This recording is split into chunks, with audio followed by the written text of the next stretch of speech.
Do we know who our witnesses this morning are going to be? Yes, Your Honor. Should be crime scene tech Turner, Ms. Latner's Officer McGovern, crime scene tech L. Jenkins. Court's indulgence for one moment.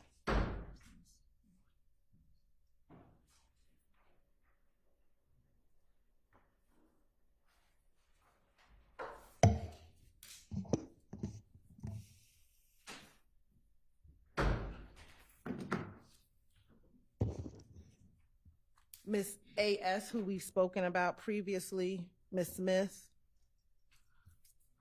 All right, so we still need to resolve the issue of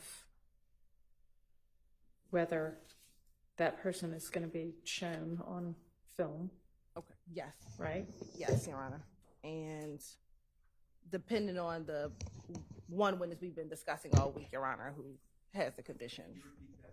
Yes, and lastly would be the, depending on the status of the witness. We discussed yesterday the possibility that Mr. Zachary may or may not testify, depending upon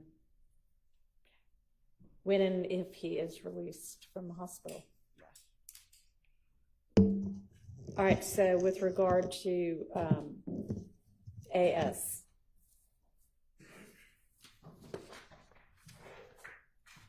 Your Honor, the state's position,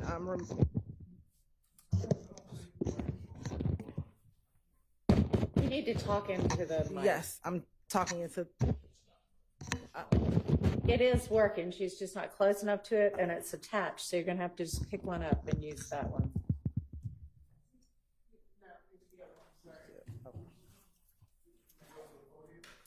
Or go to the podium. Either one. Regarding Ms. A. Smith, again, Your Honor, the state is asking for her not to be shown on television. I believe she still lives in the community in which this incident occurred back in 2020, Your Honor. I believe she has voiced some concern. Ms. Love is the prosecutor who has been in the most communication with Ms. Smith, but my understanding is she has voiced some concern. I can't go into specifics regarding her safety in this case, Your Honor, given that she still lives there. I believe at one point she did communicate with one of our victim advocates that members of one of the defendant's family had approached her. And this was probably about a year ago. And so she was supposed to provide us more information about that particular individual. And so those are some of the things that I am aware of that she has discussed with us and with the state.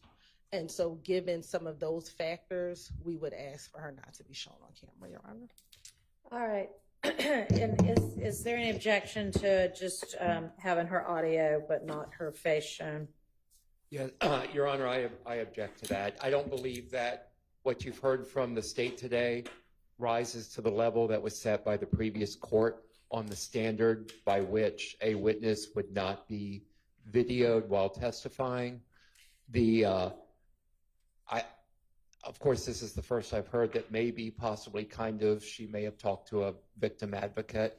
I know that when this came up in court the other day, that was not mentioned, but absent that, which it sounds a little bit loose at this point, I just don't believe it rises to the standard. And if this is what's established, then any witness could potentially just raise their hand and say, I don't want to be videoed. Okay, well, obviously this trial's been going on for a really long time and not that many people have done that, so that doesn't appear to be an actual legitimate concern. Well, Your Honor, I would say that since these requests have started coming in, that approximately, I don't know, I'm making a guess, so don't hold me to it, but roughly 20% of the witnesses that have appeared on the list that we get at the end of the day on Friday for the next week, I would probably about 20% are highlighted as not to be shown. So it's not a one or two off thing in the history of this case. Okay, so since I've been presiding over this case, which has been since what, mid-July or so, this is the second witness that has had anything raised. So that doesn't seem to be the percentage right now, but that's not the determining factor anyway. It's whether there is a legitimate security concern that can be substantiated by either the witness or the state. I mean, Ms. Hilton, are you representing that she has had threats made to her that she's brought to the state's attention? She's communicated, I know for one specific incident, that a family member of one of the defendants had approached her. Okay, but not and what? Approached her asking her not to testify in the trial. She did not say that that individual threatened to harm All right, her. so maybe we find out a little bit more from her when she gets here. Is she here now? I don't believe she's. Okay, well, we'll maybe revisit that issue, and if the victim advocate has further information or you develop further information before then, let me know. Okay. And Your Honor, just to be clear, if she can show that there's been a threat made against her, or you believe there's a threat made against her, then I will not object to her not being shown on video. All right, threat or intimidation? Your Honor? Yes, sir. Turning the page from the video, on video, off video, with Ms. Smith, the information just recited by Ms. Hilton is the first I've heard of this. I don't know what this interaction is, but the state, am I correct that the state, regardless of whether she's shown on video or not, is not going to seek to admit any testimony about whatever this interaction was as part of her testimony, is it? No. Okay, all right, cool. All right, thank you. Okay, is there anything else the state intends to present with regard to that particular 911 call with Ms. Latner's? Mr. Adkins had sort of left the door a little bit open to bring something else up. Your Honor, we're going to hold on that Okay. Call for right now, and so we All would right. just ask to Sounds hold good. for that. In addition, Your Honor, the pictures that we intend to introduce today through some of our witnesses are on its way down, so we can distribute to defense counsel so that they Okay. can have them in Go ahead and do advance. that.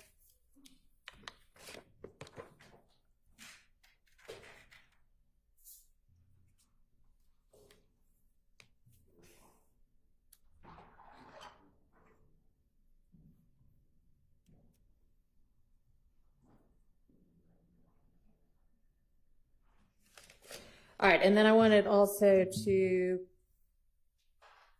go over the couple of motions in limine that were filed last night or yesterday afternoon that I referenced, but that we didn't review.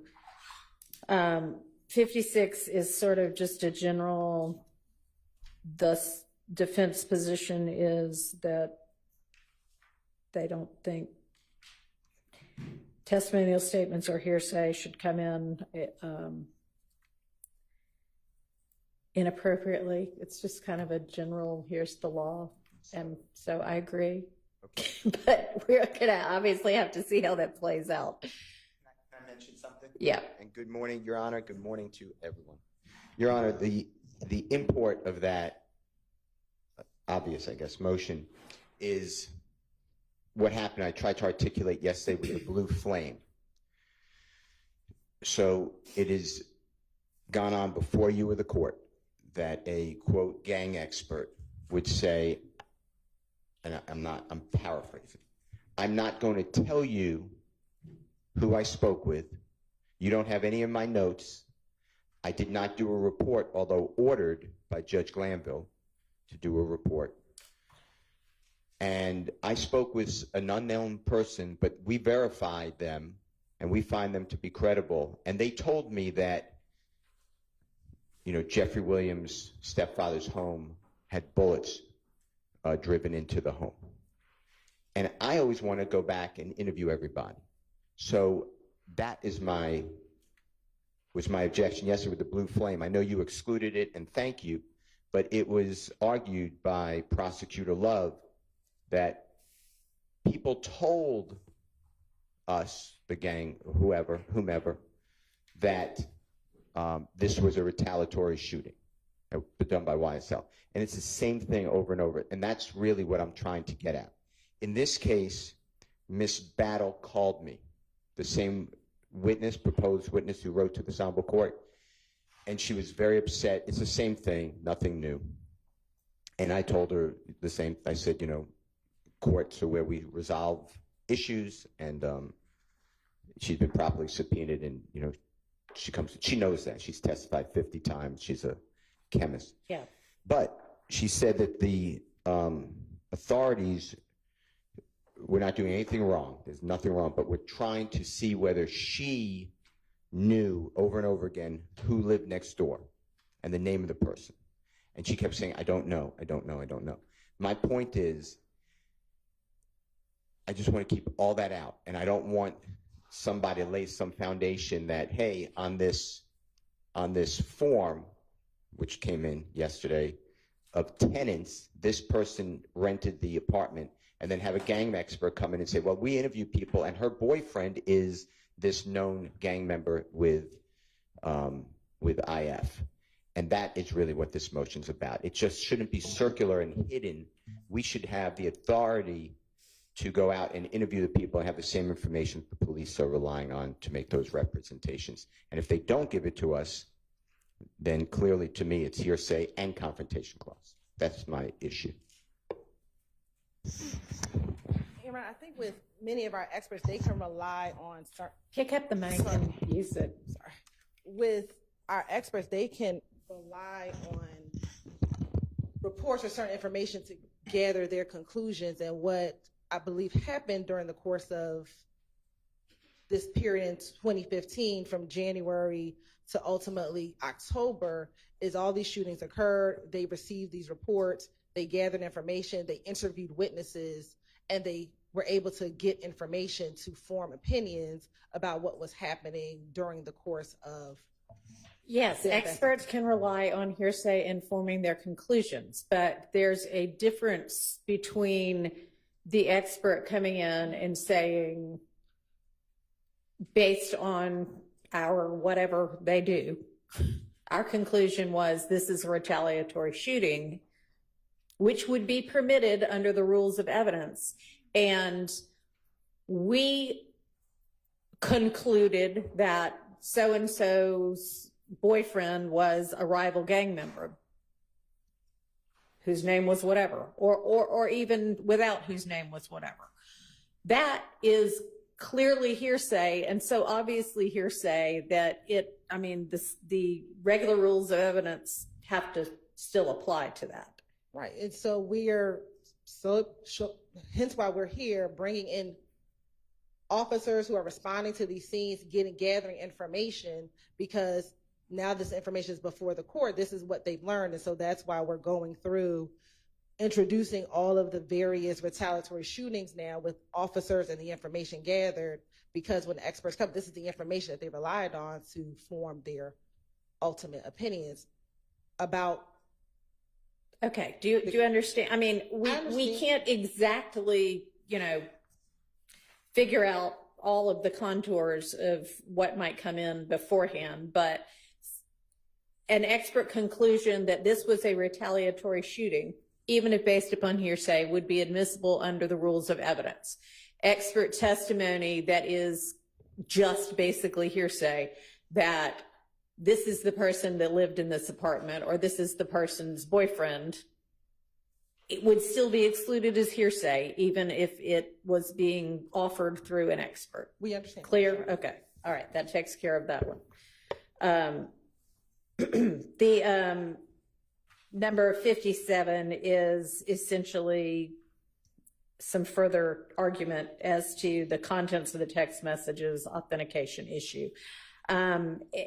And I've looked at the case law and looked at the statute again, and the issue was that one column that had text message contents, but essentially on authentication, it's a prima facie case that it is what it purports to be, and that was shown that it is the Verizon record of that phone number. It has been established that maybe everything about the contents is not 100% accurate, and it'll be for the jury ultimately to determine whether they want to believe that anything in that column is accurate. But the prima facie case has been made, and so it's not excludable on that basis. Yes, sir. And can we just have a continuing objection to that issue? Yes. Because I'm not going to belabor it. And can I just cite what I sent this honorable court into the record? Sure. Johnson, John, SON versus State. And it is cited at 348 Georgia Appeal 667. Your Honor, that's in 1B as in Barry, 824 Southeast 2D 561 2019 case. And it's our position, which you've articulated and respectfully rejected, that it has to be reliable. And I believe that the witness was clear that the records itself, she said she would not verify, but I've argued it and it's preserved, and thank you. All right. Motion in limine number 58 covers a couple of different things. One, that on the two charts by agents Cunningham and Officer Kilgore, that one particular gun, the seizure of which has been determined to have been illegal, those charts need to be redacted so as not to include that. I think y'all said, the state yesterday, yes, we'll make sure. I think there was only a mention maybe of one chart at the time, so just make sure that it's gone from both of those charts. Then there is a request that Mr. Zachary's recorded statement from March of 2017, where Detective Dennis asked Mr. Zachary how the assault rifle was located by police in Mr. Williams' home, be excluded because the search itself was illegal. Now, I don't know exactly what got said then, so do I need to listen to it or see a transcript of what was said? We have a transcript, and Okay. you can listen to it. I don't know if the state's position, they may agree. It's a 2017 statement, Your Honor, March 3rd, if it comes in. I'm just preempting it. And the search that's been deemed illegal of Mr. Williams' home is July 15, 2015. And it's simply the detective asking Mr. Zachary about this weapon that they would not have known about, and the derivative evidence has been I also understand suppressed. what you are saying now. Okay. What's the state's position on that? Your Honor, the state does not intend to introduce anything regarding the July 2015 search or the item seized from the search. Okay, and so the reference to the assault rifle, which the state only knew about because of the search, I understand now what the argument is. Y'all won't have any reference to that. Okay, and then the third thing is that in that same transcript, Detective Dennis at one point states, or is her, what this says is heard stating that Mr. Williams is the owner of the studio that was the subject of that search, and you want the statement that he was the owner of that studio to be excluded? Yeah, I think we had an order previously, and please correct me, from the predecessor judge that on the same morning as July 15, 2015, law enforcement went to Mr. Williams' home. That's been deemed illegal as search, as well as to a recording studio. At their recording studio, they found, I believe, marijuana, $40,000, U.S. currency. I'm going to say firearms with an S. It has been previously said that search of that studio is not related to Mr. Williams or anyone on trial directly. It was another person named Rico, and his last name is evading me. I can't remember, but it's a Rico Ritchie, R-I-C-H-I-E, and that would be excluded, and I just want to make sure that that doesn't get mentioned either. And the way it was said in the transcript is that that's Mr. Williams' studio, which is just not right, but Mr. Williams did have a connection to the studio because he would perform at many studios throughout. So it's not true that he's the owner of the studio. Is that what you're saying? He's not the owner of the studio. Okay. Any issue with that piece of that interview being excluded? We believe that is in the order, and we will follow the court's order. Okay, I don't understand what you're saying there. Are you conceding? Okay. All right, so that takes care of that. Can I add one more thing to that, Your Honor, this motion? Sure. I think the court ordered it yesterday, but the blue flame shell casings are on that same chart that is referenced by Agent Cunningham, according to the state, as an exhibit of hers, as well as Officer Kilgore. So I asked that blue flame mentioned on that chart be please removed. And that's the search by the firearms police database. It will be removed. All right, thank you. All right, and then the last one was a supplement to the big motion to exclude various pieces of evidence that we'll need to go through whenever we have our next non-jury day. So we won't deal with that one right now. Your Honor? Yes. May I just add one thing? Again, I'm like Mr. Steele said, not conceding the admissibility of any prior statements of Mr. Zachary, but I just wanted to remind the court that there were some matters that we took a wait-and-see approach. Your Honor took a wait-and-see approach to see if a foundation could be laid by Mr. Zachary regarding one. I was reviewing in preparation of court today. One specifically was whether something counted as a tacit admission, and we just needed to hear from Mr. Zachary to lay a foundation on some of those matters. I just wanted to remind the court that we do have that issue out there, those issues out there. There's a few of them. All right, so does the state recall what it is that Mr. Sharp's referencing? Your Honor, I don't.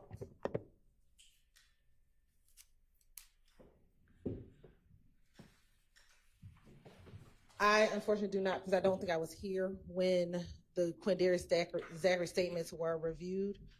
Mr. Atkins and Ms. Love were here, and give me a moment, I can reach out to them to see. All right, well, I guess until he shows up here, it won't become an issue anyway, but maybe circle back on that when we've got a different prosecutor in the courtroom, when and if we get Mr. Zachary.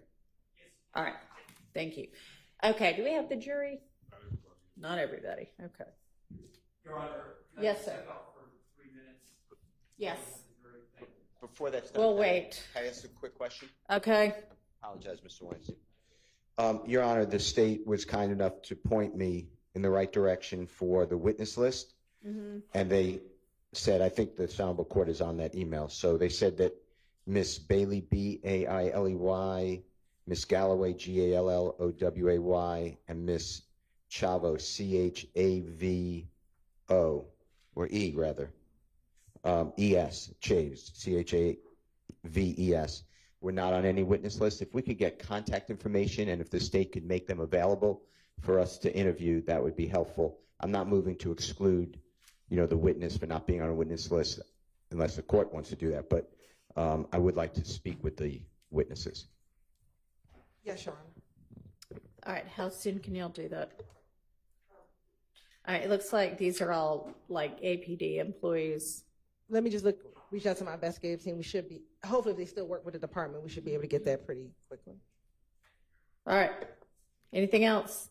Not on behalf of Mr. Williams. All right, will you?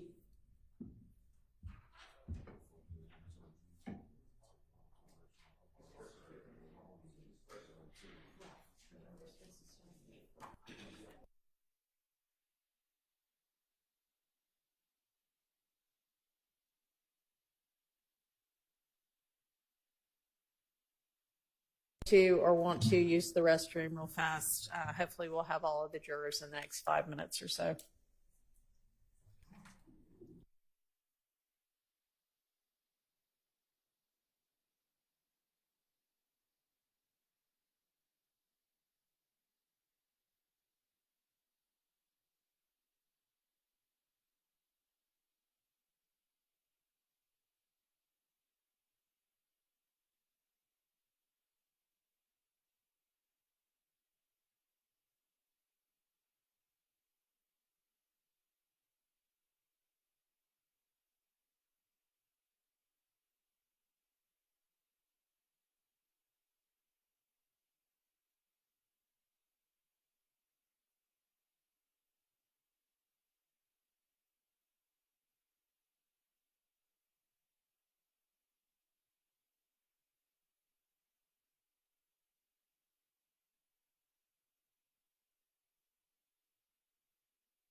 Okay. Earlier, when we were talking about A. Smith, and I talked about an individual, a defendant's family member reached out to her, that was not that witness, and I'm sorry, it was a different witness who relayed that to me. It was not Miss Smith. It was another witness who relayed All right. that. So I just wanted to clarify that. Okay, so is there anything the state wants to present with regard to the request that AS not be shown on video? Yes, Judge, and I believe she's on her way, but what she has relayed to the state is that since the time that this has been going on, her family has found out things that she had not alerted them to, that it is causing her, she says, distress. She does not say that she has been threatened. She said that it is a source of great concern for her. And she has asked that we not, she said she doesn't want to be here, but she certainly doesn't want to have her face publicized. She said that when when her name began being mentioned, that caused problems for her, and she does not want to have to endure that. Under those circumstances, and understanding counsel's arguments regarding sort of guidelines by the court's predecessor, we're asking that the court exercise the court's own discretion and allow, based on her concerns and the concerns of any lay witness to that extent. They're not asking to cover their faces in court behind a veil, but to not have their faces publicized nationally is what they're asking. All right, so you say the court's discretion as though it is 100% up to the court. It's not up to the court. It's the case law that guides it. And in Georgia, it is very, very, very tilted towards showing everything all the time. And the court has very little discretion in stopping that from occurring, even if there are, probably none of the witnesses want to be blasted throughout the world, understandably. So that's why the guideline and the determiner was, are there legitimate security concerns? And if there are legitimate security concerns, then detail what those are. So, Your Honor, I do understand what the court is saying. And regarding the rights or guidelines of having the faces shown on camera, prior to today, and it was prior to this particular argument, I had researched when we were looking at it previously with Judge Glanville.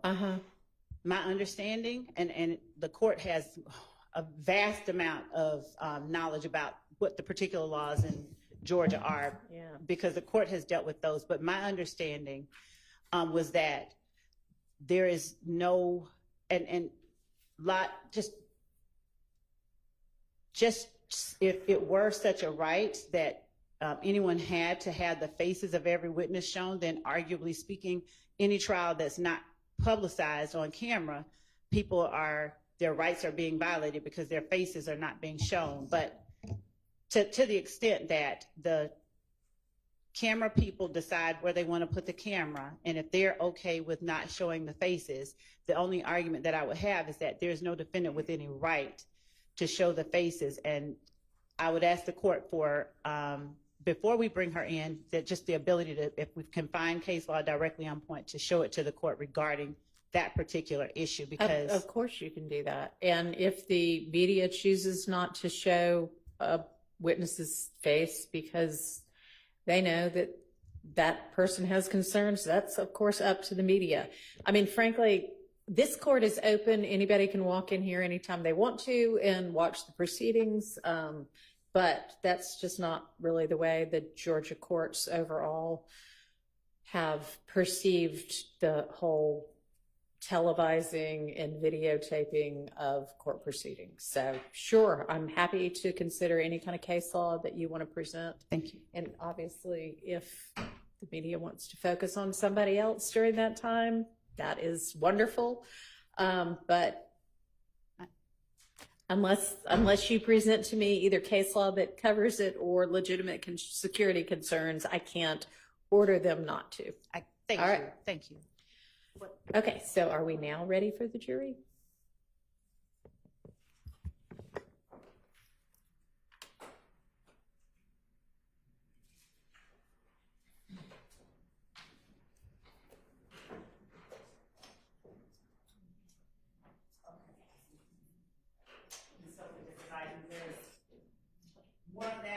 Okay, well, she's not going to be the first witness anyway, so.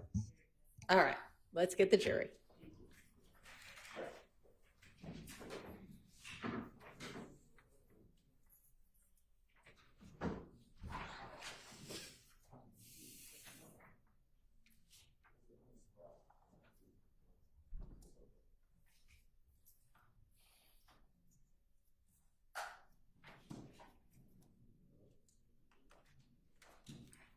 He brought me one from the jury. He brought me one from the jury.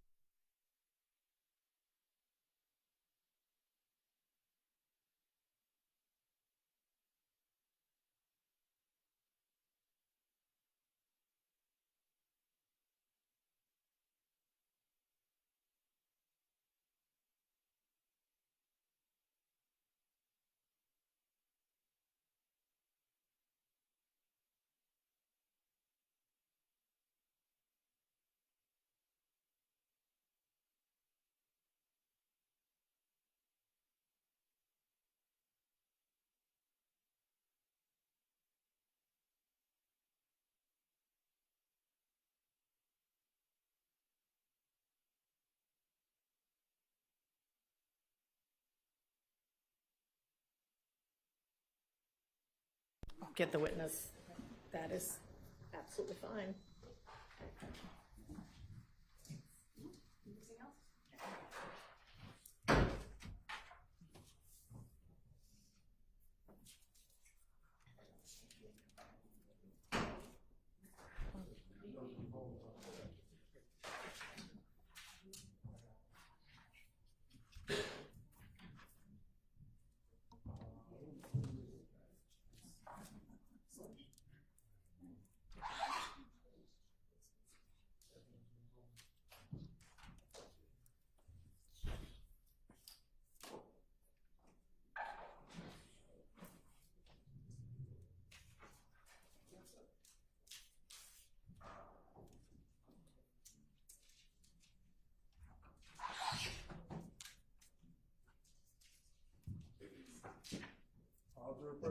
Thank you so much. Your Honor, state calls crime scene tech Alfred Turner to the stand. All right.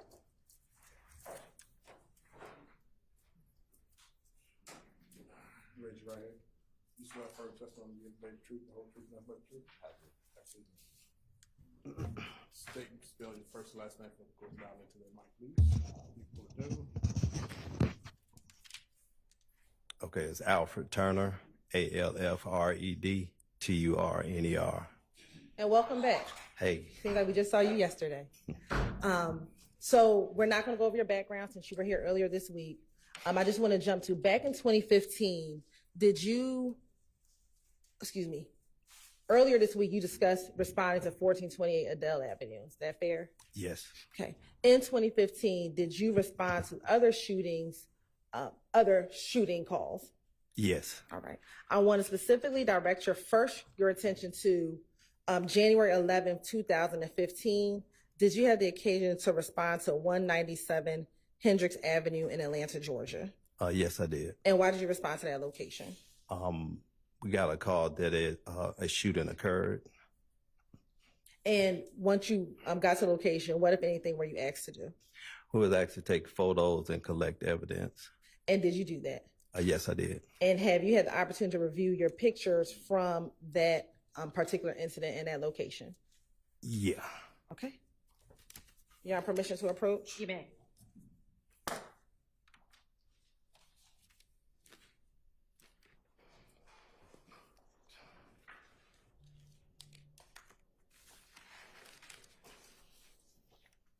I'm showing you what's been marked as 1 triple DA through 17 triple DA. And were you sent those pictures yesterday evening?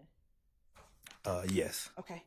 And as you're flipping through, did those pictures fairly accurately depict the scene at 197 Hendricks from January 11, 2015? Yes, they do. Your Honor, this time the state would like to tender State's Exhibit 1 triple DA through 17 triple DA into evidence. As admitted. Permission to publish, Your Honor. Okay.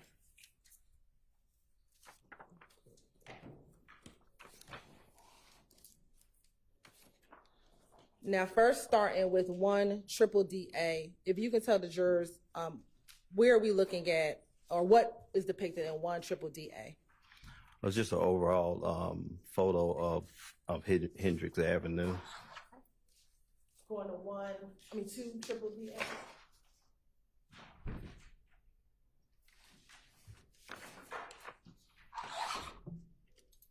Looking at 2 triple DA, was this the home that was the focus of your investigation? Yes, it was. All right. Looking at 3 triple DA and now 4 triple DA and 5 triple DA. What, if anything, is depicted on 5 triple DA? That's for damage to the screen of the window of that residence. Okay. Now looking at 6 triple DA.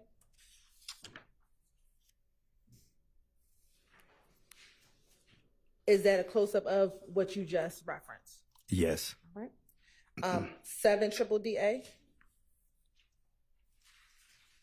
and 8 triple DA. What's depicted in those 2 images? Those were gunshot holes to the residence, that same residence. All right. Now looking at, we're going to skip to 10 triple DA. What are we looking at 10 triple DA? Those were the 3 shell casings that were collected from the scene. Okay. And did you take close-ups of those 3 shell casings? Yes, I did. And are they contained within the set of pictures that you have in front of you? Yes. Now looking at 13 triple DA. What is depicted in 13 triple DA?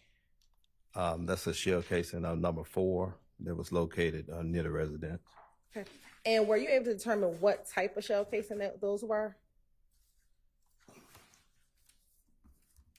I probably have to look through my notes to see which one it was. Your Honor, permission to approach? You may.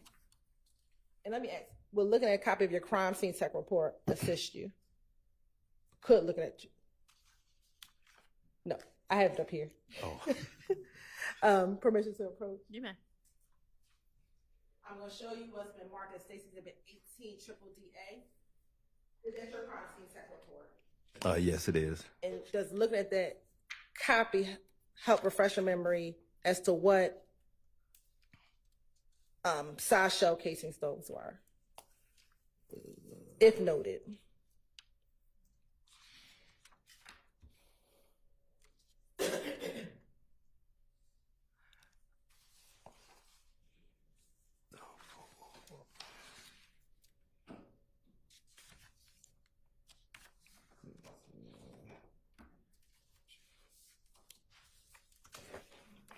No, I don't have that on here. Okay. Are you able to tell, from looking at the pictures, are you able to tell what size they are? And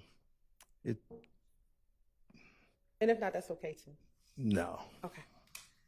Now, in that year, did you also have the occasion to respond to 198 Stanhope Drive on January 26, 2015? Yes. And do you recall why did you respond to that location? We were dispatched that a shooting also occurred at that location, and it had damage to vehicles. And when you were called out to that scene, what, if anything, did you do at that scene as well? They also wanted me to photograph the scene and collect evidence at that scene as well. Okay. And have you had the opportunity to review those photos as well? Yes. You want permission to approach again? You may approach freely.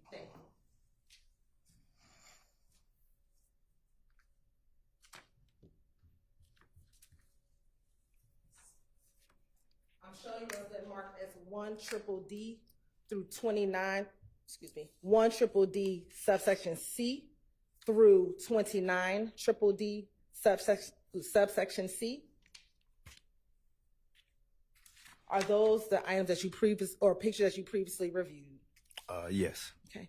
And did those fairly and accurately depict the scene from 198 Stanhope on January 26, 2015? Yes, they do. And let me ask you, regarding that particular scene, do you know if there was a victim involved in that scene?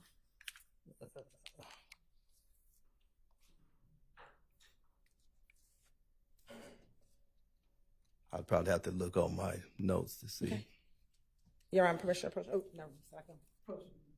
I'm showing you what's been marked as State's Exhibit 30DDC. Is that a copy of your crime scene tech report? Yes, it is. Will that help refresh your memory? Yes. Okay. You can take a moment and look, and if your memory's refreshed, you can let me know.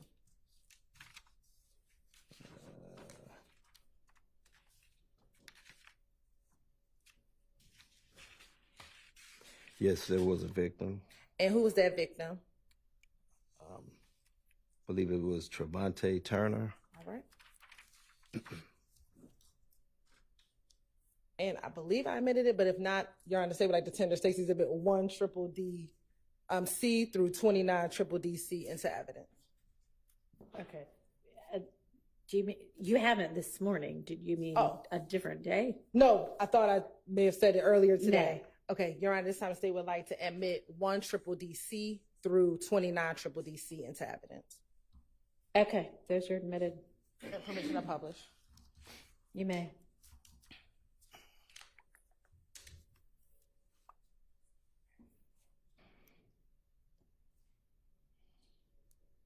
Now, first looking at 1DDD C, tell the jurors what are we looking at in 1DDD C?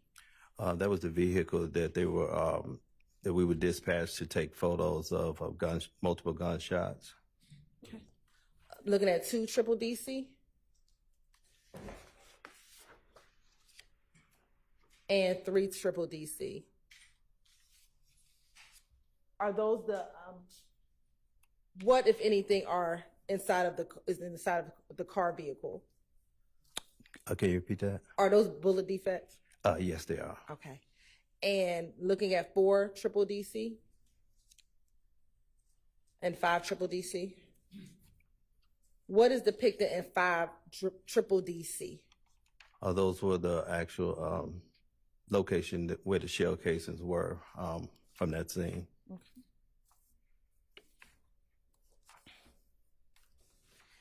And did you take individual pictures of all of those shell casings? Yes, I did. Okay. And are those included in the stack of pictures that you have before you? Yes. All right. I want to go to State's Exhibit 21DDD C.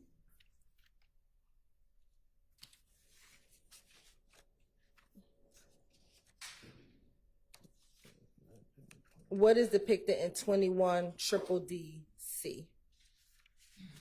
That's a photo of a vehicle parked at the residence, and it also had multiple shell gunshot damages to it. Looking at 23DDD C and 24DDD C. Is that the damage that you were referencing? Yes. And now looking at 25DDD C. What are we looking at 25DDD C?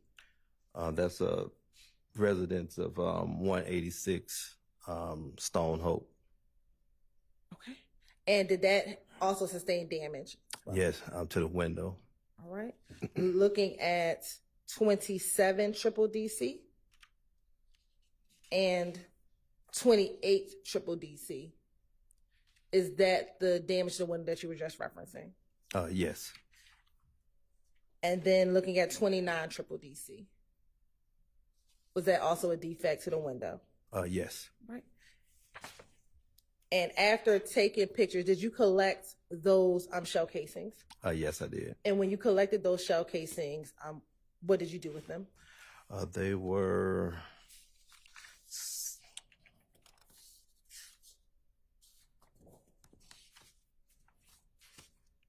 put in our Atlanta Police evidence locker as evidence. Okay. And I'll ask you the same question for the previous set of pictures with shell casings. Did you collect those shell casings from 197 Hendricks? Yes. And what, if anything, did you do with those shell casings once collected? Those were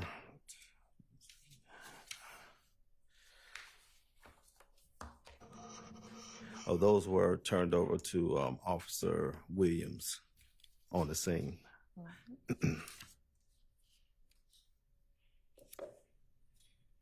Now, as a crime scene tech, do you sometimes report to the APD homicide cage to take pictures? Yes, I do. And when would you respond to the homicide cage in order to take pictures? It's usually after the vehicles has been moved from the scene and actually stored in the homicide cage. Okay. I want to direct your attention to February 20th, 2015. Did you have the occasion to take pictures at the APD homicide cage? Yes, I did. And have you had an opportunity to review those pictures today, or excuse me, before your testimony today? Yes.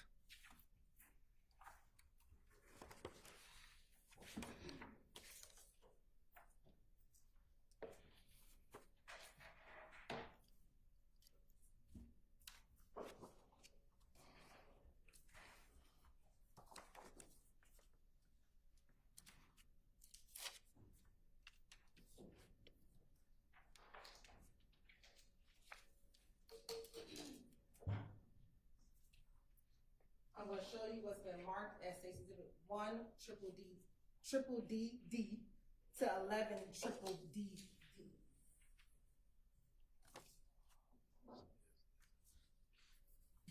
And do you recognize those pictures?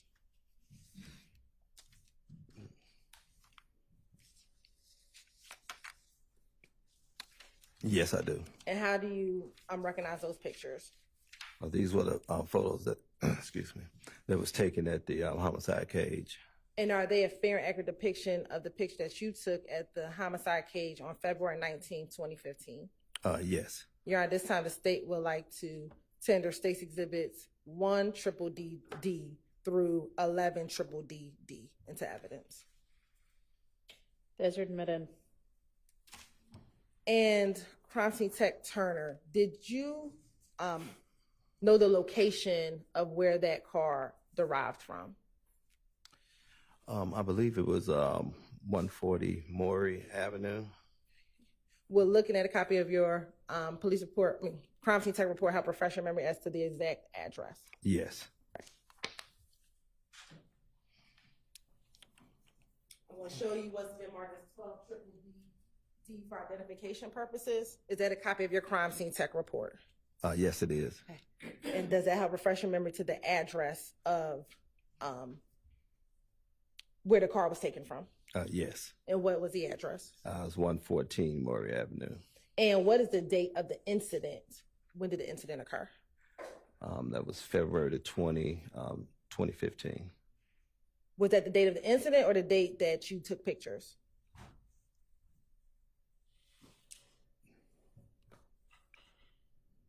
That was the date I took pictures. What was the incident date?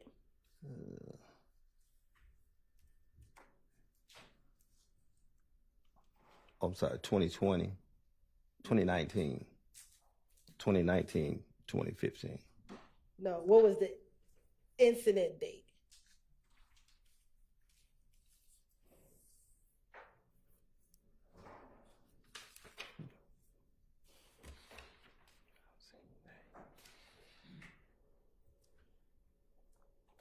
Let me ask, do you see the incident date on the third line down?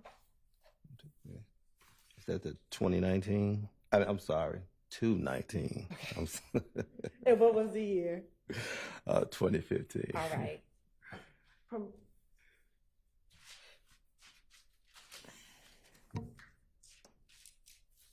And Your Honor, now permission to publish 1 triple D E D. Triple D D. You may. Okay. What are we looking at 1 triple D D? That's just a rear photo of the vehicle. And 2 triple D D? And now we'll look at 3 triple D D. What was being depicted with the placard for number 1 and 3 triple D D? That was a photo of a cell phone. Okay. Now looking at 4 triple D D. What was being depicted with placards 2, 3, 4, 5, and 6 and 4 triple D D?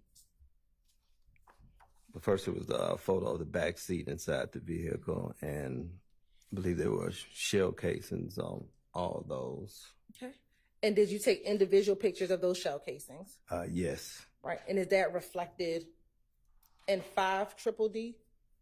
Yes. And 6 triple D D? Your Honor, can I borrow your stick? Stapler? Stick. Pointer. Thank you. And Investigator, are you able to show the jury where, if there are any shell casings depicted in 6 triple D D? Yes. Okay. And if you can just take this stick and point to where those shell casings are. One right here, and the other one is like right there. If you go to 7 triple D D, is that a close up of the 2? Yes. And then 8 triple D D?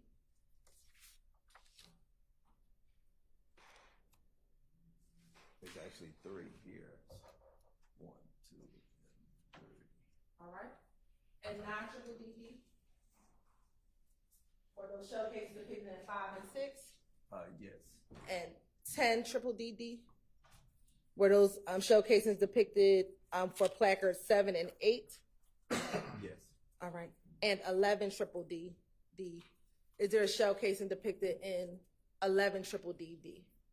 Yes. Okay. And where is that shell casing? It's 2 here and here. All right. And then lastly, trip number, and that's it. Thank you so much. Now, crime scene tech time, are you able to tell me, and we'll start with triple D D, the incident number for triple D D, which is on number 12. I'm sorry. Looking at your crime scene tech report, are you able to tell me the incident number for 114 Maury? You wanted the incident number? Yes, please. That's 150503213. All right. And then can you give us the incident number for 198 Stanhope? That was 150262801. And then lastly, could you give us the incident number for 197 Hendricks?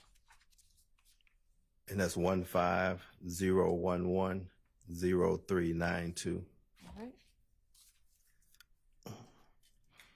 Now, with the shell casing that you collected from the homicide cage from the car in triple D D, what did you do with those shell casings?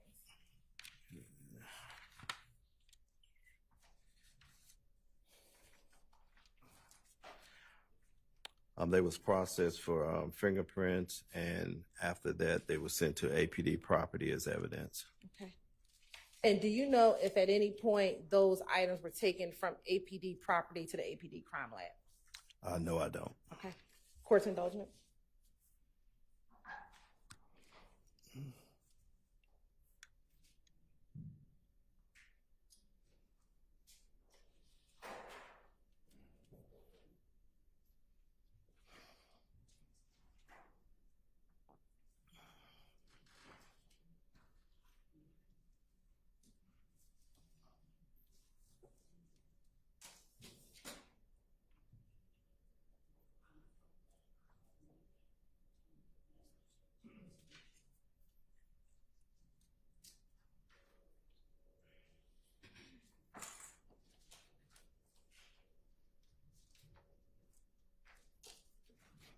Last question for you. So, when you package Use the mic if you don't mind. When you collect crime scene, shell cases from the crime scene, how do you package your shell casings? What we do is individually pack them, usually put them in a little envelope. We put the time we collected, the location, the case number, the address, and I have my initials on it. And are each shell case in an individual envelope? Yes, unless they really close to each other. Okay. Yeah. And when you said the location, what did you mean by you put the location number on there? Like if it's inside a vehicle, you usually put inside the vehicle in the seat or something like that. Okay. Thank you so much. Thank you. Okay. All right. Any defense questions for this witness? Your Honor, on behalf of Mr. Williams, we have no questions for this gentleman. All right. Nope. Okay. All right. Thank you for your time. You're excused. Call your next witness. Mr. Matthews, is this a lawyer with you or somebody else? Yeah.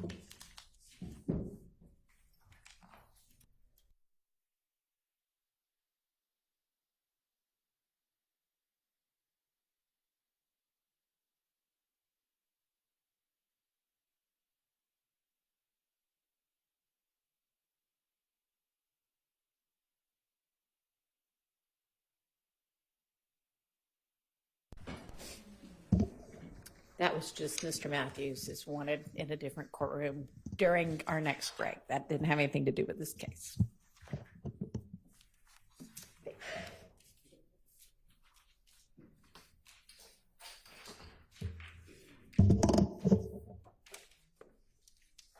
Raise your right hand.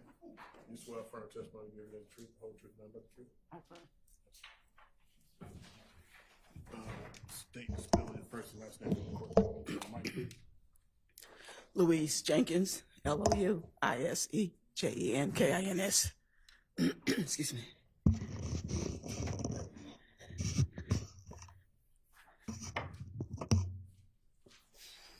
Good morning, Ms. Jenkins. How are you doing? Fine, you? Doing well, doing well.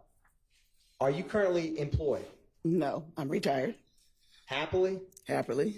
What was your last job? Atlanta Police, crime scene. What year did you retire from APD? 2015. What year did you start with APD? 1985.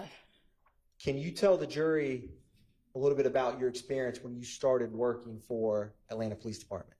I started at criminal records and I did dispositions and I went to court to take dispositions and then I did warrants. And from there, I started crime scene in 1987. How did you end up working in crime scene? It's all in the same department, and I started taking notes and started studying fingerprinting, and I got interested in it, and then I started in fingerprinting. And did you ever become a crime scene technician? Yes, I did. Can you explain for the jury your experience as a crime scene technician? We go to court. We had to go to take classes, and we do collect evidence, process, fingerprint, photographs, go to court, and we take our crime labs to either GBI or Atlanta Police crime scene. Now, did you have any law enforcement experience in any capacity before working with Atlanta Police Department? Not in law enforcement, but I work for state revenue department, and I also work Atlanta Braves security. Okay. How long did you work with Atlanta Braves security? About 10 years. Did any of that time overlap with it when you were with the Atlanta Police Department? Yeah, some of it did. Now, were you a crime scene technician from 1987 until you retired? Yes. And I want to turn your attention, Ms. Jenkins, to April 28th, 2015. Mm-hmm. Did you ever have the opportunity to respond to 1903 Drew Drive? Yes, I did. Can you tell the jury what you did in relation to that location? It came up as a vandalism, shots fired, and I went and I took photographs of the scene on the outside and inside, and I collect evidence from the outside, and I turn it over to the officer on the outside on the scene, and I collect a projectile and 2 bullet fragments from inside, and I took it to our Atlanta crime lab and turned it into them. Do you typically process a scene from the outside in? Yes. And I wanted just to show you one photograph that's already admitted to publish 62 Lima Lima.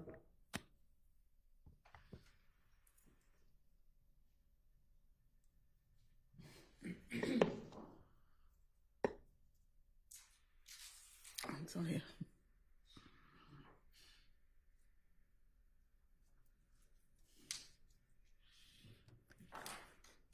It's going to come up here, and Okay. if technology works for us, Michelle.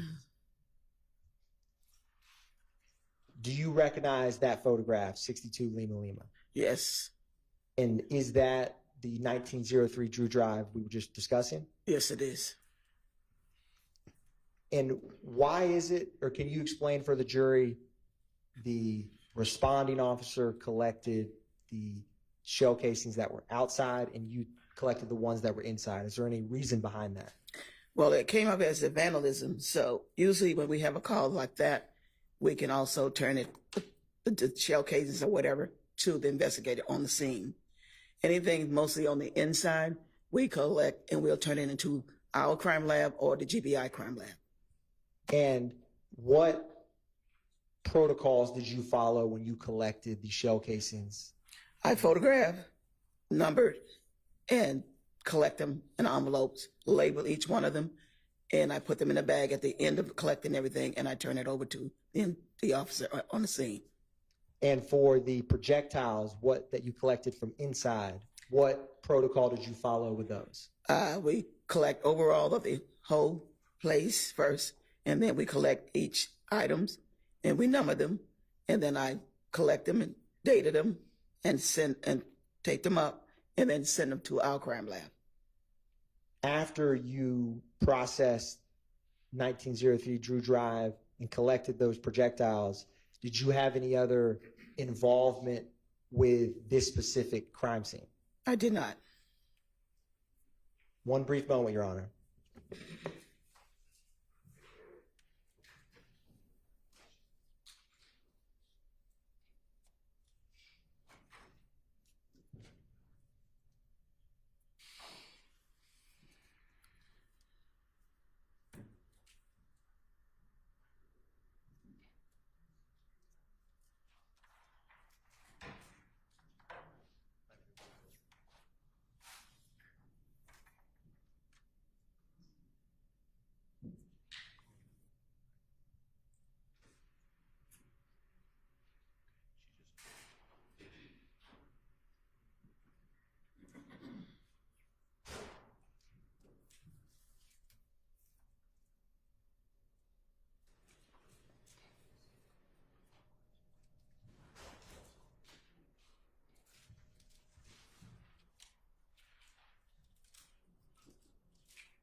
Ms. Jenkins, I'm just going to show you a few photographs from,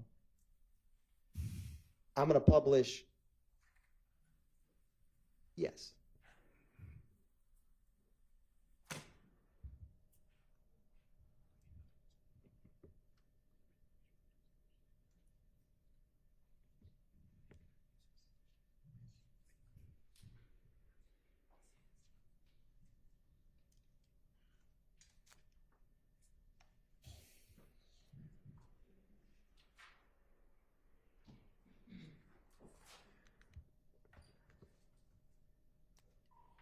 Ms. Jenkins, I'm going to publish a couple crime scene photographs from inside and ask you if you recognize some of these photographs. Okay. And I'm publishing State's Exhibit.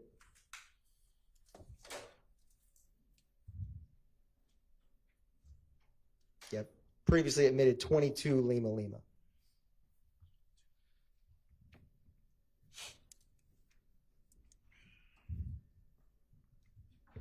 And Ms. Jenkins, I'm going to cycle through a couple of these photographs to specifically see if you recognize some of the projectiles that you collected from this scene. Okay, kid, it's possible that I can look at my notes. Yeah, it's perfectly possible. Yes, ma'am. I'm going to, or is there anything that will refresh your memory in relation to this? The notes that I took, the pictures that I took. And is that in your crime scene record? Yes. Your Honor, I'm approaching and handing the witness.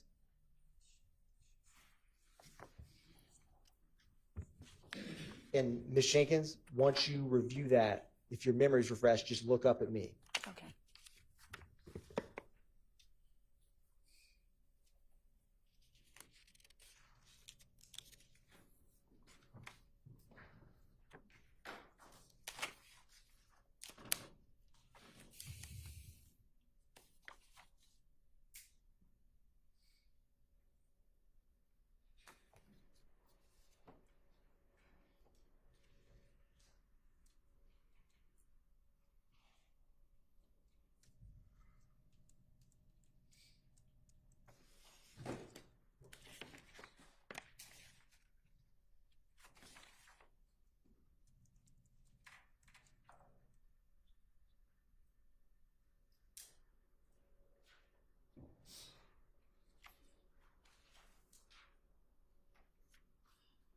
Okay.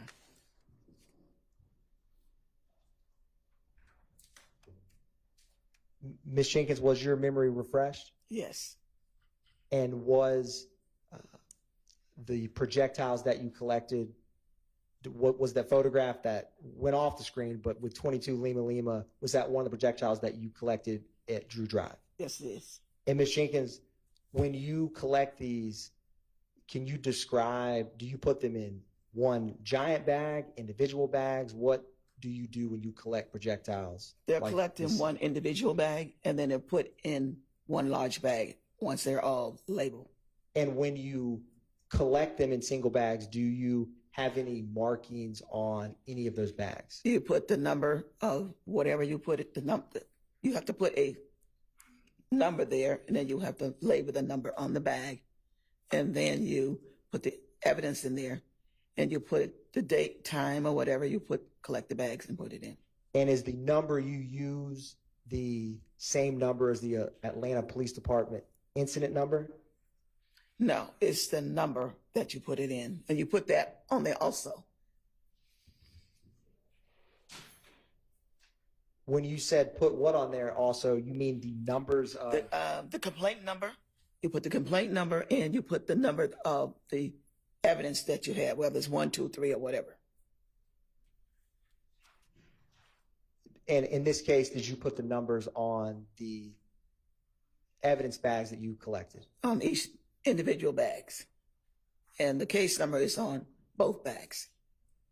And what was the Atlanta Police Department case number for this case? And if you have to refresh your memory, just let me know. The case number is 151180588. Thank you, Ms. Jenkins. Mm-hmm. One brief moment.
And Ms. Jenkins, I'm going to, and for the record, I'm labeling as 62 Lima Lima what the witness, Ms. Jenkins, has been using to refresh her memory.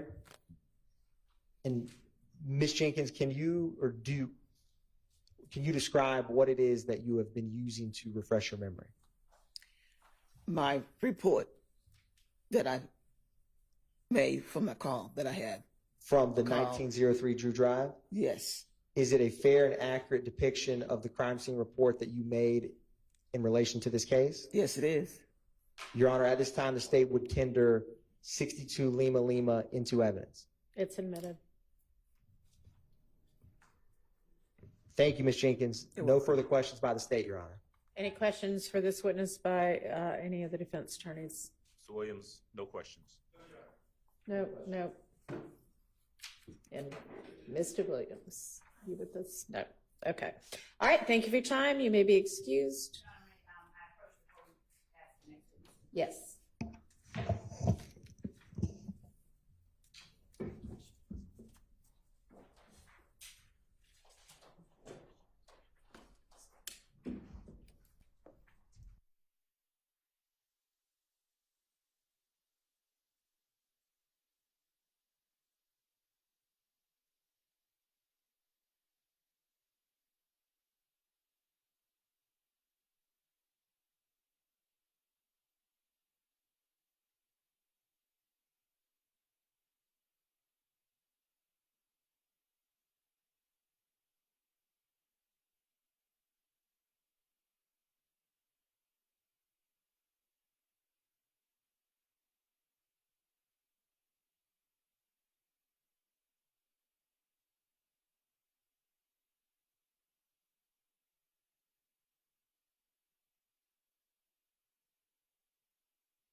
Looking for any sort of answers.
So the witness AS is going to come in, and I'm going to ask for now y'all not tape her while we sort out whether y'all can tape her during her testimony.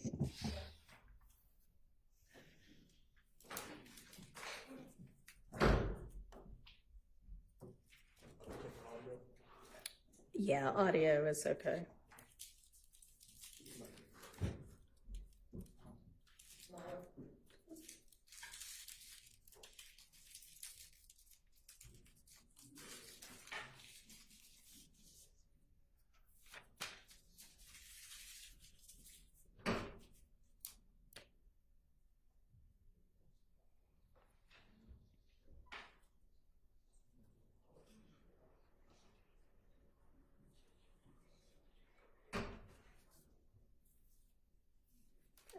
Okay.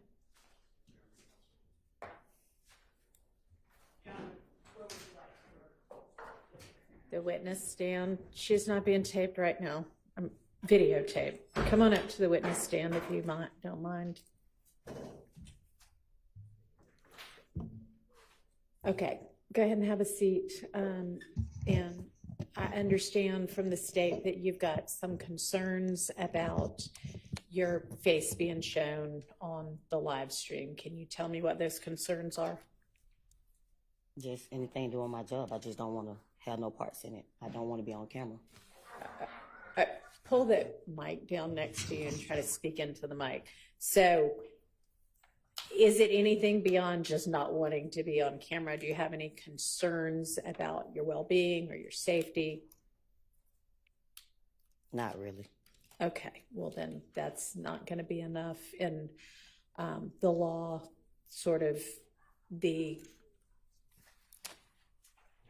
given, unless there are particular circumstances, is that it be allowed to be videotaped. And I don't have a lot of discretion in that regard unless there's some reason that can be presented.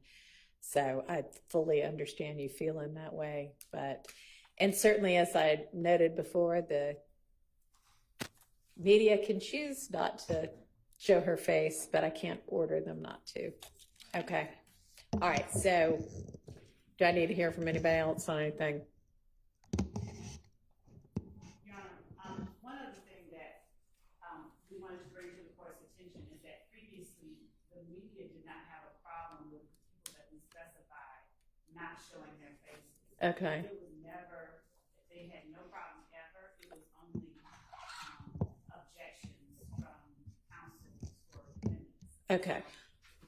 All right. Does the media have an issue with just voluntarily not showing her face?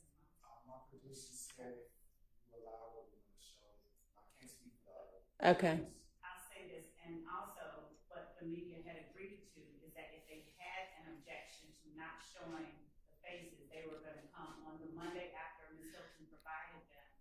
So she provided this to them, I believe, last week. I understand that. And no one has voiced an objection to not showing this witness's face. So we asked that. Okay, let me hear from the other media representative who's taping right now.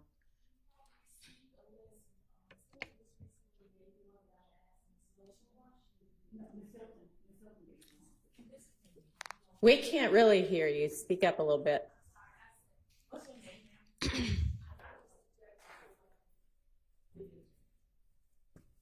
I can't even hear what She you said said. she objects to about the videotaping. My producers texted me and said they would like to show it. Your Honor, may I also clarify something? Hang on just a second. Yes. So were you saying something about not having gotten the notice? No, I didn't get a notice, and I asked Love. She ignored me, and then she wasn't here. Okay, so who sent the email last week? So, Your Honor, I sent the email last week. Miss Sylvia was not on that email. All right, we'll put her on all the future emails. But 'cause she she's did ask for it on Monday, and I forwarded to her on that Monday. on Monday. Okay. And she did receive. If you'll go ahead and add her to the distribution list for all the future ones. And we will continue to follow the procedure that had been put in place previously that the objections, if there are any, need to be made the Monday morning after the Friday emails. Yeah, and Your Honor, I don't believe that representation made by the state is accurate, that the media are the only people that have the opportunity to object to That's this. not what she was representing. I think what she was saying was that they had not objected before. Ms. Westmoreland, you wanted to say something? Your Honor, I believe it's been clarified. Okay. Turning the page again. I just want to make sure that Ms. Smith has been instructed as a witness. My concern is that there's always rumors, and I just want to make sure that Ms. Smith knows that she's only to testify about things that she actually has personal knowledge of. All right. Ms. Love, I think you know what Mr. Shart's referencing. Have y'all had a discussion about? All right. Okay, so does any defendant want to, I think in the future, the test is supposed to be, you know, is it within the requirements of due process to cover or exclude? And a lot of these cases are about a defendant objecting to coverage or the media objecting to coverage. And so if the defendant or the media objects, I need to hear the basis for the objection, and then I'll make a determination based on all the different factors that are set forth in Rule 22. But anyway, I haven't really heard anything that would lead me to believe that the case law would support ordering that this witness not be videotaped. So, Ms. Love, do you want to take just a few minutes to discuss with the witness what you need to? Okay. Where should I do it? Right here? If you want to step right outside, that's fine.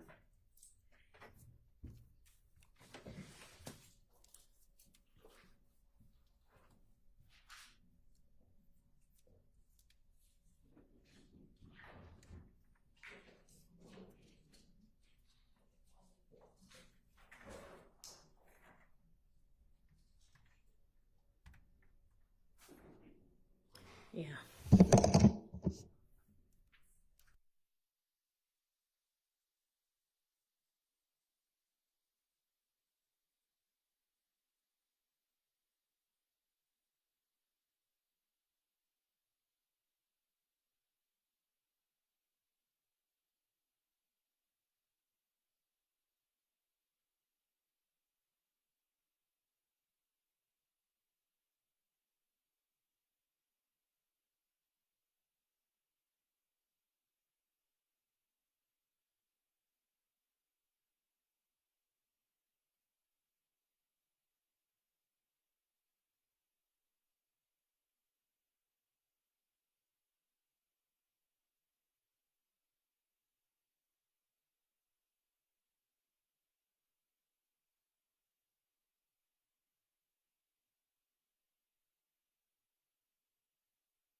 The witness and the jury?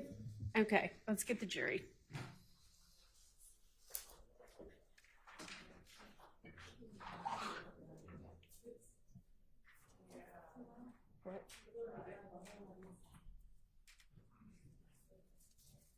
What's going on there? I don't know what they're going to do.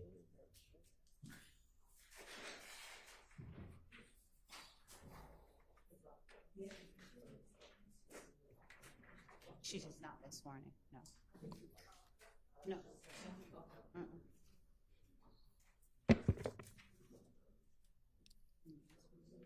Is it okay if she uses her first initial? That's fine with me.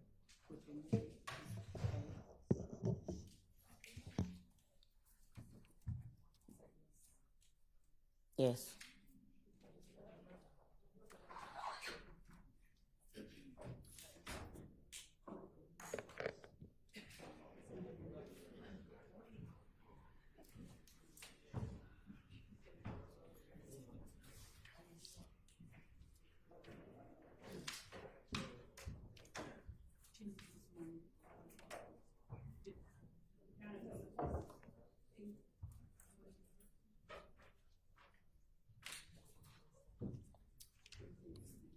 Right.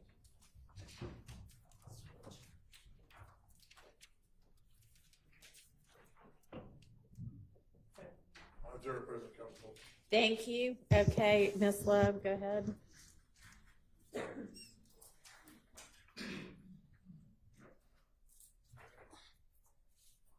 Can you stand up to be sworn, please? You swear affirm testimony you give the truth, the whole truth, and nothing but the truth? I do. Now, I need you to state your first initial and your last name. Spell your last name for the court. A. Smith. Would you spell your, is common spelling for Smith? SIMTH. Okay. Thank you, and good morning, Ms. Smith. It's still morning. Good morning. All right. Ms. Smith, would you tell the jury where it is that you're from? Atlanta, Georgia. Born and raised. Born and raised in Atlanta? Yep. All right. And on January the 28th of 2015, did you live in Atlanta? Yes. All right. What was your address? I don't remember the address. Off Cleveland Avenue. Do you recall during that time living on Springdale Road at 2905 Springdale Road? Yes. All right. Now, were you living there with anyone or were you living by yourself? By myself. And is that an apartment, a house? Townhome. A townhome. All right. And you said that it was off Cleveland Avenue? That's what I said. Okay. Ms. Smith, were you living at that time in apartment P3? I don't remember the address. Okay. Do you recall having a neighbor by the name of Gilberti Mack? I do. All right. And do you recall whether you asked Mr. Mack to put cameras on his house? Can't tell nobody put a camera in their house. That's their house. It is. Do you recall whether you ever requested that of him? I didn't. All right. Now, back on January the 28th of 2015, how long after that date did you live in those townhomes? Left. Did you leave on that particular day or the next day or shortly afterwards? I wasn't there before that. Okay. Now, when you say you weren't there before that, what do you mean? I just wasn't home. Oh, you mean you were home on January 28th? If that's the date, I wasn't there. Okay. When did you move out of those apartments? I don't remember the exact date. The day they said I had to leave. Did anything precede your having to leave? A shootout. All right. Now, when you say a shootout, what do you mean? You weren't there, so what do you mean? And the jury hasn't heard this, so please tell them what you mean when you say a shootout. I mean, I had to go there. I got a call from the rent office saying that my house got shot up. Okay. And was that at night? Do you recall? I think so. All right. And so when you go on scene to see what's going on, what do you see? Bullet holes. Where do you see the bullet holes? I don't remember exactly what a bullet holes was. As far as not specifically remembering them, what I'm asking is, are they inside your home? Correct. All right. Do you recall whether the window or the door was hit or something different? No. All right. Now, when you got there, were there police inside your home? No. Did the police go inside your home with you? With me, no. Did they go inside your home? I'm sure they did. All right. Now, when you say a shootout happened and after that you left, do you know how long it was after that that you left? No. All right. At the time that you lived, and I don't want to get too much into your personal business, but at the time that you lived at that apartment complex off Springdale Road, did you know a person by the name of Kelvin Watts? Of course. Okay. And what did you call him? Shell. Okay. Shell, did you also call him Lil Kel? No. Okay. Did you ever call him by the short No. name Kel? I just told you, Shell. I understand. So at the time, around January 28th of 2015, or before, had Shell been hiding out in your house? Sustained. Had Shell been staying at your house at all? We was dating. Okay. How long had you all been dating? A few months. Now, when you were dating, did Shell stay at your house sometimes? He visit. He didn't stay. Did he ever hide out at your house? He visit. I just answered your question. I understand. Did you ever tell police on January 28, 2015, that Shell had been hiding? Objection, Your Honor. I just answered That your calls for question. speculation. Overruled. And Ms. Smith, I'm not going to keep you up here very long, but I'm going to ask you a specific question because the jury, Your Honor, if I may just be a little. Overruled. I'm going to ask you questions so that the jury who doesn't know the answers, so that you can answer for them, okay? Did you tell the police that night that your friend Kelvin had been hiding out at your place? I did not. Okay. Do you remember talking to police that night? No. Right. Do you recall the name, or do you recall an Officer Collins being the officer that responded to your scene? I do not. Do you recall what the officers looked like? I do not. Okay. Do you recall talking to anyone about your friend Kel in the presence of officers? No. Do you recall telling them anything about anyone that might have wanted harm to Kelvin? No. Okay. How long do you recall, if you recall at all, the police being on scene? I don't know. All right. I wasn't there. Were you there when you got called and you came out? When I got there, nobody was there. Okay. So you don't. Next day, I went down the next day. They said I had to come the next day. You said when I got home, they wasn't there when I got home. So the night that the rent office called you, is your testimony? The rent office just, I know the person. She called me and told me. The next door neighbor called and told me my house got shot up. And what was the name of the next door neighbor? Just called his name. Gregory, whatever his name is. Gilberty Mack? I know him as Gio. Okay. So when Gio called you, it was that night that your house had just gotten shot up? A few people called me. It wasn't a secret. All right. And did you arrive on scene that night? Did you get back to your house that night? I came, nobody was there. Okay. Do you know about how long after you called or you were called that you came back to your house? No, I do not.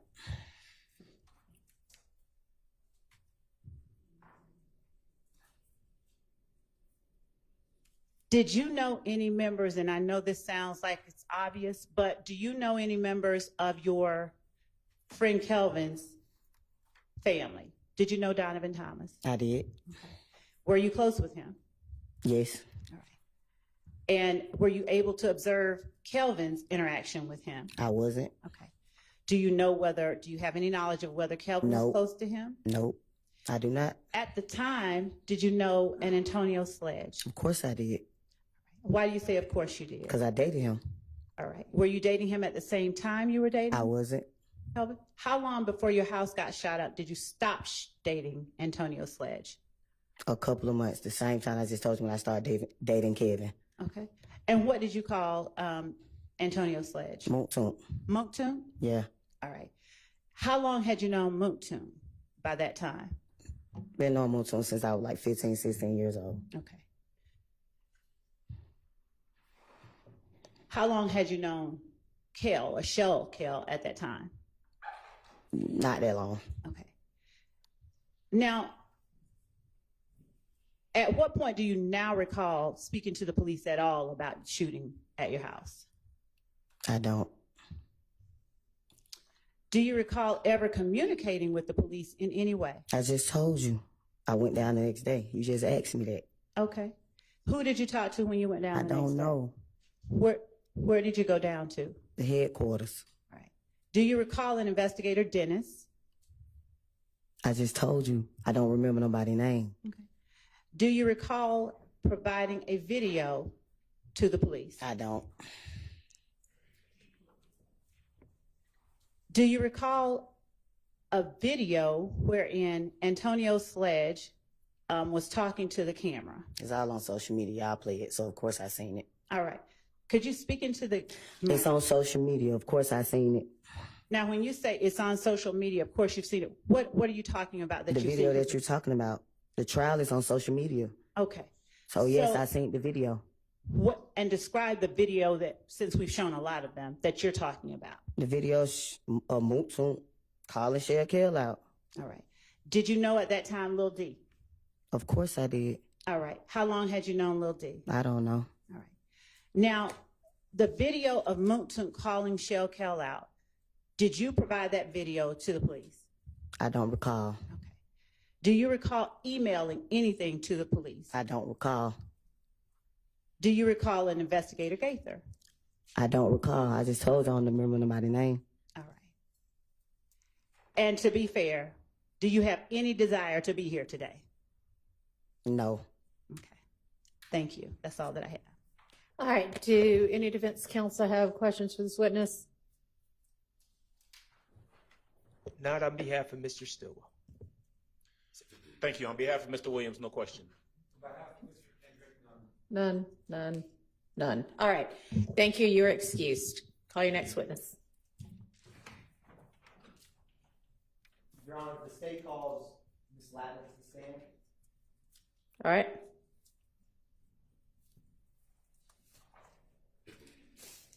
And she's already been sworn several times, so we'll just remind her that she's still under oath. Yes, Your Honor.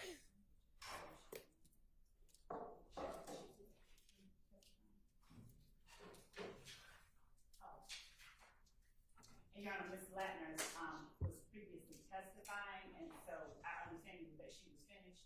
She was testifying during the Burns court, Your Honor. But I believe that she was done. Okay. Outside, so we'll verify that. Okay. So y'all are saying don't get on you too much. Yes. Okay.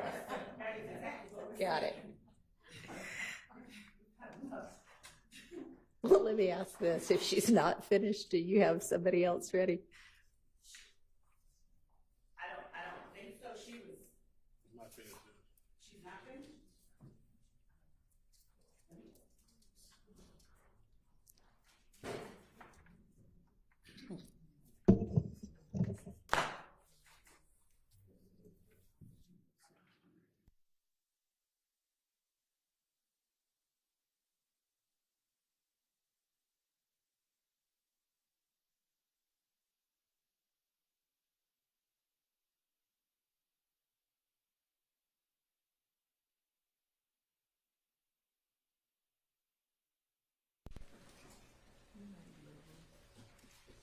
John, about 30 minutes ago, they said 20 minutes, so we are checking now. Okay, well, you don't have another witness out there? I believe we do it just Hilton. Then let's just do another witness.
that witness, I was mistaken, and I asked for a 5-minute break so that we can confirm the availability of the person we thought was outside and should be outside, and if not, to see how long it will be before Ms. Latner's is Okay, so done. do you have anybody other than Miss Latner's out there?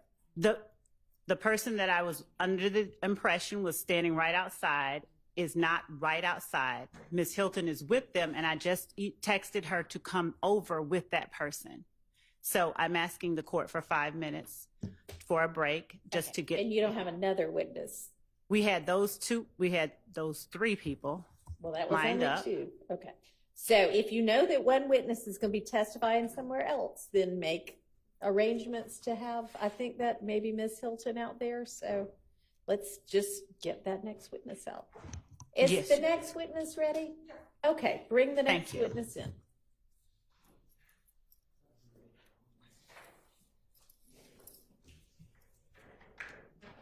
Coming up to the stand, if you don't mind.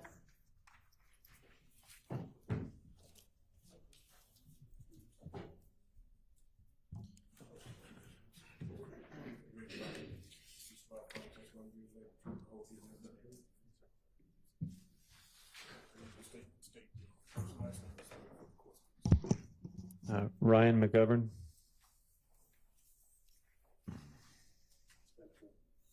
RyanMcGovern.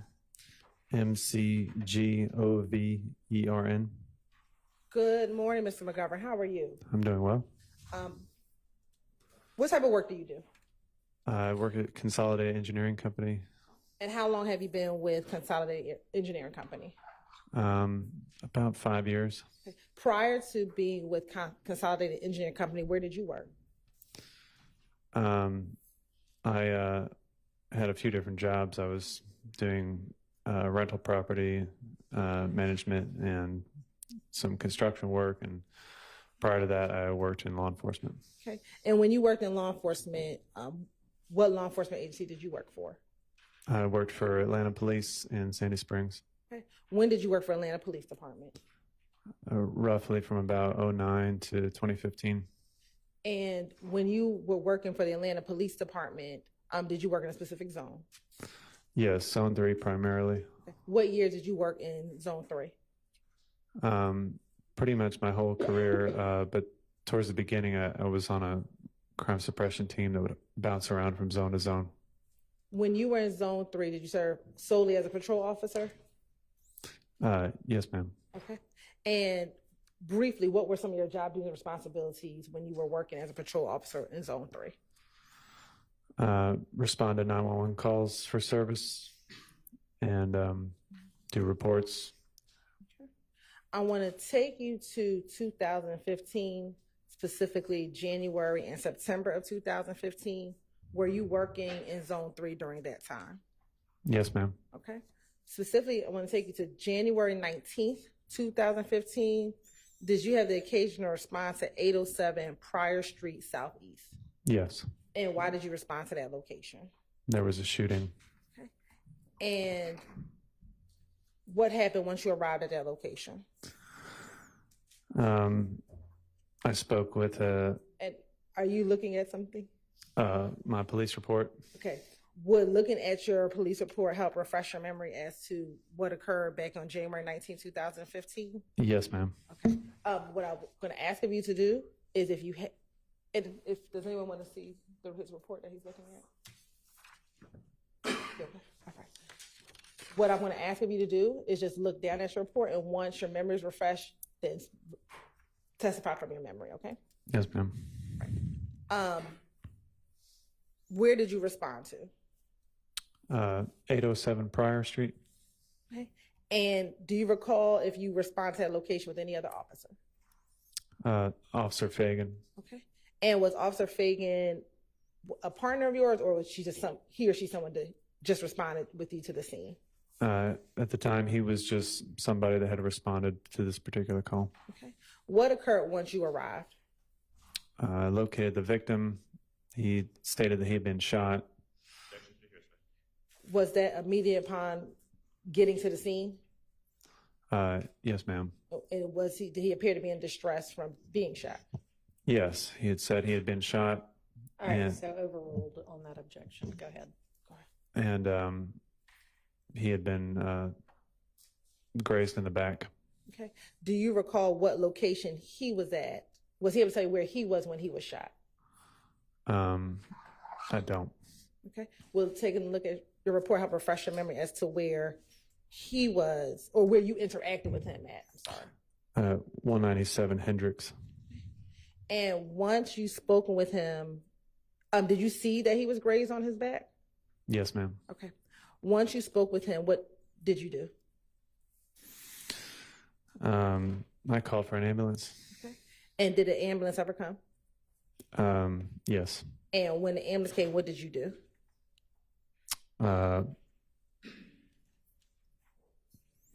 Followed him to the hospital and then spoke with him there. All right. And once speaking with him at the hospital, did you ever return to the scene? Did you ever return back to 807 prior? I don't believe so. Okay. Let me, as we're looking at anything, help refresh your memory as to whether or not you returned back to 807 prior. Yes. Permission to approach? You may.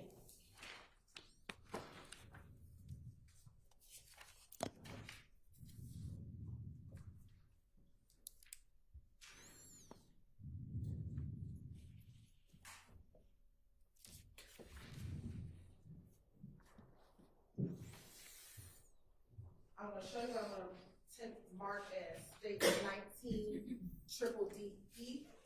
And just take a moment, look at this report and tell me if it helps refresh your memory as to whether or not you return back to the location.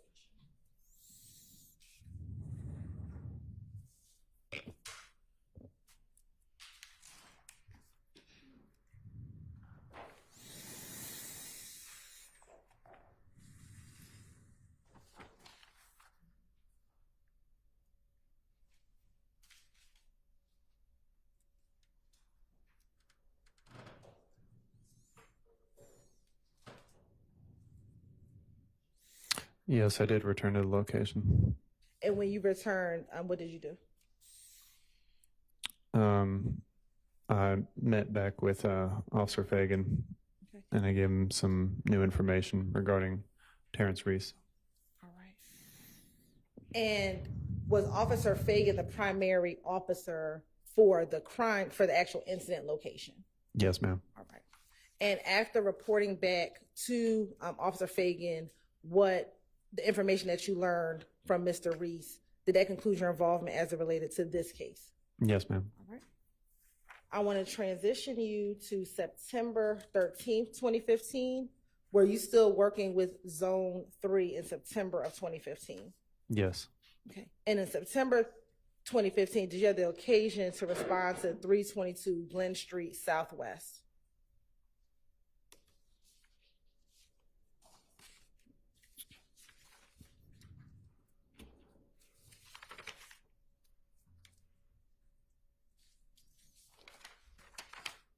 I don't recall. Okay. I'm going to approach with State's Exhibit 18, triple D.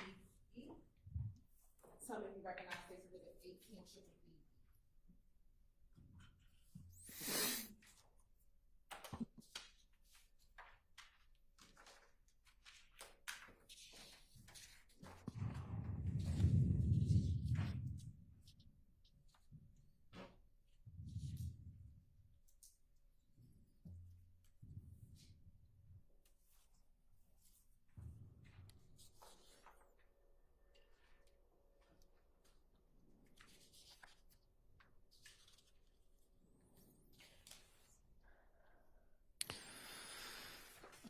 Yes.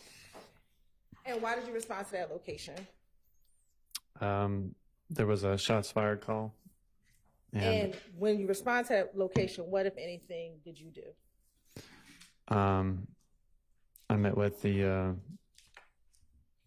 caller. It was there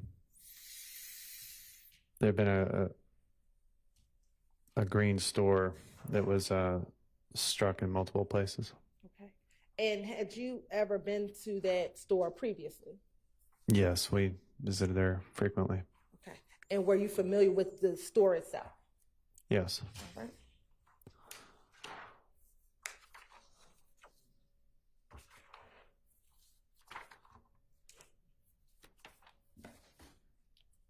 I'm going to show you what's been previously marked as Exhibit 1 triple DE to 5 triple DE.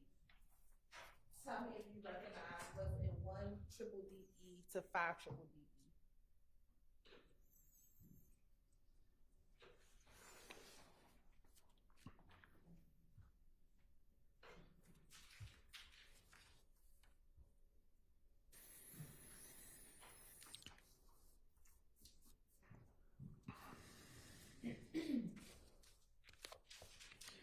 Yes, I remember responding to this location. And is that a fair and accurate depiction of the green store that you responded to back in September of 2015? Yes, ma'am. Your Honor, this time the state would like to tender State's Exhibit 1 triple DE to 5 triple DE into evidence. All right, those are admitted. Permission to publish. You may.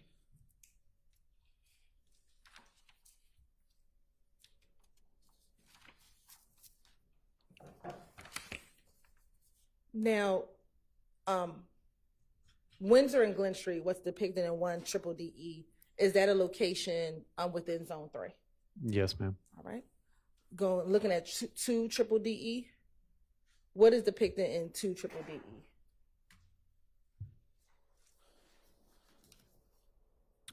That's the green store that was shot up. Okay.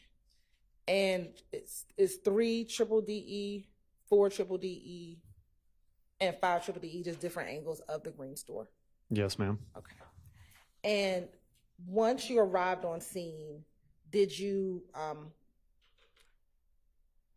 see any of the defects that were inside of the green store, or outside the green store, excuse me? Yeah, there were bullet holes. All right. Was there any other damage to anything else at the store?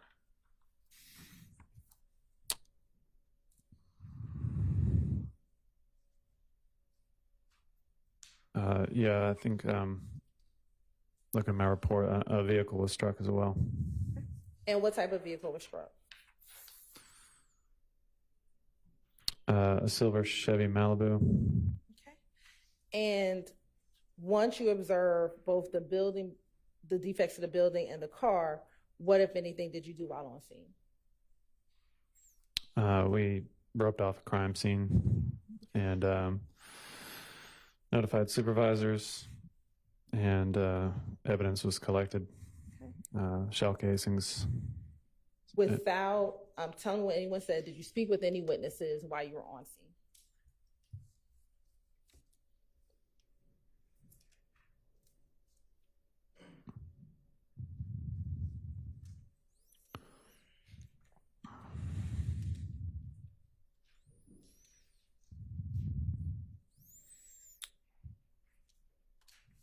Yes, a Miss Arnold.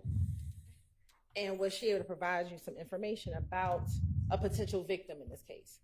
Yes. And did she give you a name of the potential victim? Objection, Your Honor. Calls for hearsay. Sustained. Were you able to watch video surveillance of what occurred? Yes, there was some video footage. And were you shown the video surveillance footage? Yes. And did you put in your report what you saw in that video surveillance footage? Yes, I did. What was on the video surveillance footage that you saw? It appeared to be a drive-by shooting with Shannon as the intended target. Suspect vehicle appeared to be a reddish maroon 4-door sedan with tinted windows outlined with chrome or silver. The vehicle passed by once and then circled again and let off some shots. The video footage shows that Shannon... Well, without saying any names. It's fine. It's fine, Your Honor. Okay. Okay. Continue. It shows that Shannon fled the scene and did not appear to have been shot, although it's possible could have been hit with debris of the broken windows. Okay. And at any point, did you try to determine if anyone had gone to the hospital, if there were any victims that went to the hospital?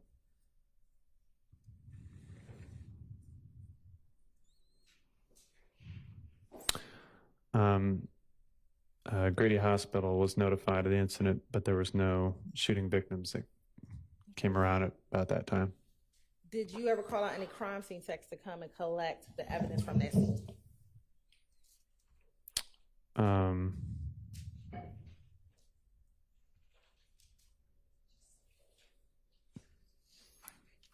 Yes. And who was the crime scene tech that you had come out to the scene to collect evidence?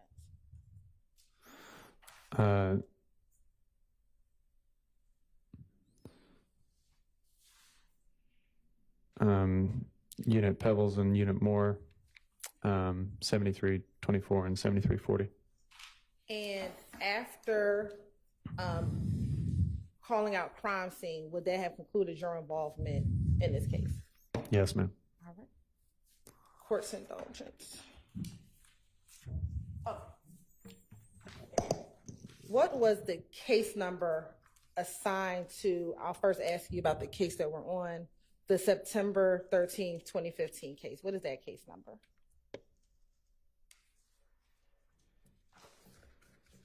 And, I'm sorry, the incident number.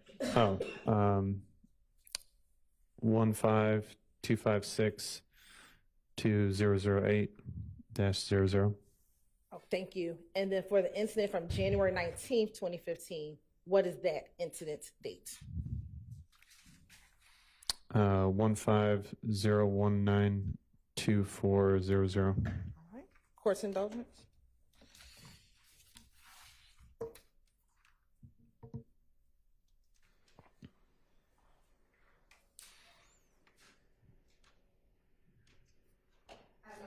All right, thank you. Any defense questions? All right.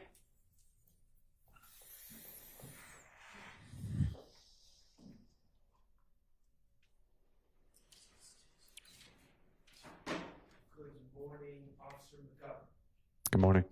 My name is Max Shard. I represent Shannon Stillwell. Sounds like you responded to the Green Store on September 13th, 2015, correct? Correct. And the Green Store is located on Glen Street, a couple hundred yards from McGovern Street, correct? Correct. Now, you spoke to some witnesses about these shots fired, and you learned that there was a car that drove by, and someone had shot at a Shannon, correct? Correct. All right. Shannon did not, from your understanding, Shannon did not do anything except get shot at, correct? I don't recall. Sorry. Well, does the report indicate that Shannon had done anything other than get shot at? Nope. So, did you look for witnesses? Yeah. And you spoke to a disarmed, correct? Correct. You also, and this Green Store is also known as Mommy's Neighborhood Grocery. Is that correct? Sorry, I don't remember. Could you look at the pictures of that Green Store? Is there a sign? Is there signage that indicates the name of the store? It says, well, it's partially busted out, but neighborhood grocery, I assume, is what it says. Okay. At 322 Glen Street. All right, great. And did you, after speaking to Miss Arnold, did you look for surveillance video at this Green Store? Yes, sir. Okay. And why did you look for surveillance video?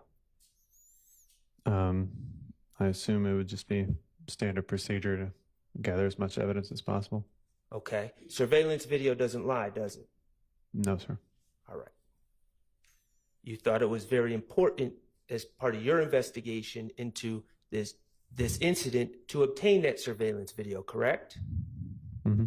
Okay. And you spoke to a Maricelis Ayuso, is that correct?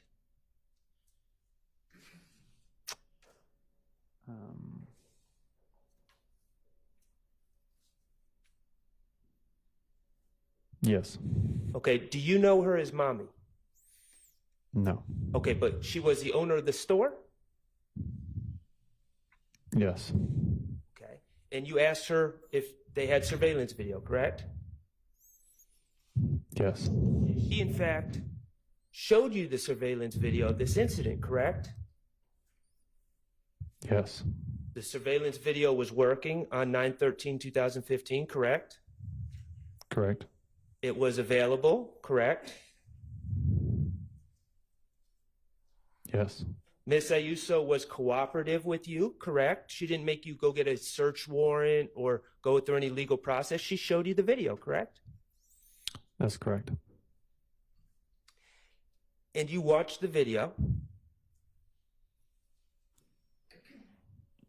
I assume so. Well, in your report, do you describe the video? Yes. Okay. Well, you wouldn't have described what was on the video if you didn't watch it, would you? Probably not. Okay. And while you don't know anyone's name from the video, you don't know anyone's name from the video, you confirmed that there was a man that appeared to be getting shot at that ran away from the scene. Mm-hmm. And you weren't sure if that person was shot or not. Correct. Did it appear to you that people were shooting at him?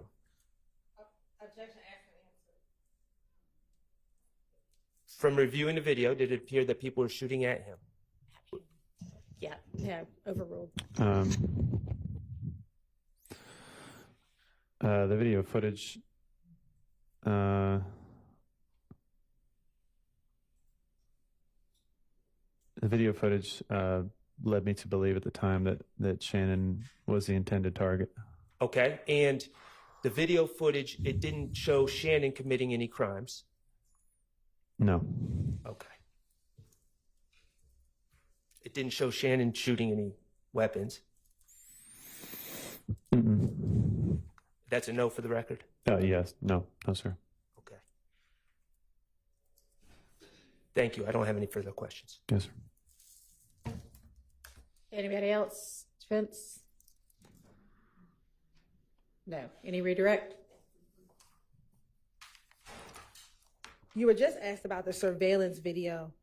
Do you know, sitting here today, how long that store had surveillance video footage? No.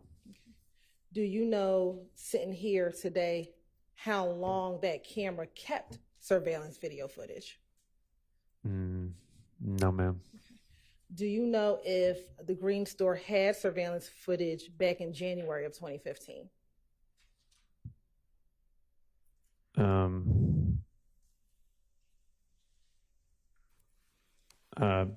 I don't think so. I'm not sure. You're not sure? I'm not sure. Thank you. No further questions. All right. Okay.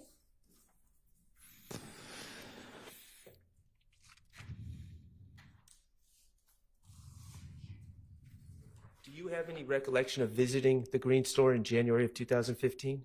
I actually do.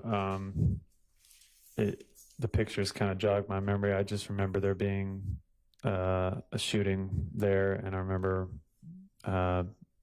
roping off some crime scene tape and going around asking questions to people. It was, 9 years ago, I believe. Who was the target of that shooting? Do you have that report with you? Which report are you referring to? This thing 9 years ago, January 2015.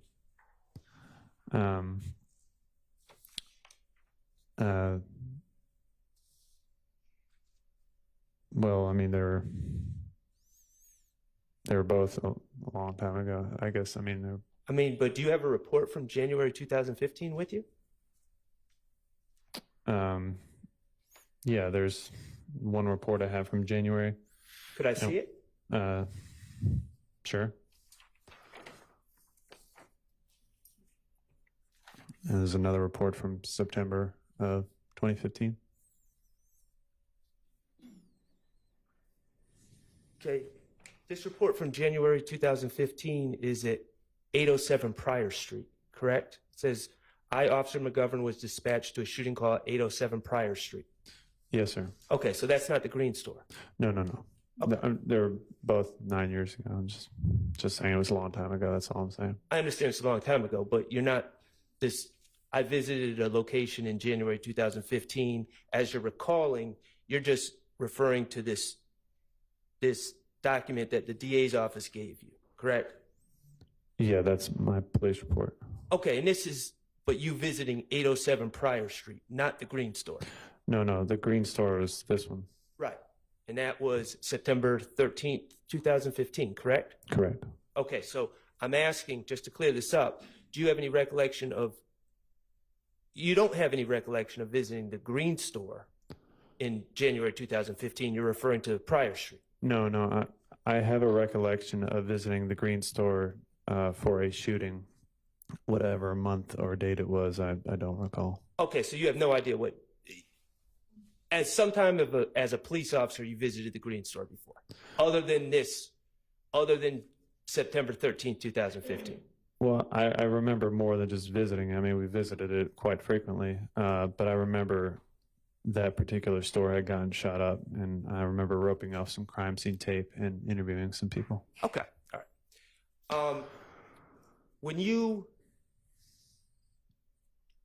I'm going back to September 13th, 2015. Mm-hmm.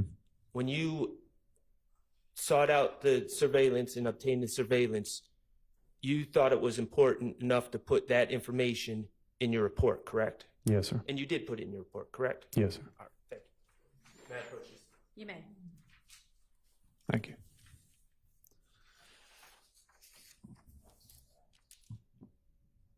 All right, you are excused. Thank you for your time. How long is your next witness going to be? Your Honor, it's about 50 minutes from now. Okay. And is that Ms. Latner's? Yes, Your Honor. Okay. Is there a shorter witness that's available right now? It's fine if there's not. Okay. Well, let's go ahead and have her then. Yes, Your Honor. The state calls Ms. Latner.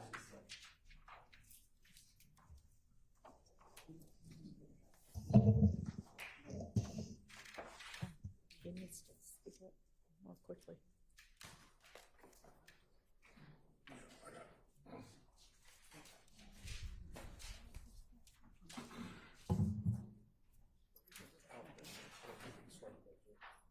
So you've already been sworn probably several times. I'll just remind you that you are still under oath.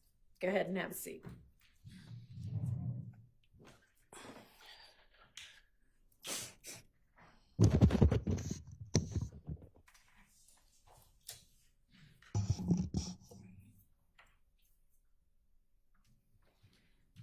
Good morning, Ms. Latner. Good morning. Is this the second courtroom you've had to testify in today? I haven't testified yet in the first one yet. Oh. Well, I'm sorry to hear that, Ms. Latner. With that said, Ms. Latner, before your testimony today, did you and me meet and go over some of the physical discs for you to mark? I did. And did we review a number of CAD reports associated with those 911 calls? Yes. Now, Your Honor, I'm going to approach Ms. Latner's with 124 Charlie, 124 Charlie, Alpha, 1 Golf, Alpha, 1 Juliet, Charlie, and 1 Juliet, Delta,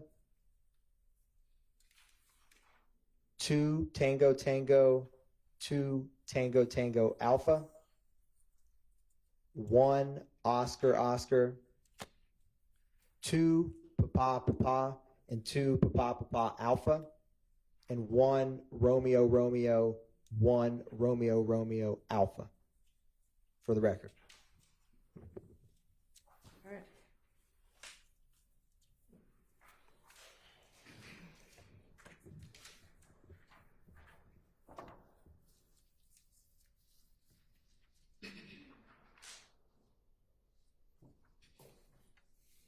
hope you have the letters all memorized, Ms. Latner's, like we practiced.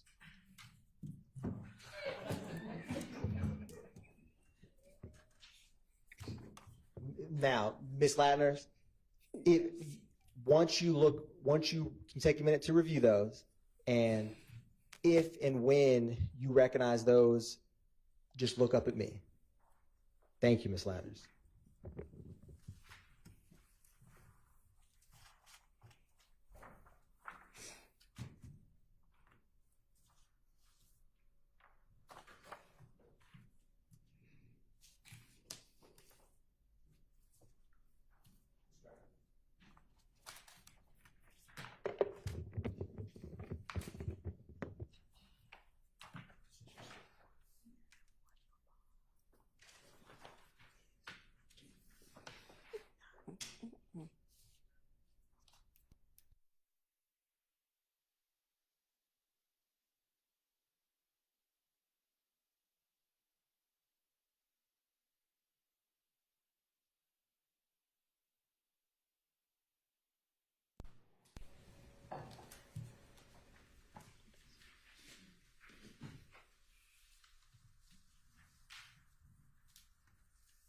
Thank you, Ms. Latner.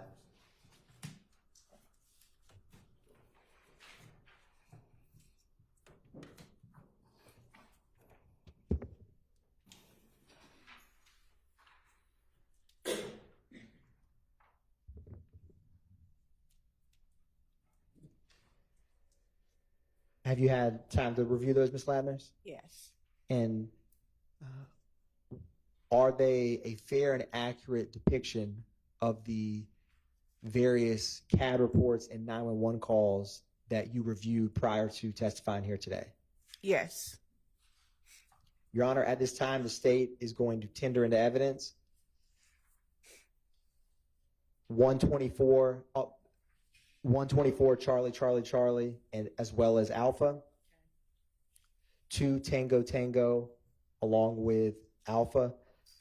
1 Oscar Oscar, 1 Papa Papa Alpha. Or excuse me, 2 Papa Papa and 2 Papa Papa Alpha. 1 Romeo Romeo and the accompanying Alpha. 1 Juliet Juliet Charlie and 1 Juliet Juliet Delta. And 1 Golf Golf Alpha. All right, there's your minute. Thank you, Your Honor. Now, Ms. Latner's, I'm going to... Hang on a second. Yes, that's certain. Absolutely. Thank you, Your Honor. Right. And publishing State's Exhibit 124 Triple Charlie.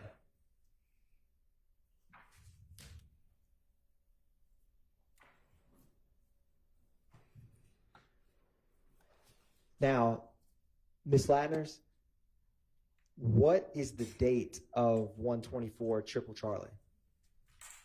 January 28th, 2015. What is the call type that this call came in as? Shot fired. And what was the location? 2905 Springdale Road, Southwest, apartment Peepaw 2. What zone and beat within the city of Atlanta was this call? In zone 3, 3 is 11 beat. And for the record, what is the APD incident number associated with this call? 150280046. Was this officer generated or 911 call? 911 call. What time was this call placed?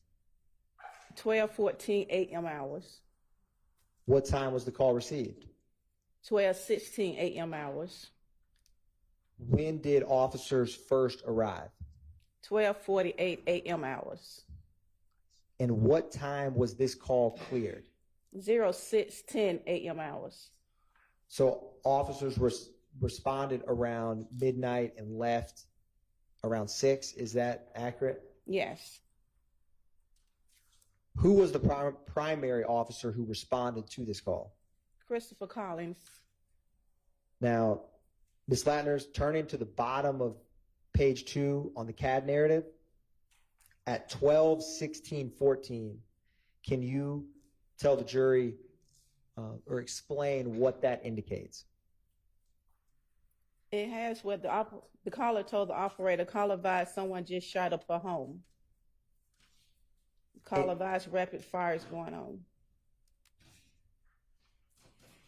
And what is the third stanza of 12:16:14 as depicted in the CAD narrative? Repeat that. Right beneath what you just read, Ms. Latners, what is the last call out after what you just read? Bullets coming through her home. And after bullets coming through home, what does it read? Caller possibly has a recording of the continuing bullets.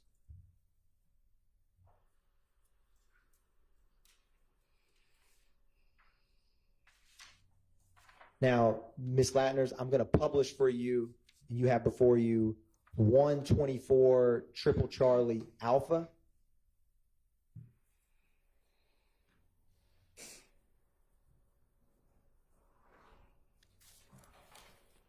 Is this also January 28th, 2015? Yes. What's the call type for this CAD? Shot fired. Is the address different or the same from what we just discussed? Same address for different apartments. Number. On what time did this call come in? 12:17 a.m. hours. Is that close or far in time from the CAD report we just discussed? It's close. What time was this call cleared and reflected in the CAD? It was cleared at 12:19 a.m. hours. If you turn to the CAD narrative, this second line from the bottom at 12:19:13 a.m., what does that indicate? It advised that the caller advised the 911 operator heard about 5 shots in the area, no further. And Ms. Latners, what was the disposition on this CAD report? The operator stored the incident because she found an incident before that, so she just relayed the calls to that incident. Is that a possible explanation for why this CAD reflects such a short, cleared call time? Yeah. Yes. Now, Ms. Latners, I'm going to publish 1 Golf Alpha.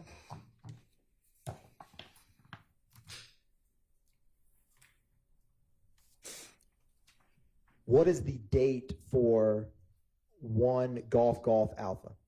January 26, 2015. Is that 2 days before the call we just discussed? Yes. What is the call type that this came in as? Person shot. What is the location of this call? 1007 Hill Street, Southeast, apartment A. Adam. What zone and beat is this CAD report? Zone 3, beat 304's beat. Was this citizen or officer generated? A 911 call. And who was the 911 caller? It says resident Freddie Reed. What time was this 911 call placed by Ms. Reed? It shows 21:33 p.m. hour, which is 9:33 p.m. hours. What time was the call received by APD dispatch? 9:33 p.m. hours, 51 seconds. When did officers first respond to 1007 Hill Street? 9:35 p.m. hours. And what time was this call cleared? 4:04 a.m. hours. Who was the primary officer that responded to this call? Alicia Lucas. Allison Leduc? Is that Allison Leduc, right. LEDUC? Yes. What are on the left under that, Ms. Latners? All of those section units, what do those indicate? You indicate the different units that went out of the location.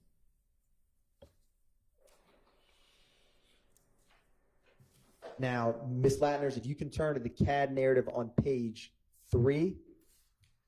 What is the first remark at 9:33:51?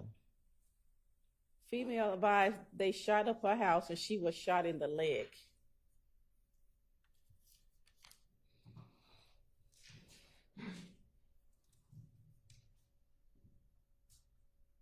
And Ms. Latner's, if you can flip back one page to the CAD narrative, page 2, or excuse me, the CAD report, page 2, do you see the time or the call out?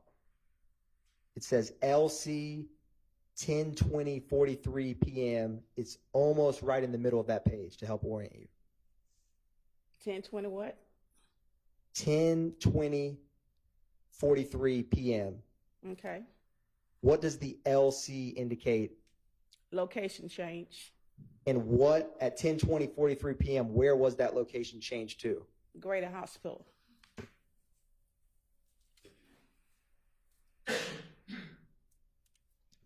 And Ms. Latner's turning back to page 1, what was the disposition for this case or this CAD? 17. Is that indicate a report? A report was made.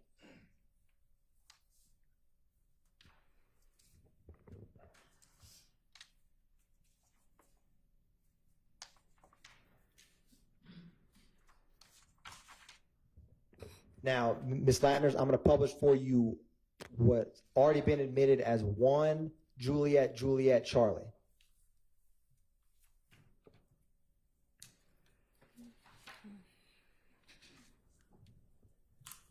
What is the date for this CAD report? May 7, 2015. What is the call type that this came in as? Suspicious person. What's the APD case number for this CAD report? 151270278. And what was the date? May 7, 2015. On this call, what location did officers respond to? 151 Cleveland Avenue Southwest. And with this CAD report, was it a 911 call or officer generated? 911 call. What time was that call received?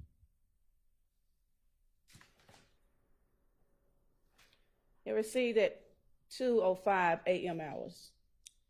What time were officers dispatched? 2:08 a.m. hours.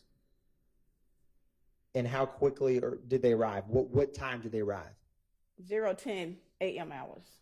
And what officer was the primary unit that arrived on the scene? It shows 1312 Baker. What time was this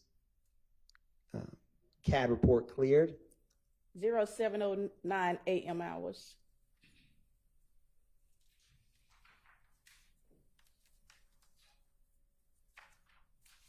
And Ms. Latner's, if you turn to page 2 of this CAD narrative, at 2:08:03, can you explain for the jury what that indicates? The caller advised the operator, 911 operator, he's at the BP station, black male, approximately 16 to 17 years old, white shirt, red shorts, with a machine gun, driving a black Chevy tag, gave out the tag number. Gun is still inside vehicle.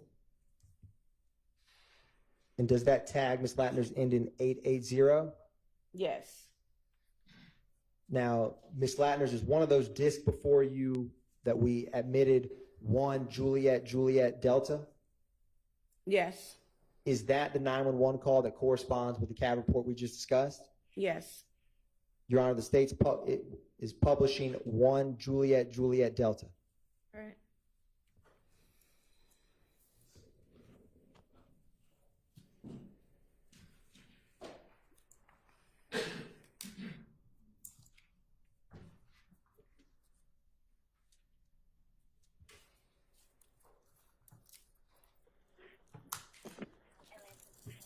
Atlanta 911, operator 6587. What is the address of your emergency? Hey, I'm up here at the BP gas station. The address is 151 Cleveland Avenue. Got a black four-door Chevrolet. I was walking out the store. Okay, I got out like with a Sir, is that Cleveland Avenue southwest or northwest? I mean, southeast or southwest? Okay. Southwest. Okay. 151 Cleveland Avenue southwest, and you said it's a BP gas station? Yes. Okay. Do you need police, fire, or ambulance? Police. Okay. What's going on now? It's a young guy with a white t-shirt on, red short, just got the car like with a machine gun for no reason. I'm walking out the store. He on a black four-door Chevrolet. Tag number is Peephole S-Ray Lincoln 8880. I don't know what he's trying to do, but he walked to the store, then he put the gun back inside the car, like the female is driving, but he got the gun laying on the back seat. Okay. And I felt like I was about to get shot down coming out the store. He at the counter now. Okay, and you said he was driving a Chevrolet? Yes, ma'am. What color? Black. All right, and is it a truck or a car? It's a car, and it looked like he was about 16, 17 years old. Big old gun. In the store talking to somebody, we can get somebody out here on ASAP. You know, they can catch him before he pull off. Okay. But that's a big old gun. I want my car to be anonymous because I don't know him and he don't know me. All right. I mean, that's a big old gun he got. And is he still inside of the store? Yes, ma'am. As we speak, he's still inside the store. Okay.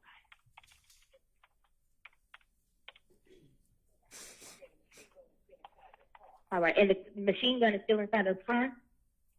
Yes, ma'am.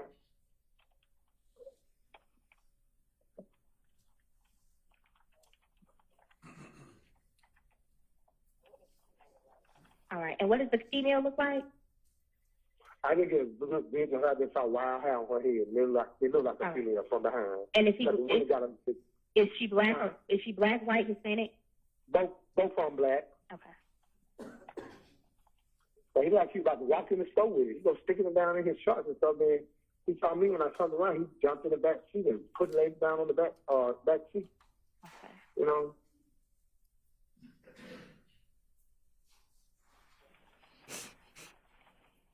All right, hold on 1 second, sir.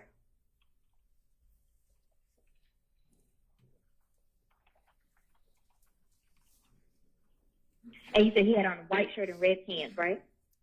Red yes, shorts? ma'am. White shirt, red shorts. All right, okay. And he's still inside the store at this time as well? Yes, ma'am. Okay. Yes, ma'am. All right.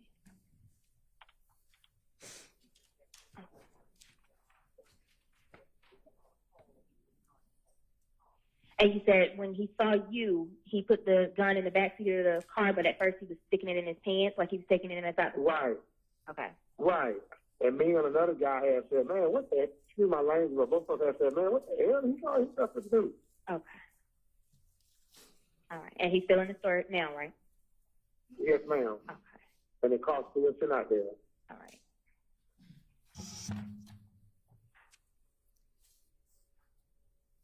What is the female doing? Is she just sitting in the car? She just sitting on the wheel, yes. I don't know whether a machine gun or a chopper, but whatever it was, they had a big old banana clip on it. Okay. And you said he looked about 16 or 17 years old?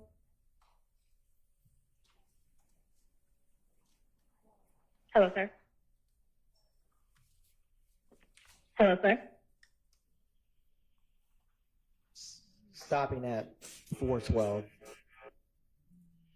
Ms. Latner, did we also, or do you also have before you a 2 Tango Tango CAD report? Yes. With 2 Tango Tango, the state's publishing 2 Tango Tango for the jury. What is the date for that CAD report? May 10th, 2019. And what did that CAD report come in as in terms of the call type or description? Person shot. What is the APD incident number associated with this case? 191302224. And what was the location for this May 10, 2019 CAD? 1600 Prior Road, Southwest Atlanta. What zone and beat is that location? Zone 3, 305's beat. And was this a 911 call or officer generated? 911 call. What time was the call placed? 9:35 p.m. hours. How quickly were officers able to get dispatched to that location? Maybe a minute. And when did they ultimately arrive? 9:40 p.m. hours. What type of response time was this person shot call? 10 minutes. What time was this call cleared? 12:29 a.m. hours. Now, at the top, Ms. Latner, what is the disposition and code number for this incident? You have code 10, which they impound the vehicle. 17 and 23, they did a report and they arrested someone. Is 23 the arrest? Yes.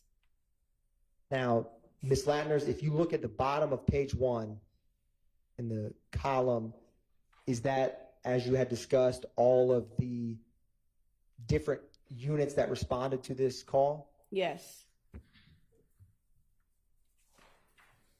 You turn to page 2, Ms. Latner. At the bottom, at timestamp 10:03:38 p.m., what is indicated at that time? Advised 3304 location change en route to Grady. And if you turn to page 3, Ms. Latner, towards the top at 10:19:09 p.m., what is indicated at that time? Advised 3304 at Grady Memorial Hospital in trauma room number 4.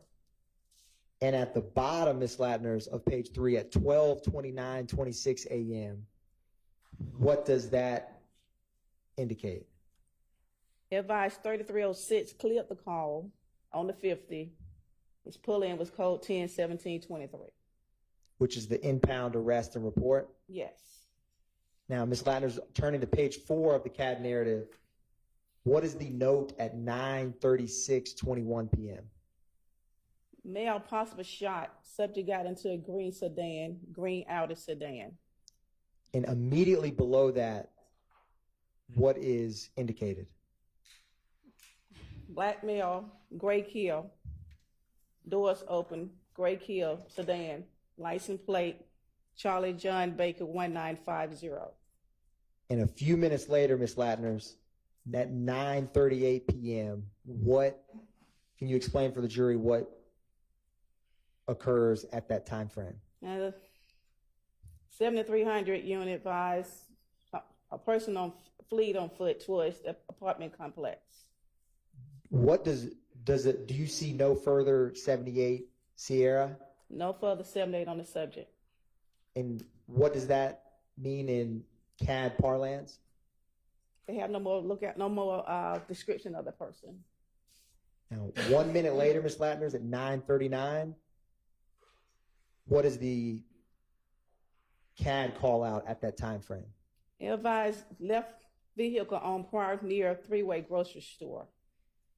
And about 4 minutes later, a couple lines down, Ms. Latner, at 9:43 p.m., what occurs at that time? Vehicle is shot up. And do you see the unit number 7171 also at 9:43? Yes. What does that unit advise at that time? 3303 advised shot in the neck. Someone shot in the neck, alert, conscious, and breathing. And 3 minutes later at 9:46 p.m., what occurs at that time? 3303 advised suspect exit vehicle possible towards Amer Drive. And Ms. Latner's 4 minutes later at 9:50 p.m., can you explain what occurs at that time frame? 3309, which is overtime unit, advised Pride and Thornton shut down. They're trying to shut down an intersection. And when it says MARTA notified, is that MARTA police or something else? That's the MARTA bus line. When we shut down a location, we advise the MARTA bus station that we're shutting down the locations. Now, Ms. Latner's, about 9 minutes later at 10:01 p.m., unit number 6181, what occurs at that time? They request K9 units out to the location to do a search with the dogs. Does, at 10:08. What does it indicate when it says GAT on scene? That's a specialized unit that's doing the search with the dogs and the, it's more like an undercover units. Understood. And about 6 minutes later, Ms. Latner's at 10:14 from unit number 6181, what occurs at 10:14? One of the unit 6181 advised at least 3 people fled from Grayford Fusion and at 10:14 hours. And 6 minutes later, Ms. Latner's at 10:20 p.m. What occurs at that time frame? Unit 3304 advised victim has 2 gunshot wounds to the left shoulder. And 4 minutes later, where it starts with the word tracked, what does that indicate? 1892, which is a red dot unit, he advised they tracked someone running at the fence line in the back of the apartment. And 1 minute later, what is the updated CAD report indicate at that time? He advised that Gibbon Road, subject possible jumped the fence. Now, Ms. Latner's also before you, do you have 2 Tango Tango Alpha, which is a CD? Yes. Is that the 911 call that corresponds with the CAD report we just discussed? Yes. Your Honor, at this time, the state is publishing 2 Tango Tango Alpha for the jury.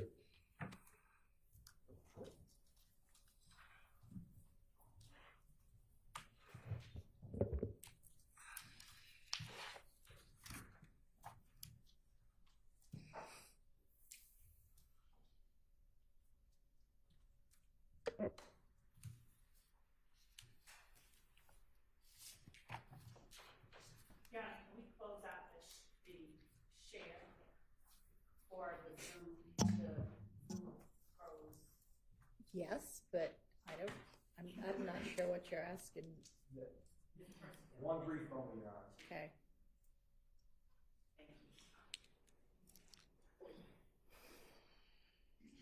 The computer just froze, Your Honor.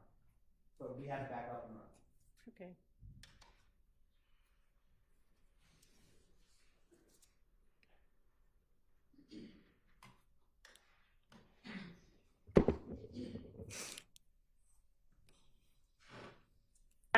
Operator 7300. Yes, there's some boys that just ran out of the car and they just shot fires. They just shot someone. What's the location? Got out of the car and ran. Okay, they shot someone or they were shooting?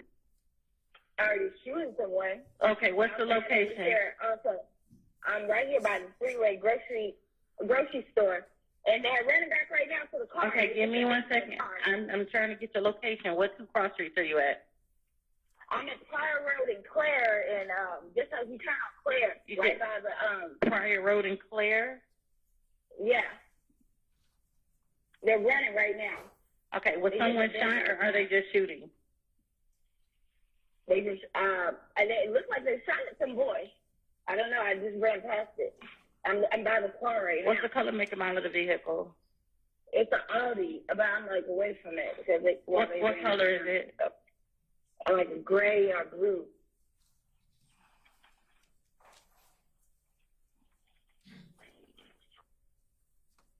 They got into a gray Audi sedan. Yep, 4 doors. It's like the light color. Do you have a license plate number? I can drive back around. How many boys are there? It was like 3. I don't know if anybody's in the car. Like the door is open. Black male, black, white, Hispanic, or Asian? Probably black. Yeah. Oh, and that's a Kia.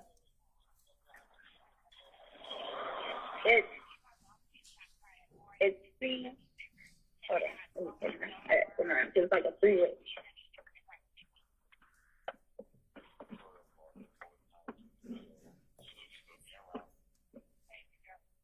I'm still here. Give me 1 second. It's CJBL 1950. CJB 1950. Okay, that's Charlie John Bravo 1950. And it's a gray Kia sedan? Yeah. And you said the males left. What direction did they run in? Oh shit, that's just they went, I guess, what is this, north, south? I mean, on Prior. Okay, so they went on Forks off, right? Okay, So they went on Prior. towards what? Like, give me somewhere where they went towards a place or a street. To the right, there's apartments over here. There's just a fence. There's a three-way grocery store right here. And give me 1 second. I'm still here. Bear with me 1 second. they ran toward these apartments. And there's a shoe. Little boy's shoes. They only took off the shoes right here. Okay, give me a description of some of the males. You said they're black males. What are they wearing? They hoodie and regular clothes. I mean, I was far away. I couldn't identify them. Okay. But we're by the park place. They left the vehicle near. There.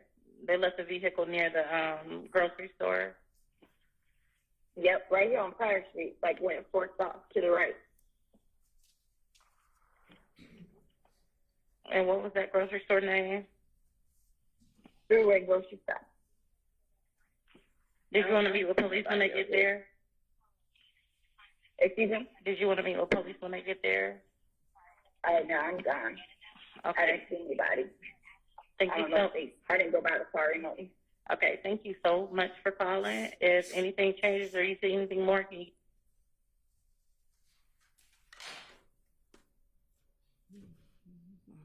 Your Honor, publishing one Oscar already admitted. All right.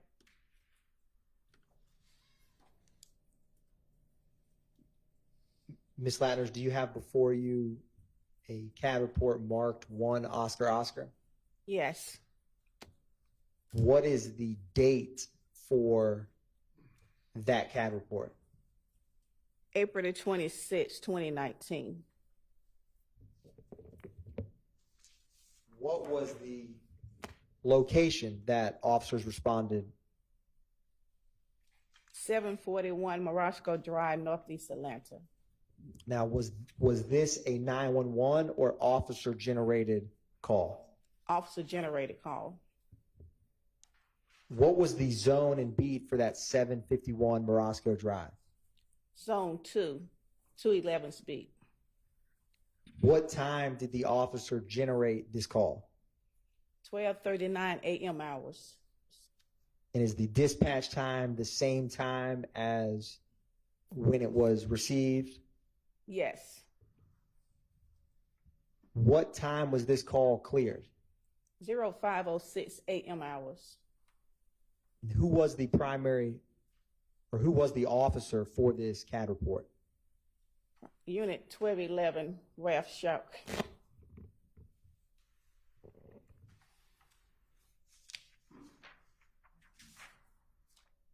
Is this a 10-minute response call?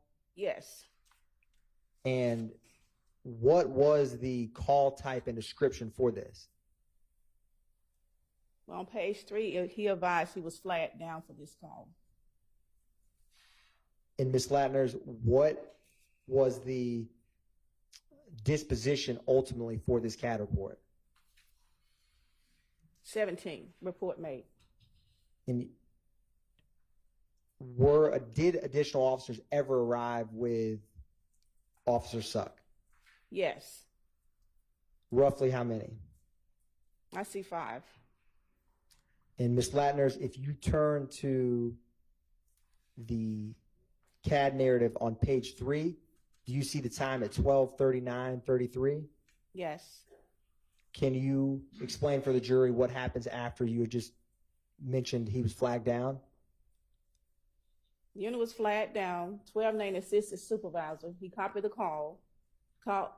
Officer advised his dispatch at the time possible person was shot in the parking lot.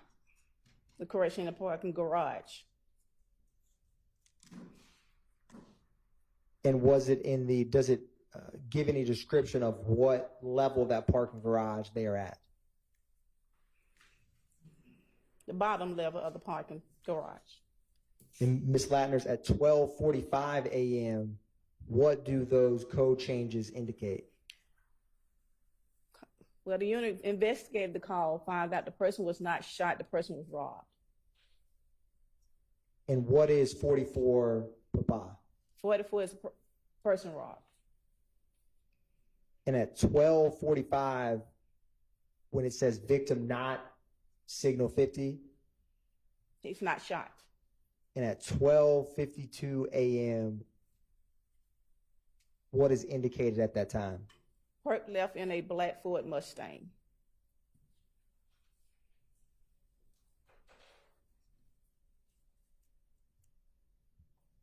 Ms. Latner, do you also have before you 2 Papa?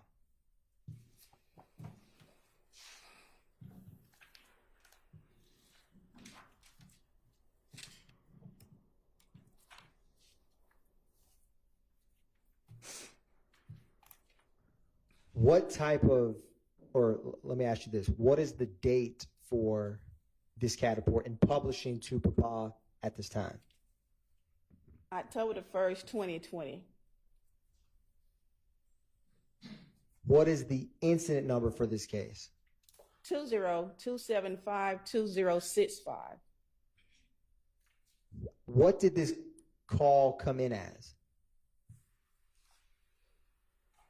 The call came in as a 44V, which a vehicle being carjacked. What did the call end as? As a 39 information for the officer. Can you explain for the jury what that means? Or Well, call came in as a 44V. The operator only can go by what the caller tells the operator. Once the officer get out there and investigate the call, he has the choice to change the sentence. So he changed the sentence to a 39 information for officer. now, Ms. Latner, what zone and beat was this call in? Zone 3, 303's beat. And what was the address? 250 Fulton Street, Southwest Atlanta. Was this a 911 call or officer generated? 911 call. And what was the caller's name? Gary. Does it only have a first name listed? Only first name with AT&T Mobile, that's it. Do some other providers give first and last names? It depends on the caller, yes. Now, Ms. Latner, what time did Gary make this 911 call? 10:50 p.m. hours. And what time were officers dispatched to respond to this 911 call? 10:52 p.m. hours. What time did officers arrive to this call? 10:59 p.m. hours. Who was the officer that arrived? What is this, Rico? I don't know how his last name. Ravilus. That's fair, Ms. Latner. And what is his unit number? Unit 1303. Now, if you look a little bit below at the unit time 11:14:12, what does that indicate? 44V vehicle contract. And then at 11:26:25. They changed it from a 44V to a dispatch to a 12, which is information to the office. Now, if you turn to the CAD narrative on page 2 at 10:51:46, what happens at that time, Ms. Latner? The operator put on here just occurred, the incident just occurred, a 2016 Gold Buick LaSalle paper tag. Is that a gold Buick LaCrosse, Ms. Latner? Gold Buick LaCrosse. Then it has a paper tag. And after it lists that it has a paper tag, what is the next update in this CAD report? It advised a black male, dark skin, tall, 69, which is 69 is a gun, AK, and 1395, which is supervisor, copied the call, took all money, and his iPhone 11. Now, right beneath that at 10:54 p.m., what is DOT on Fulton towards I-75? That means DOT, they have DOTs out all times of night. They already out there on the location of 75. That's where DOT handle their stuff on the highway. Understood. Is that direction of travel? Yeah, it could be direction of travel. Now, what was the other DOT you were just talking about? The DOT units. Understood. Which one do you think this CAD report is reflecting? Excuse me? Do you think on this CAD report, is it direction of travel or the units you were just describing? Direction of travel on Fulton towards I-75. And after that direction of travel is provided, what is the next update 1 minute later at 10:55 p.m.? It has pink AutoNation tags on the back around the temporary tag. It's a temporary tag. And Ms. Latner's a little bit later at 11:12 p.m. Was any other units raised? The robbery units. And can you explain for the jury what it means when you raise the robbery unit? City of Atlanta have different departments, different officers in different units. We have robbery units, we have red dot units. So since this was a 44 vehicle, they raised the robbery units to handle this call. And Ms. Latner's a little while later at 11:26 p.m., what does the unit advise at that time? That the caller not cooperating with the unit. And 4 seconds after that update, is that when it changes from a 44V to a vehicle theft to a 39? Yes. Do you also have before you, Ms. Latner's, the accompanying 911 call that is to Papa Alpha? Yes. And is this the 911 call from what we just described, the gentleman with AT&T known as Gary? Yes. Your Honor, at this time, I'm going to publish to Papa Alpha. All right.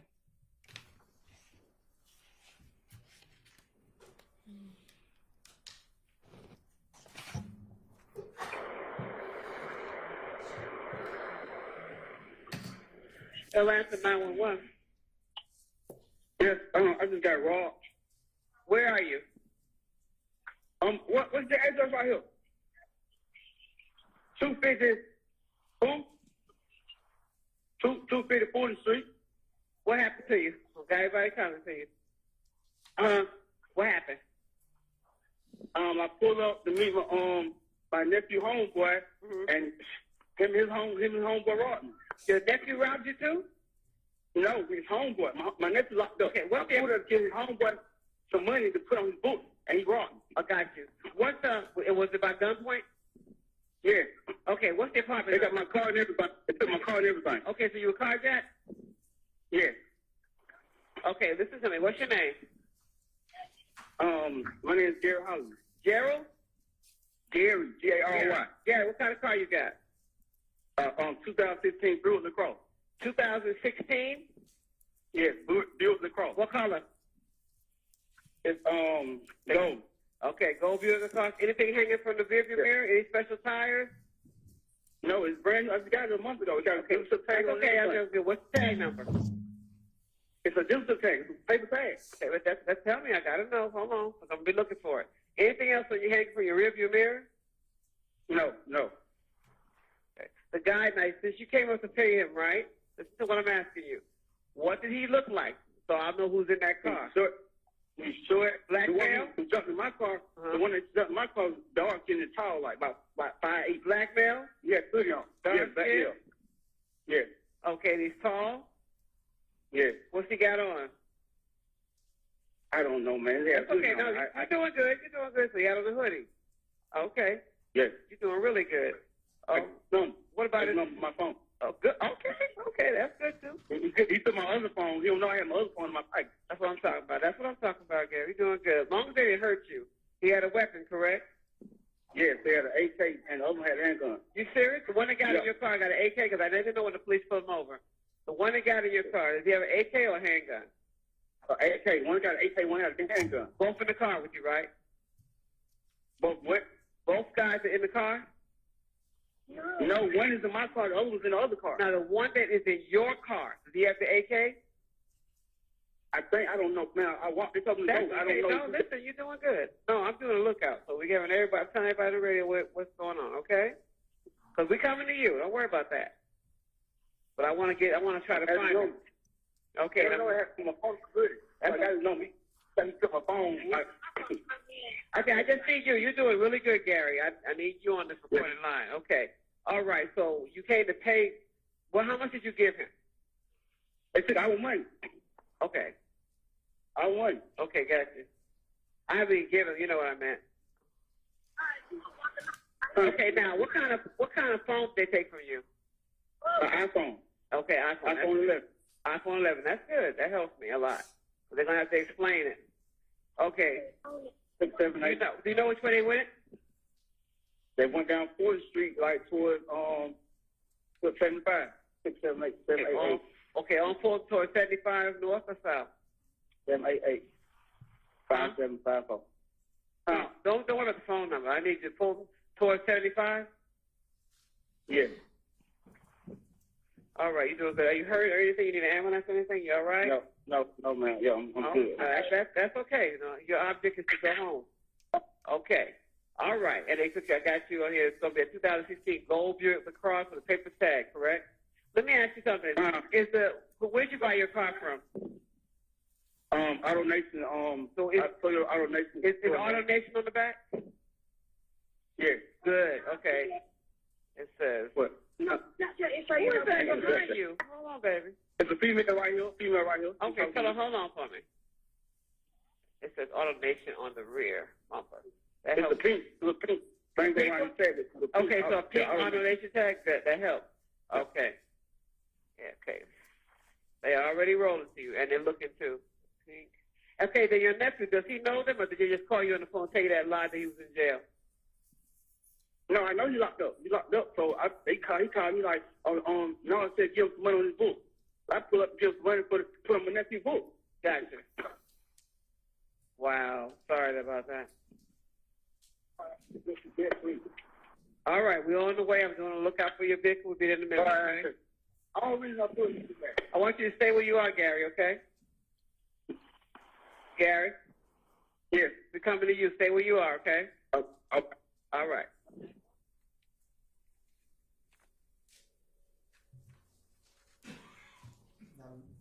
Ms. Latner, do you have before you one final CAD report and accompanying 911 call? That is 1 Romeo Romeo. Yes. Ms. Latner, starting with and publishing 1 Romeo Romeo, what is the date for that CAD report? October the 12th, 2021.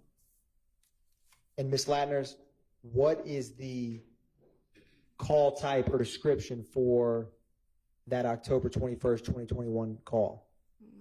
44P, pedestrian robbery. What is the incident number that accompanies this pedestrian robbery? 212851437. What is the location for that call? 47 Cleveland Avenue Southwest, apartment 47. Is that zone 3? Zone 3. Was this a 911 call or a officer generated call? 911 call. And what was the caller's name? Demarcus Smith. Darius Smith? Smith, yes. And Ms. Latner, what time did Mr. Smith make this call? Or sorry, yes. What time did dispatch receive the call, I should say? They received the call at 5:10 p.m. hours. And what time did officers first arrive to this location? 5:11 p.m. hours. I'm sorry, they arrived at 5:14 p.m. hours. What time was this case ultimately closed? 6:47 p.m. out. Well, not it's 6:47 p.m. hours. And at that time, what does it mean when it was code 17? Officer made a report. Now, Ms. Latner, if you turn on the bottom of page 2 under where it lists incident comments, what is the date and time, or can you explain at 17:10:40? You want me to explain the 911 call? Yes, ma'am. Okay, call advised happened at above location. Subject had 2 guns taken. 2 guns took caller's money and vehicle. Gave description of the vehicle, a white van, 2003 GMC Savannah, with the tag number, Georgia plate tag, X-ray Paul Lincoln 2301. direction of travel, he advised towards the highway. 2 black males, unknown clothing, 69 gun. Caller will be waiting at 349 Cleveland Avenue at the Crystals. And Ms. Latner, is there any rhyme or reason why this CAD report looks different than some others we've discussed?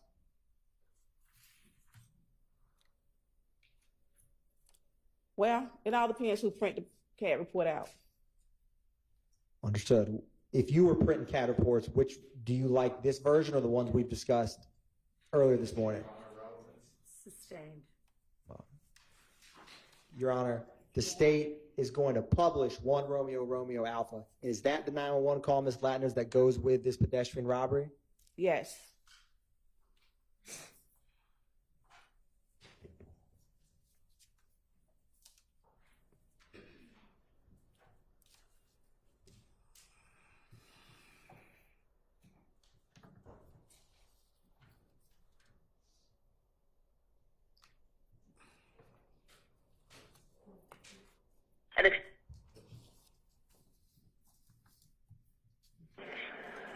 Atlanta 911 operator 7663 with the address of the emergency. Yes, I had just been carjacked at Cleveland Avenue Park. They put guns on me, robbed me for my jewelry, my wallet, my phone. I'm sorry that happened to you. Is that Harper Park? No, it's Cleveland Avenue Park. The one on Cleveland Avenue by the library. That's where it happened at. Cleveland. They took my van. I have a white 2003 GMC high-top van they took. Tag number X. Hold on, sir. I don't mean to be sounding like I don't share, but you're actually talking a little too fast for me to type it, okay? I'm still trying to get the address to where you are, okay? Yes, I left from there, ma'am. I left there. Okay. Where are you now? I'm right here on Ruby Harbor. I'm in the car. Got it. I'm looking for Well, y'all need to stay put for the police, okay? Are you able to, if it's safe for you to go back to where it occurred at? No, ma'am, I'm not going back there, ma'am. Okay. Do anyone know the address? Because I'm trying to pull it up, and I'm having a hard time. It's the same address as Cleveland Avenue Library, ma'am. All right, hold on. And they got my van, my wallet, everything. Yeah, but you don't need to follow them, okay? It's not worth your life. I know I'm not trying to follow them. I'm not. I'm just trying to get back to this location. When you say I'm trying to get back to this location, what location? I had to go back to Forest Park to get in the car with my brother, ma'am, so I can come back on this side to call you all because it was calling Clayton County Police. Can you just put a note in that they'll be on the lookout for my van, ma'am? Okay. And you said, what's the name of the park again?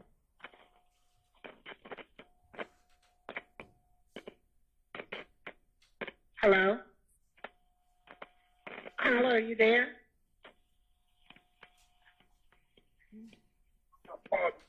Hello? Yes. Okay, listen. What's the name of the library? Cleveland Avenue Library. Cleveland Avenue. All right, I'm showing on Google Maps it's going to be 47 Cleveland Avenue. Does that sound about right? Yes, ma'am. Yes. All right, and you advise you do not need an ambulance. Is that correct? Correct, ma'am.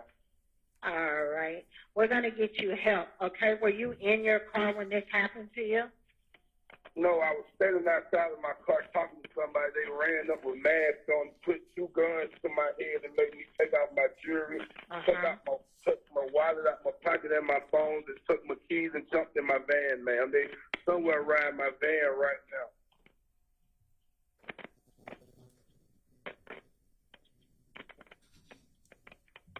And, okay, and your vehicle's a white van?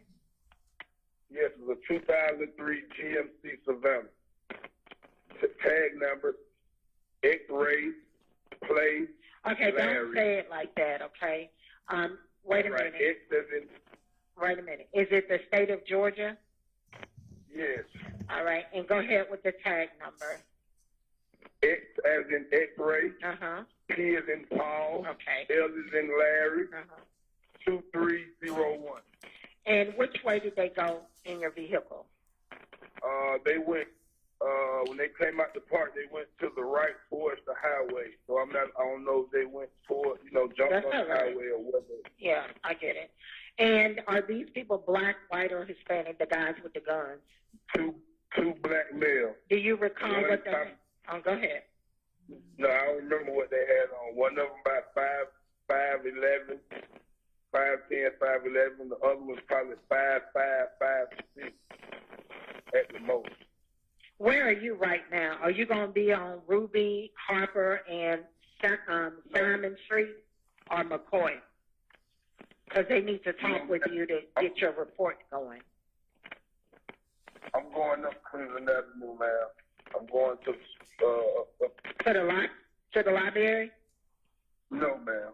Okay. Because this is like a lights and sirens call. They need to know where you're going to be at. You understand? Like the officer needs to come to you. You don't want to meet with an officer? Hello? Yeah, I could meet them at the Kroger parking lot right there by the Papa John's. No, I don't think you can go there because that's going to be on South Fulton, I believe. What's The your Burger name? King on Cleveland Avenue. What's your name? Darius Smith. Darius Smith. SMITH. What's your phone number?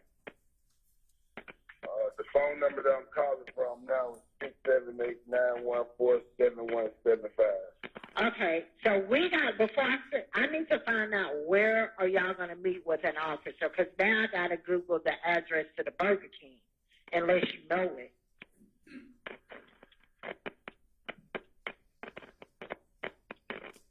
You can just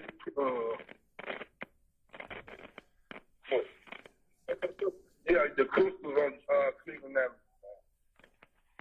So you want to change it now to the Crystals on Cleveland? Yeah. Hold on, let me Google that address. It's long for y'all to keep the system. Well, do you have an address for 911? Yeah, 349 Cleveland Avenue, man. 349 Cleveland Avenue. Cleveland Avenue, southeast or southwest?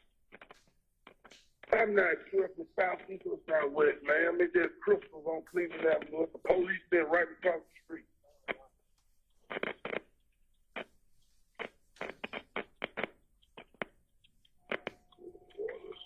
All right, sir. We're going to get the officer out. It's an emergency call. Like I said, they're coming to you, okay? All right. All right, bye-bye.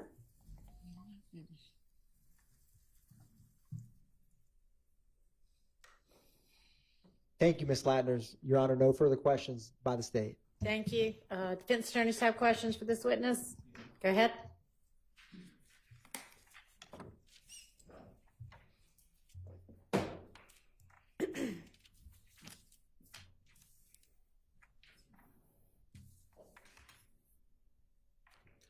Good afternoon. Good afternoon. Ms. Latners. Ms. Latners, I want to ask you some questions concerning various matters here this afternoon. I'd like to begin, Ms. Latners, with an October 1st, 2020.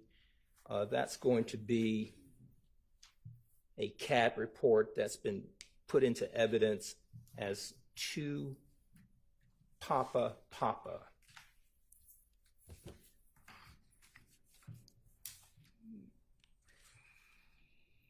Do you have that one before you? October 1, 2020?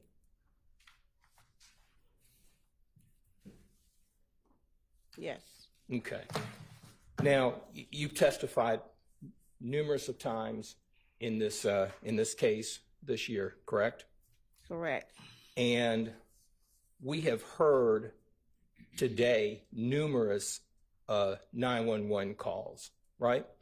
Yes. We've heard numerous 911 calls throughout this trial, correct? Yes. And the callers that are calling in, they are giving information to the 911 dispatcher, right? 911 operator. The 911 operator, correct? Correct. They're giving a story. They're telling a certain story of what they say happened, right? Correct. Sometimes it's true, correct? Correct. Sometimes it's not true, right? Correct. Okay. Now, I want to direct you to October 1st, 2020. That call began at 22:50 hours. That would have been around 10:50 in the evening, correct? Correct. Nighttime in the state of Georgia, right? Correct. Okay. Now, I want to direct you to page 2 of that CAD report. Specifically at 10:120 at 10:51, it says 44V. You've testified that that would be a robbery or carjacking or something of that nature. Is that correct? 44 is a vehicle robbery, right? A vehicle robbery of a gold Buick LaCrosse, according to the report, right? Correct. The caller indicated that his name was Gary, correct? Correct. This caller says that the person involved was a dark-skinned, tall black male. Is that right? According to the CAD report?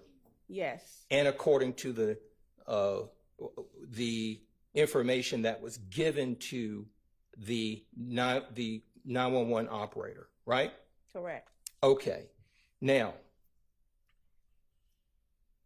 during the course of this CAD report and the officers being out there, there was an officer who responded, right? Correct. And according to the report, the officer that responded was a Officer Revillis. Is that right? Correct. Okay. This CAD report documents a time frame from 22:50, 10:50 hours, to 23:26 when it says it's clear, correct? Correct. Little under an hour, right? Correct. So that tells us that the officer is with the caller, Gary, during this period of time. Clear, correct? Objection, Your Honor. Calls for speculation. Sustained. Now, Ms. Latner, let's talk about the entry where it has on page 2, 10-1-20, 11-12. It says raised robbery, correct? Yes. That means that Officer Revillis is raising up or calling a robbery detective. Is that right? That's right. Okay. Now, when that's happening, there's an entry in the CAD report that then tells us on 10-1-20 at 11:26, look at the jury and tell them what it says with regard to that particular entry. Unit advised, caller not being cooperative at 11:26 p.m. hours. Ms. Latner, tell this jury, how long have you been doing this work? 34 years. You are set to retire this year, correct? Again, yes. Until we let you go. No, I'm retiring. Okay, that's right. Now, tell this jury, you've seen this entry on numerous CAD reports. Is that right? Correct. Tell this jury, based upon your experience, your 34 plus years of doing this kind of work, coming into a courtroom and talking to a jury and giving us information, caller not cooperating. Tell this jury what that means. Objection, Your Honor. Relevance and compound. Sustained. I'll break it up. Ms. Latner, can you tell this jury, based upon your experience as a 34-year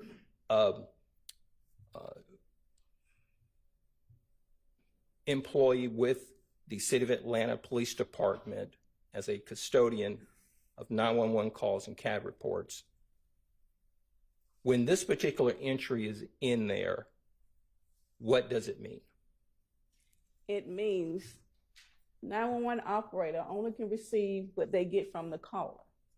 Once the officer get out on the scene, he investigates and he advised his dispatcher to change the call to a different incident. Okay. And she does what he asks him to do. Okay. Now, the responding officer, he raises up robbery, right? Correct. So he's talking to a robbery detective, correct? Correct. All right. Now, when he's talking to a robbery detective, the Officer Aviles then goes to a code of a 44V. Tell the jury one more time what 44V means. 44V is vehicle carjack. Now, we have gone then on this report within that hour from a vehicle robbery. Tell this jury what 39 means. Objection, Your Honor. Asked and answered. Overruled. I mean, it may have been, but I'm going to permit it. Tell this jury what 39 means. Information for the officer. That means that he gathered the information that he needed and he changed it to a 39. So the officer who's on scene, correct? Correct. On the scene with Gary, correct? Correct. On the scene getting information, correct? Correct. It starts out as a robbery of a vehicle, right? Correct. On the scene at that location, the officer and the raised robbery detective, they change it from an armed robbery to an information. Is that correct? Correct. And information is not a crime, correct? Correct.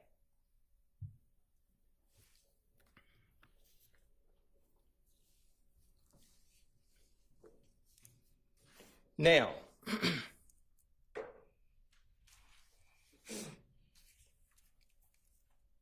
we heard a call, a 911 call, associated with the same 10-1-20 incident, correct? Correct.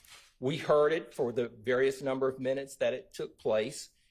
We did not hear at any time the name Delmisha Coppage, did we? No. We did not hear that she was robbed, did we? No. We did not hear that her vehicle was stolen or carjacked or robbed, did we? No.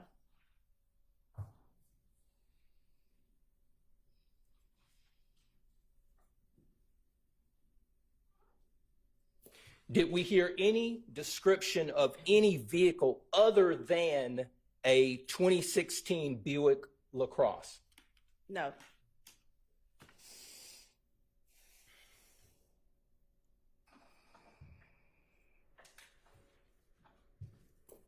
Did we hear any description in the 911 call other than strike that?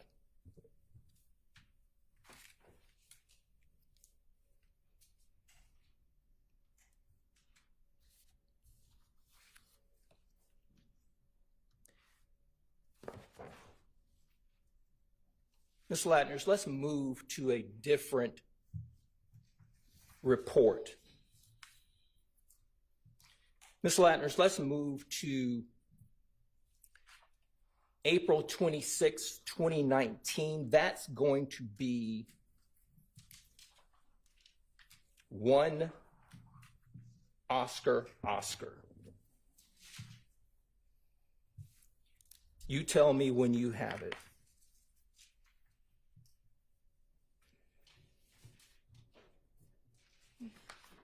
Okay.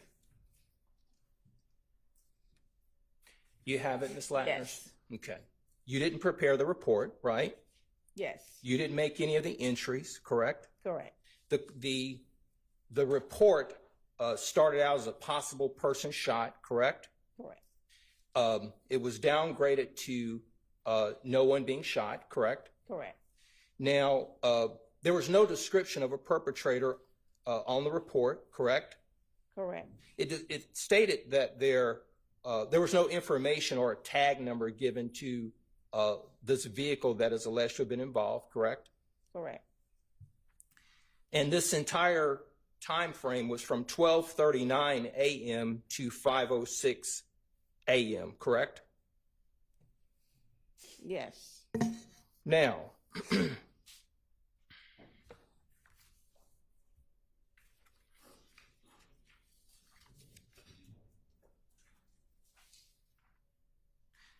I want to direct your attention to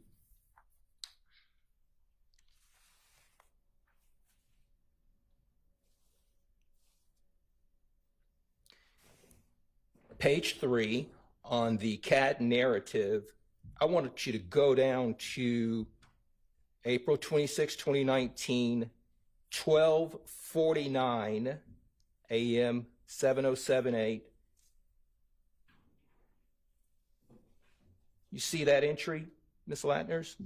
It says gate code 478. Gate code 478. Correct. Can you tell this jury gate code 478? Tell this jury what that means. It means the apartment had a gate around it with a code. So that tells us that in order to get into this particular garage, it requires a gate code to enter, correct? Objection, Your Honor. Calls for speculation. Sustained. Based on your training and experience and doing these particular CAD reports and testifying about them, have you seen gate codes in other CAD reports? Objection. Relevance. Overruled. Ms. Latners, you can You answer asked me, the have I question. seen it in other CADs? Yes, have you seen gate codes in other CAD reports? Well, it all depends on where you live and if the apartment have gates and have a code for it. Okay. The 478, is that an internal number that's used for CAD reports? Or is that the code to this particular gate in this garage? That's the code for this garage. Okay. So the person, so if you punch 478, you will gain access to this particular, according to this CAD report. Objection, Your Honor. Calls for speculation. Sustained. Okay.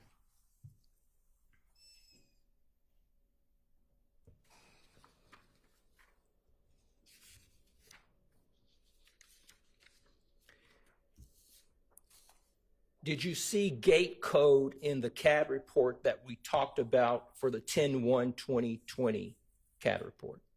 No. And this was are you familiar with 741 Morosco Drive, Ms. Latners? No. Okay.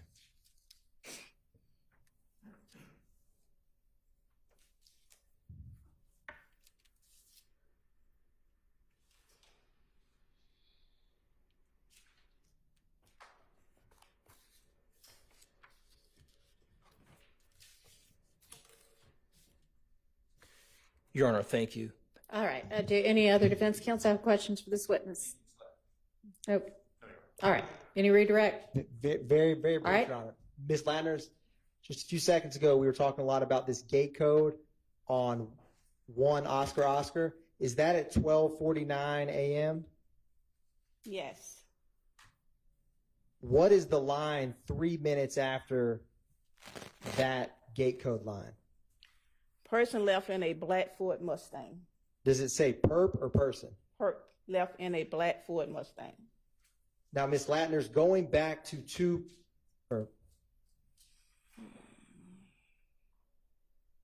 was there more than one person identified in a robbery? In the robbery? This car right here? Yes, ma'am. I don't see any. Does the caller indicate, is there anywhere in this CAD report that has any information about how someone entered a parking garage or location on that CAD report? No.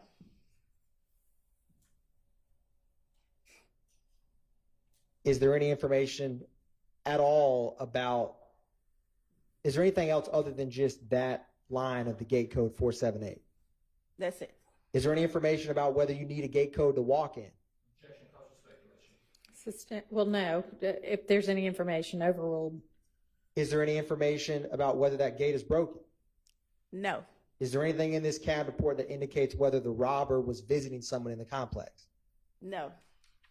And Ms. Latner's going back to Papa, when a call comes in on cross-examination, you were asked about some information's true, some information's false. Do you recall that? Yes. Is there any way to know when someone, before officers arrive, what's true or not true about what a 911 caller is stating? No. And from the 911 dispatcher's perspective, do you try to determine if what is being said is true or not true before you respond? It's not their job. And is the initial officer's perspective of an on-scene victim the end of any further investigation? You can answer that if you know that from your personal knowledge. Repeat the question. If an officer, do you remember on cross, you have discussed about the 44V being changed to 39 info for officers? Correct. In Atlanta Police Department protocol or procedure, if you know it, does that stop a case? Can no for Overruled. Based on your own knowledge. Can you complete the question, please? Yes. Can further investigation by the Atlanta Police Department be done on a case where the initial officer changes the call to 39 info for officers? Overruled. Yes.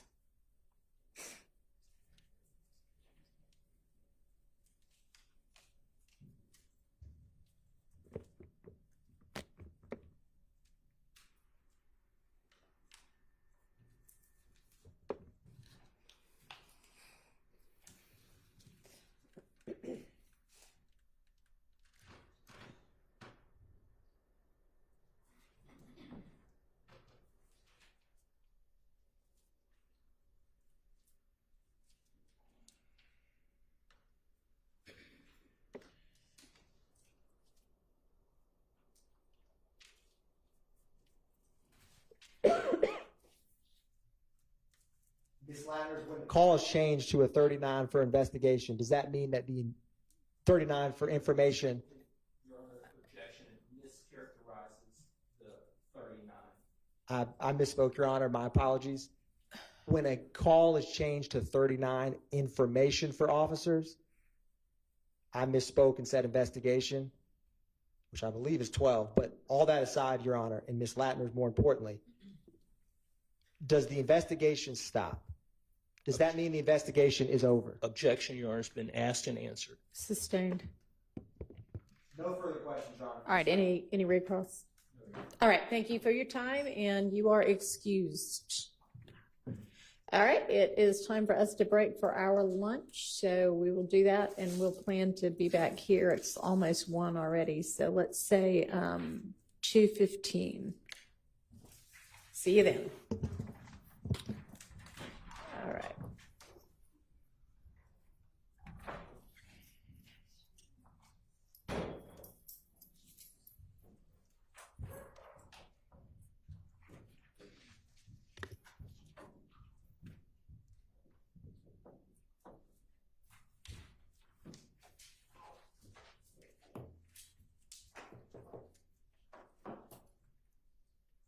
All right, Sarah, we're back in a little over an hour and 15. Yes. I think Mr. Schott is here. Is it? Can we take it up after? I'm trying to get somewhere.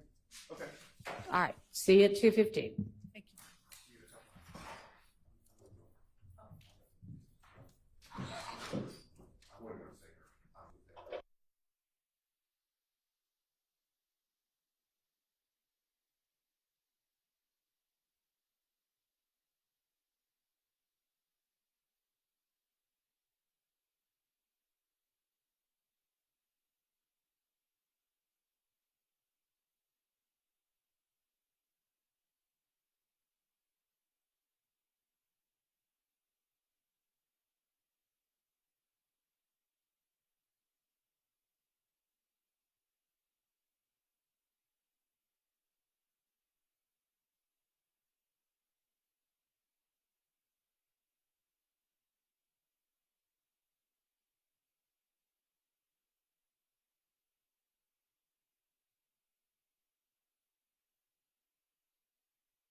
to address the court? Does anybody know where he is?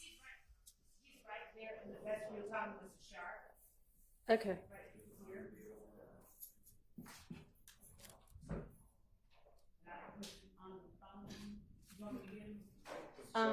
Yeah, if you don't mind.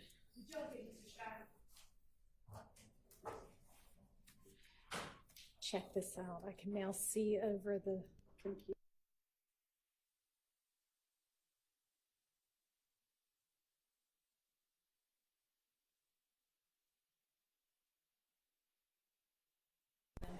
Is there anybody from the state?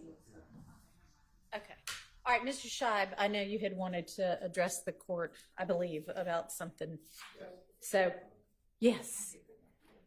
Bench conference? If you want it to be, sure. This doesn't have to be with everybody. Well, yes, it does, as far as I'm concerned. We're not doing that again. It's something personal. Personal about you? I've been doing this a long time. I've never had anybody accuse me of lying. I'm not going to go over what happened yesterday, but I don't come to the court and lie. Understand somebody, I'm not going to go over what he said I wasn't truthful about something and at the doctors. I asked the doctor a question about my client's mental competency to take certain medication. I said, will it affect you? The doctor gave me an answer. Right. That was it. The phone was about 10 or 12 inches away from me, and I asked the question. And once I got that, then I relayed it to the court. I understand somebody came in here and said, what I said wasn't accurate. I don't lie to the court. I've never lied to the court. So that's all I'm saying. Okay, I appreciate it. And so you're talking about when, and I don't know exactly who was on the conversation, but so the conversation was at your behest with Mr. Zachary's doctor, and I don't know if it was an ADA and an investigator, a body, and an investigator, and y'all were all on the phone together with the doctor. The phone was right here. The doctor was someplace else. My client was here. I was about 12 inches from the phone. Actually, so the doctor was on the phone, and the doctor was on the phone. Okay, and you and Mr. Abadi and the investigator were all talking with the doctor. Okay. That was a conversation when I came in. Okay. I understand. The ADA came in and said something different, indicated I was not being truthful. Okay. I don't lie to you. I don't believe that you do, and I appreciate that. And I didn't take it. I mean, I don't think he said anything as strong as, Mr. Scheib lied. I think it was just, that's not exactly what got said. And two people can hear the exact same words and take it two different ways anyway. But I appreciate that. So that being said, I talked to Zachary Okay. about 3 minutes ago. Okay. He's at the hospital. He's had low blood pressure and a blood scenario. They were going to release him today. They didn't. Okay. They're going to maybe release him in the morning. Okay. But he asked me a criteria of blood pressure and blood problem. Okay. I don't know. So he may be released tomorrow. He may not. I've got 5 courts and 5 different jurisdictions tomorrow. So have you filed a conflict? No, well, all those are like trial calendars, cases 3 or 4 years old, trafficking and different things. This is, I'm an attorney for a witness. Right. I know. And so I think they take precedent. I'm trying to work within. I mean, I would be happy to, given the circumstance of your particular client and the request that, he not be held anywhere and that he get this over as soon as he possibly can. I am happy to communicate with the courts if you'll let me know and see if they can. We'll see what we can do. I've been here all day, every day. Yeah, I know. Get it done. I know. I know everybody else does too. I know. What I was going to ask for under 601 is have a hearing to deal with his competency. I think it would be something short as to mental competency because he is on drugs. He is on Dilaudid, and so under 601, the court. Well, I don't know what he's going to be on when he gets released.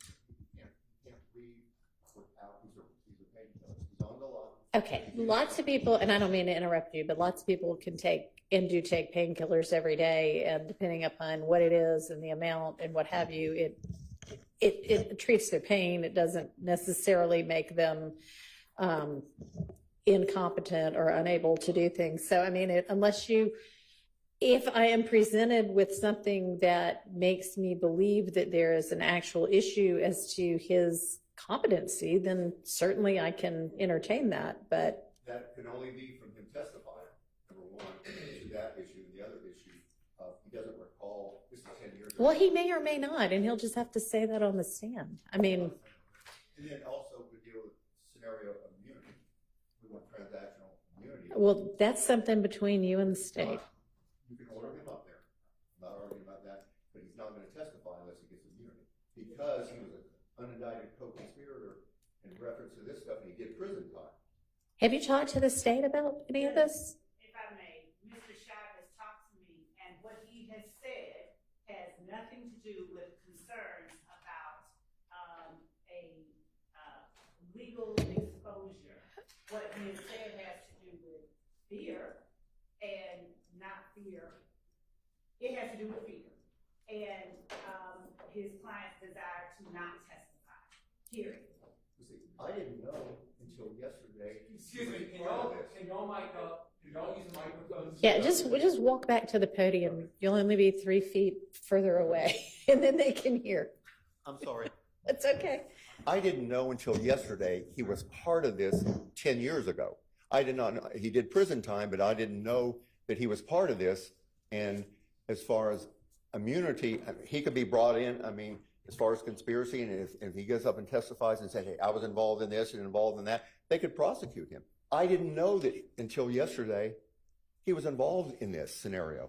Okay, I don't quite know what you mean by he was involved in this scenario, but. He did time for some of these acts involved in this. Well, he certainly can't be prosecuted for anything he's already done time for. I mean, that's double jeopardy. Well, and I don't know if, as far as conspiracy to commit murder and everything, I don't know what he was prosecuted for entirely. I just found out, and the family has told me more today. I thought I was getting involved in I'm fine on it, getting involved in a scenario where I was going to help him, give him information, whether testify or not testify. Right. But it turned out to be, and that's fine. I like this. It's a lot more to it. So I have to protect him. I understand. So, I mean. Judge, I don't have any problem doing that, but I just do want to make the record very clear for a couple of things. I don't believe that Mr. Shive has, and I don't think that the court entertained it, so it may be worth nothing, but the competency Mr. Shive doesn't have, I don't believe, maybe I'm wrong, standing to assert regarding competency, a hearing regarding competency as far as this person as a witness. But second, given, I don't know what all Mr. Shive knew, but given the comment,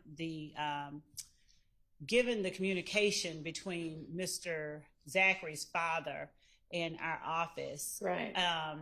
I don't know how, and given what I was told, not yesterday, but I think day before yesterday, regarding what Mr. Zachary would and would not do and why, I don't know that it. I don't know how that there was no knowledge of what his involvement in this was. There was specific commentary, and I'm not saying that. I don't know either. But I mean, Mr. Shive's right. Based on the way this case has been indicted, even, I mean, the RICO count seems to be something that if the state wanted to, they could indict anybody on who had any involvement in any of the crimes, even if they've already been, I mean, I don't know that, you know, at least be indicted. Whether it would hold up or not, I don't know. But so, Your Honor, as in as much as there is a concern, I assume that there is a concern regarding Mr. Zachary, I don't know, implicating himself in something that he could get indicted for.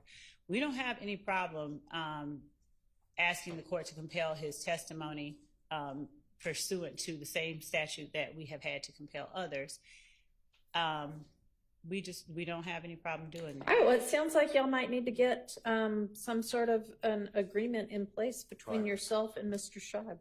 definitely like something in writing. I mean, that's basically what you're saying, Mr. Scheib, right? Is that he, Part of the situation. And also, I think I ought to make Mr. Scheib aware. I just want to make sure he's aware that part of the requirement for that statute is that he not commit perjury on the stand. And Mr. Zachary is currently on probation for a long period of time. And so I'm going to put that out there. That's it. all righty. Well, Mr. Scheib has been a defense attorney for more years than probably he can count anymore. And a good one, a highly experienced one. And so he'll be able to advise his client as to all of the, potential drawbacks and dangers and what have you of such an agreement. Not an easy, clear-cut scenario. We're going to wade through some things. Okay. Okay. So Thank you. we'll draft up that document.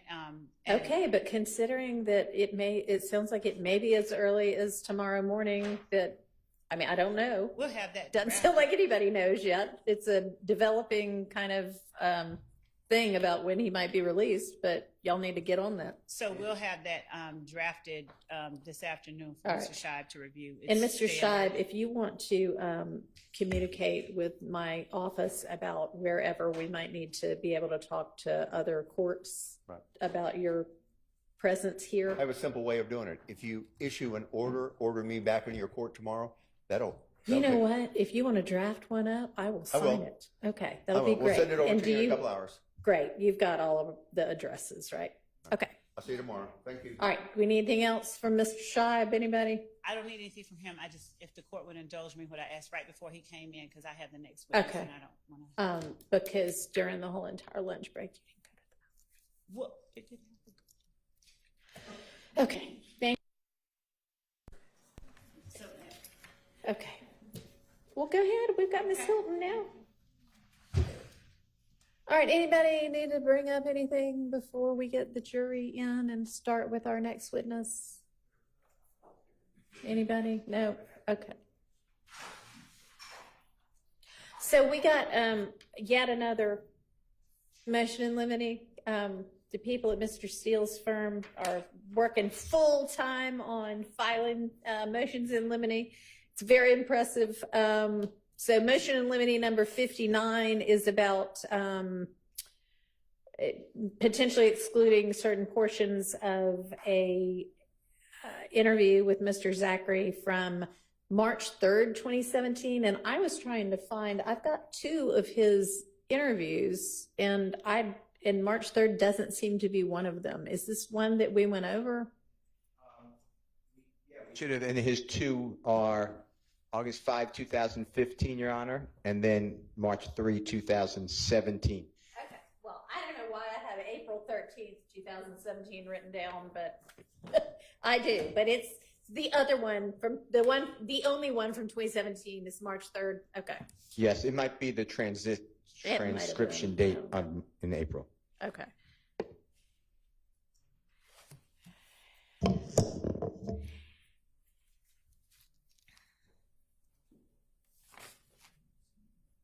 And is that something?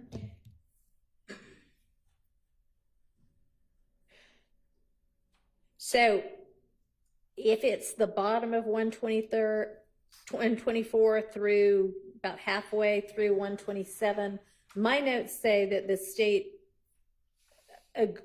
all my notes says is okay, but what that meant in my shorthand was that the state agreed that they weren't going to utilize that. Perfect, so that's why I did that. Okay, that would be great. Hey, Your Honor, is that the issue we talked about this morning or something? No, this is yet another one. I don't have Mr. Steele's email, and because I was not present during. So if you want to just, I printed it out because I'm old, and you can just look at the highlighted portion and see what it is he's talking about.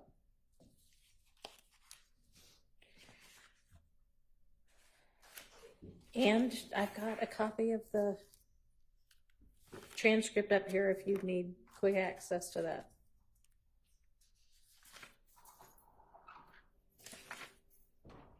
But my notes at least say that y'all said okay on that one, meaning we won't use that one. Do you need to look at the transcript?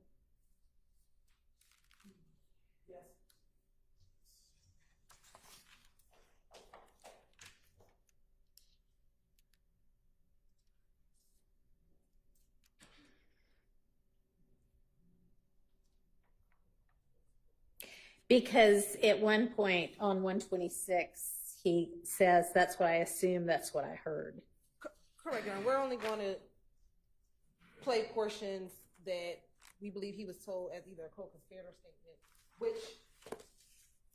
is probably not reflected as much in the March 2017. Okay, but y'all agree that y'all don't intend to use that portion, correct? Just so we're all on the same page? Yes, Your Honor. All right.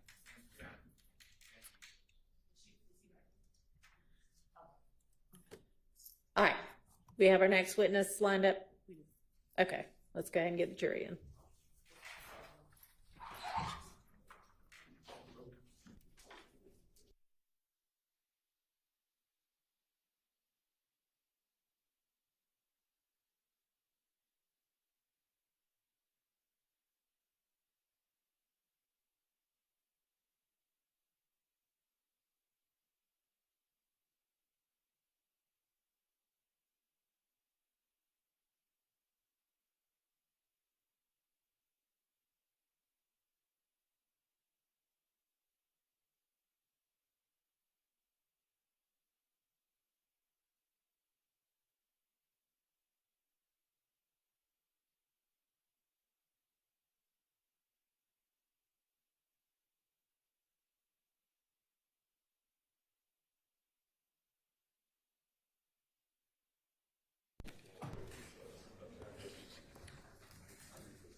Thank you. Okay, call your next witness.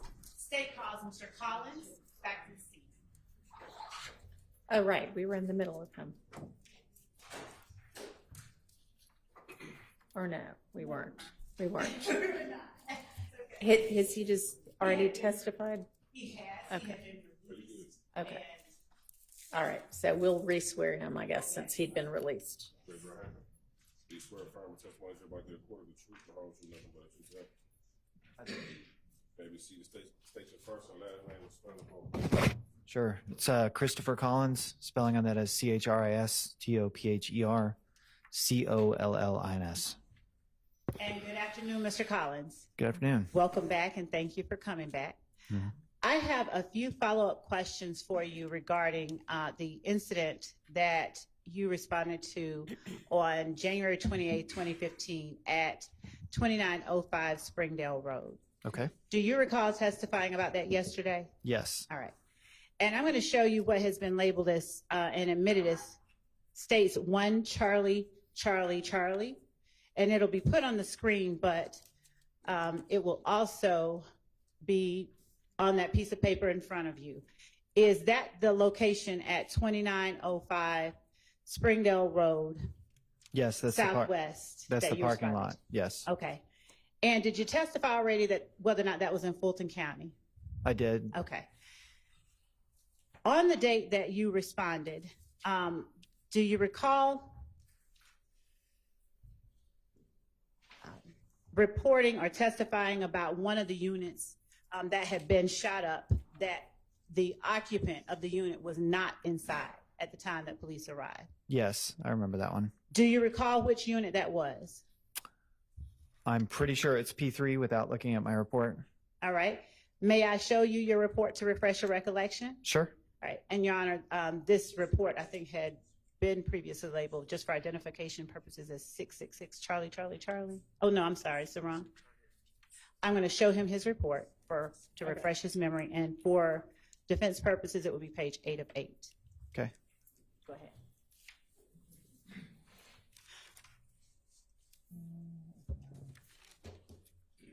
Yep. Apartment P3 was the unoccupied apartment. And when you say unoccupied, I'm going to take this back, okay? When you say unoccupied, do you mean it that it was not the resident was not there at the time that you all arrived, or it was an empty apartment that no one lived in? Oh, no one was there at the time because the back door was open. Okay. Now, do you recall at some point and the occupant of the home coming back? Yes. All right. Do you recall what her name is? No, not off the top of my head. If I show you your report, let me ask you this. Did you put that information in your report? Yes, it's in my report. And did you talk with her? Yes, that's in my report. All right. If I show you your report, will it refresh your recollection about what her name is? Sure. All right. I'm going to show it to you. Page 8 of 8. Okay.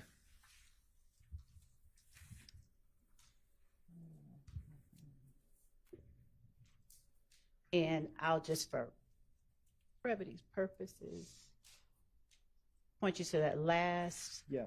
I've got the last name as Smith in here.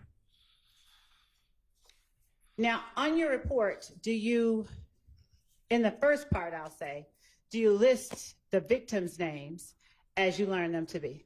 Yes. All right.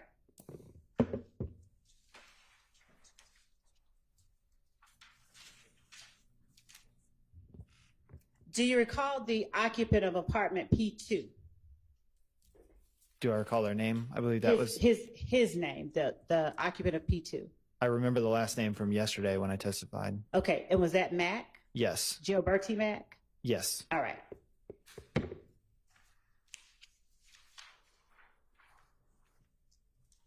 And, excuse me. On the report, page 3 of 8, if I show you your report again, do you list not only the name, but phone number and address of the victims that you've identified? Sure, if I can see it, I can. I will show you page 3 of 8. Okay. Would you look at what you've written for unit P3 and tell me if it refreshes your memory? Yep. All right. What was the full name of the person who lived in unit P3? It's, I'm just going to spell it. First name is ANTRIVIA. Last name is Smith. All right. And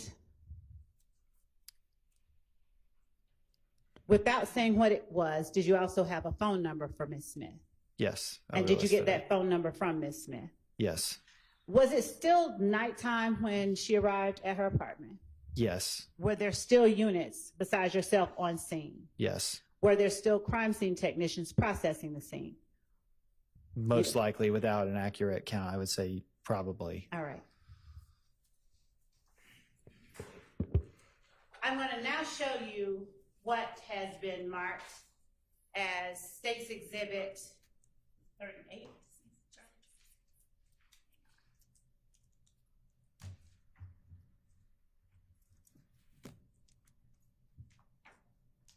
'65, Charlie, Charlie, Charlie.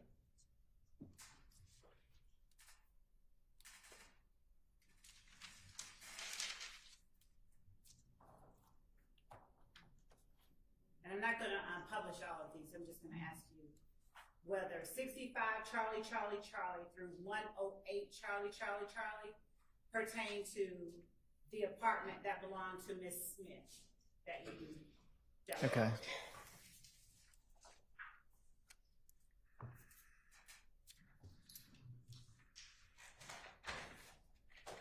Could you publish the first one?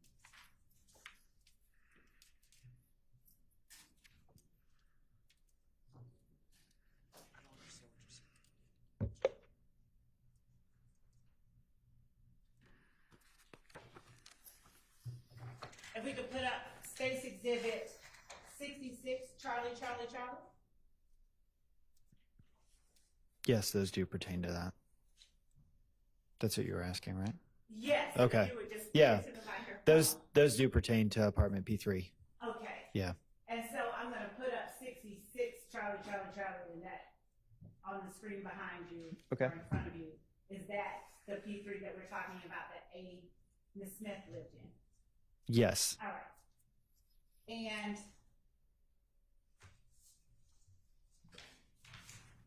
do you have any independent recollection of how long you spoke with Ms. Smith while she was on scene? No.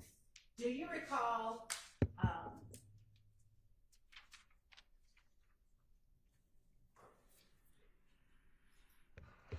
Your Honor? and if you do, Yes. May we approach? Yes.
And Mr. Collins, in your report, did you reflect other officers or other unit numbers that were with you on scene? Did I write them in there? Yes. Yes.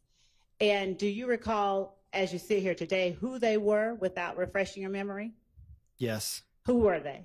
Would have been Kenneth Robinson responded, and my lieutenant, one of the sergeants. I want to say it was Lieutenant Bruce, probably Sergeant Dawson. And do you recall who would have been unit or 4380 and 6161? 4380 would most likely be a support person, like a crime scene tech, and the 6 number would be a detective. Would looking at your report aid you in remembering who it was? Yeah, All right. because I might have that backwards. I'm going to give you the whole report, and you look wherever you need to in your report.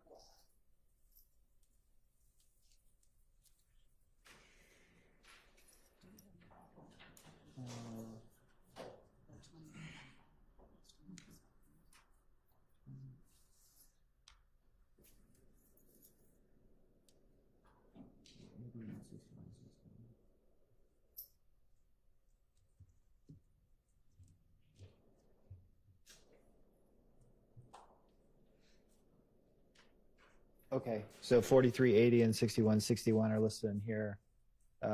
Most likely as investigators that would have shown up. There's a 7 number that's a crime scene tech. Okay.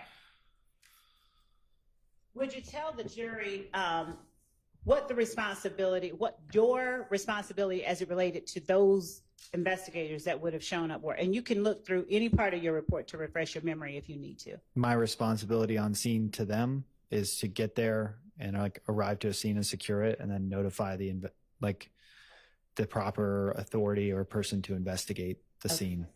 And as you're on scene, did I hear you earlier testify, or did you not, that you spoke with Ms. Smith? Yes. Okay. Now, were you present when she spoke with anyone else on scene that you could recall? I mean, not that I can recall. All right. If I give you your report, might it refresh your memory?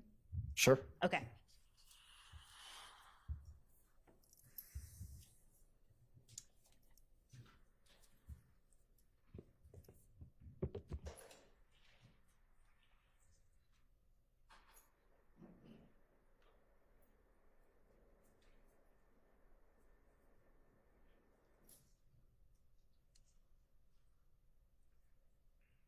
Okay. Yeah, I read it. And were you present when she spoke to these people? Or I would have still been on scene, but I don't know if I was sitting in on their conversation. Okay. But I did. Yeah. Oh, but you did what? You can say whatever it is. I mean, I wrote down in my report that she had made statements. Yes. Yeah. Okay. Now, do you recall what statements she made to you, or what statements you heard her make? I do, after I've just seen my report. Okay. And so that I can be precise and we cannot be imprecise. Yep. Did she tell you who was either staying Your at Honor, her? I'm going to object on foundation. It's not been properly laid at this point. Your Honor, the witness just stated that he recalled after reading the report what he heard or what. The witness recalled in response to Madam Prosecutor's question that he was present for a conversation between the witness and the other two, and he was there on the scene. It's not been clear who the statements were made to. He just said he remembered what he recalled hearing, so overruled. Do you recall hearing Ms. Smith talk about a friend of hers who had been at her place? Yes. And what was that friend's name? I believe she gave a nickname. What nickname was it? If you need to look at it again. Yes, so I don't misspeak. Okay. And just the name. I wrote in here Lil Kel. And how did you spell Kel? Kel. All right. And without going into anything else beyond, let me be very specific here.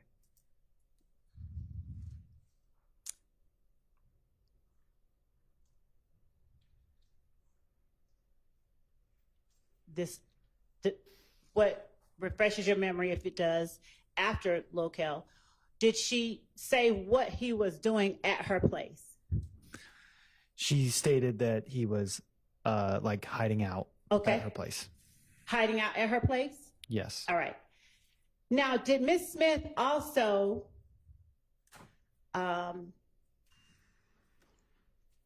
tell you, did she also mention her boyfriend's brother? Yes. Would you tell the jury only what name of the boyfriend's brother that she gave? She gave the name Peanut. Okay.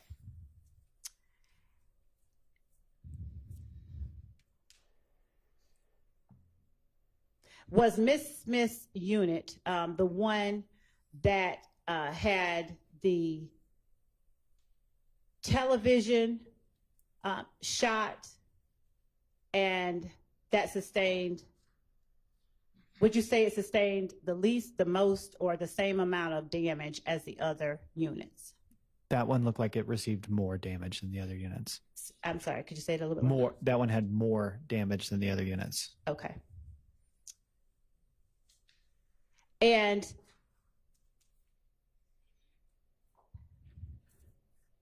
do you recall whether Miss Smith gave you any information about requests she had made of her neighbor, Mr. Mack? And if you don't, I'll let you read it. And if it still doesn't refresh your memory, that's fine. Okay. Start up here, and if it doesn't, that's fine. And starting, counselors, I'd ask him to start at the second paragraph on page 8 of 8. Read to yourself, and then look up after you've had a chance to read it.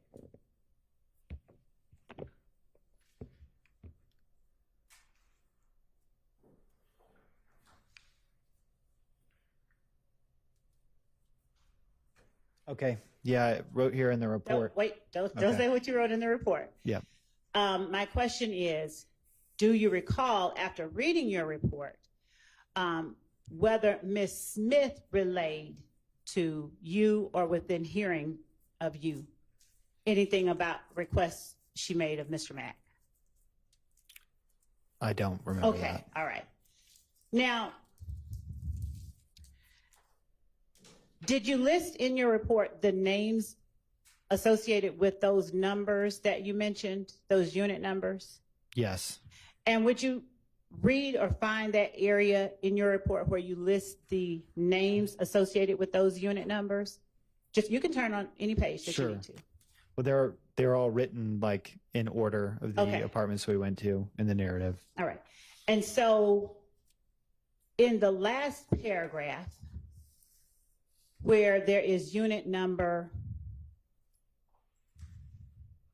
4380 and 6161, are you able to say which names are associated with 4380 and 6161? Did you write that in your report? Anywhere? And you can look on other pages. Yep. I did write it down. So which names were associated with which name was associated with 4380? That's Bacon. It's an investigator. All right. And what kind of investigator is Bacon? He would have been a general investigator. And what does the general investigator do in relation to what you do? They respond to any major incident that happens overnight when all the rest of the units are not in. They're kind of like a catch-all detective. And 6161, who is that one? That last name is Curry. Okay. And is that investigator, officer? That is a gangs unit. Okay. So now, how did the gangs unit get involved? Do you know? Without saying anything in particular. Just yes. If you don't, that's fine. It's typical to notify them in a situation like this. Okay. Without talking about what anyone said, when you say in a situation like this, are you able to explain what you mean? We had responded to several of these in the same area. In the same area? In the same part of town, yeah. Okay. And when you say part of town, could you be any more specific? In the southern part of Zone 3. Okay. And in your report, do you indicate that Ms. Smith spoke with both Investigator Bacon and Investigator Curry? I do. I indicate that at the end. Now, in your report, do you say specifically that she spoke with you?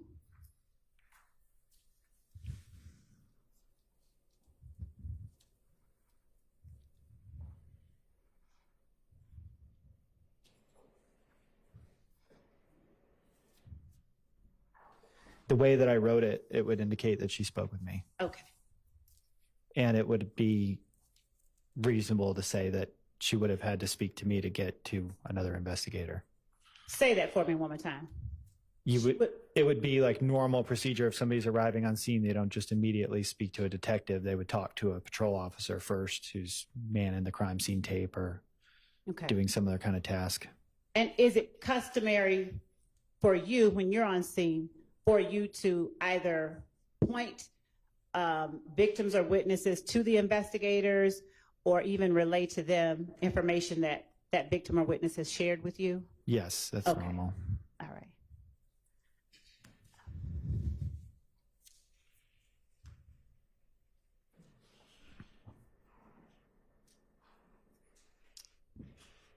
Just 1 second.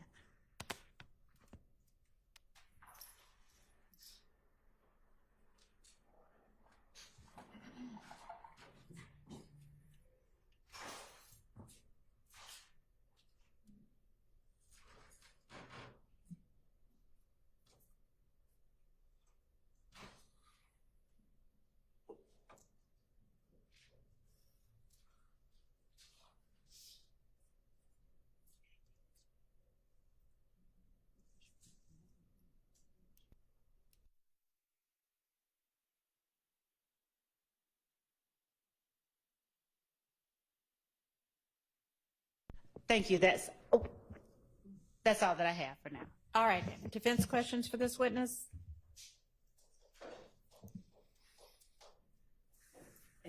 Yeah.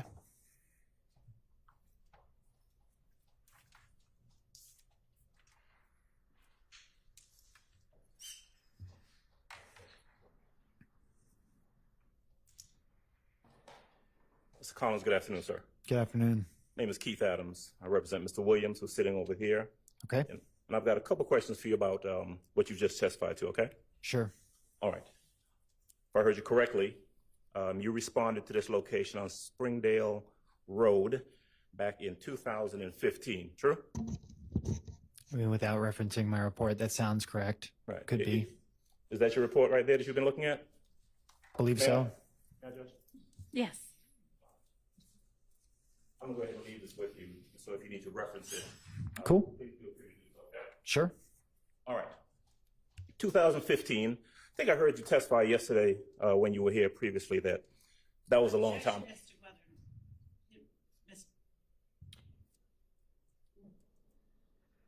A belief about what Mr. Adams. All right. I think it's just trying to call the witness's attention back. So I'll permit that. And if that's not correct, then please correct that in your answer. Did you testify previously, when you were here previously, that was about 9 years ago? That was a long time ago. Yes. It is fair to say that you don't have a clear, independent recollection of everything that happened in that investigation from 9 years ago. Sure. Almost no one would. Right. And because it was a long time ago and you need to refresh your recollection by looking at your report. True? Okay. Yes. Which is what you've been doing. Yes. Okay.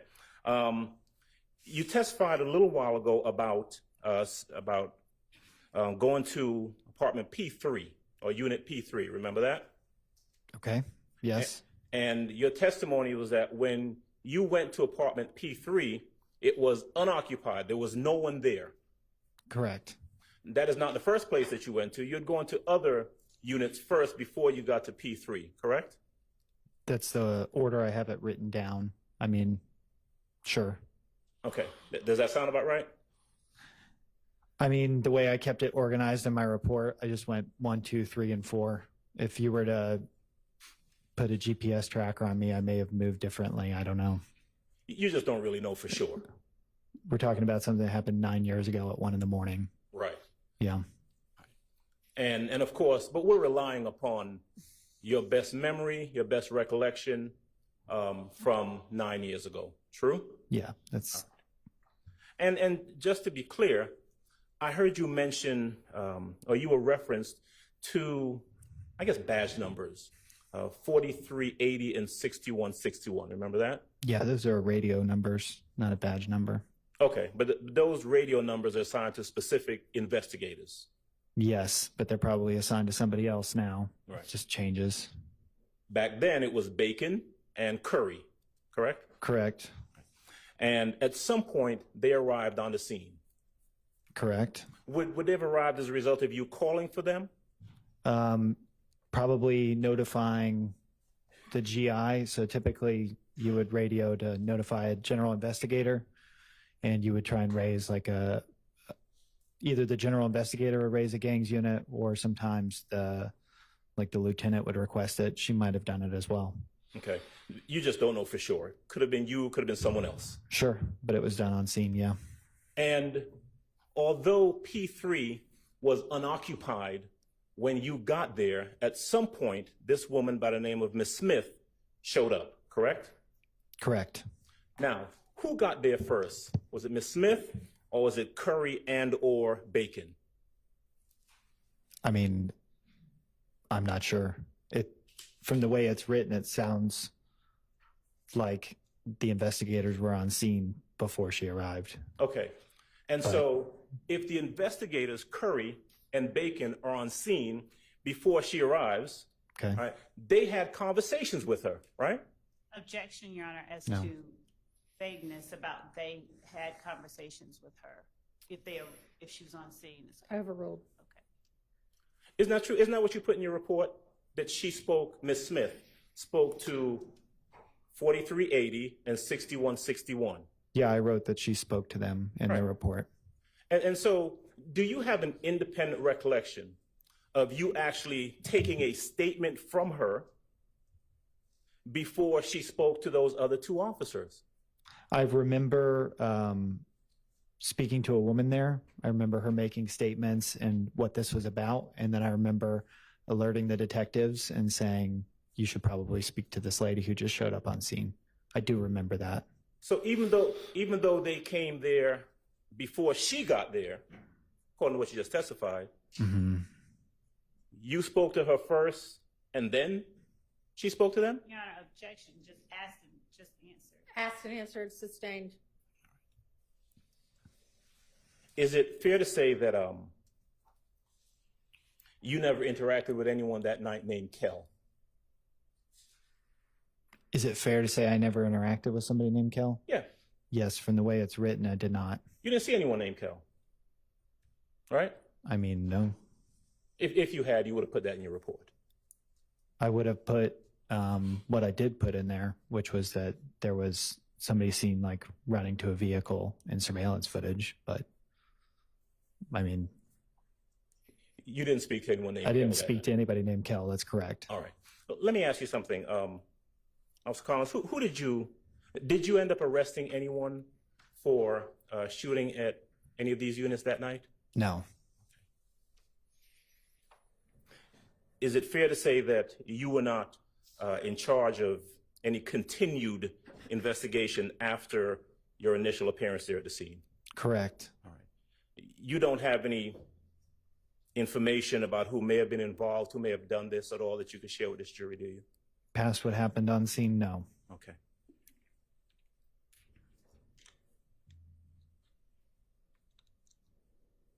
All right. Ms. Collins, that's all I have. Thank you. Thank you. All right, anybody else? Okay, any redirect? No, Your Honor. All right, thank you for your time. You're released, excused. Released. Yes. Call your next witness. Released. Release. Thank you. Your Honor, the state calls Vanna Kelly to the stand. Okay.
swear affirm the testimony you're about to get according to the truth, the whole truth, nothing but the truth, self? Yes. Maybe see, can you state your first and last name and spell them both, please? Vanna Kelly, Vanna Kelley. And good afternoon, Kat. How are you? Good afternoon, good. God bless you. Where are you employed? I am employed with the ATF, which is the Bureau of Alcohol, Tobacco, Firearms, and Explosives. And how long have you been with the ATF? I've been there for 4 years. It'll be 5 years in January. Prior to working with the ATF, where did you work? Before I went to the ATF, I was employed with the Georgia Bureau of Investigation, which is the GBI. And can you please tell the jurors, what were your job duties and responsibilities when you worked for the Georgia Bureau of Investigation? At the GBI, I was a firearms examiner, and as a firearms examiner, I did the discipline of forensic science called firearms identification. And firearms identification is looking at ammunition components such as bullets and cartridge cases to try to determine if they were fired from a particular firearm or not fired from a particular firearm.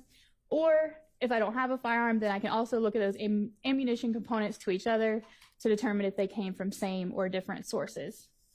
And can you tell the jury about your education and training in firearms and tool mark analysis? Once I started training at the GBI as a firearms examiner, I underwent their 1-year training program. During that time, it included studying things such as the history of firearms, doing microscopic analysis, learning about serial number restorations, which is restoring numbers on a firearm if they've tried to be removed. Also, I did training and casework in muzzle to target distance determination, which is trying to determine the distance between the firearm and the object or the person that was shot. And also, I would have been trained in, I think it said microscopic analysis, which is using the microscope to make those comparisons of the ammunition components. And then also additionally, when I went to the ATF, they had an additional method for serial number restoration that I was trained in. And also I started training and completed my training at the ATF in what's called tool mark examination. So tool mark examination is just basically all the other tools, your screwdrivers, hammers, wire cutters, and trying to determine if those tools were used to, cut wires or, doing comparison with those type of tools. And have you ever been qualified to testify as an expert in firearms and tool mark examination? Yes, I have. When? When? Or how many times, excuse me? I think I'm close to 100 times now. Your Honor, this time the state would like to tender Ms. Vanna Kelly as an expert in firearms and tool mark identification. All right, she is so qualified and may testify as such. Thank you. If you can tell the jurors briefly about what is a firearm. So the definition of a firearm is the assembly of a barrel in an action that expels a projectile by means of combustion.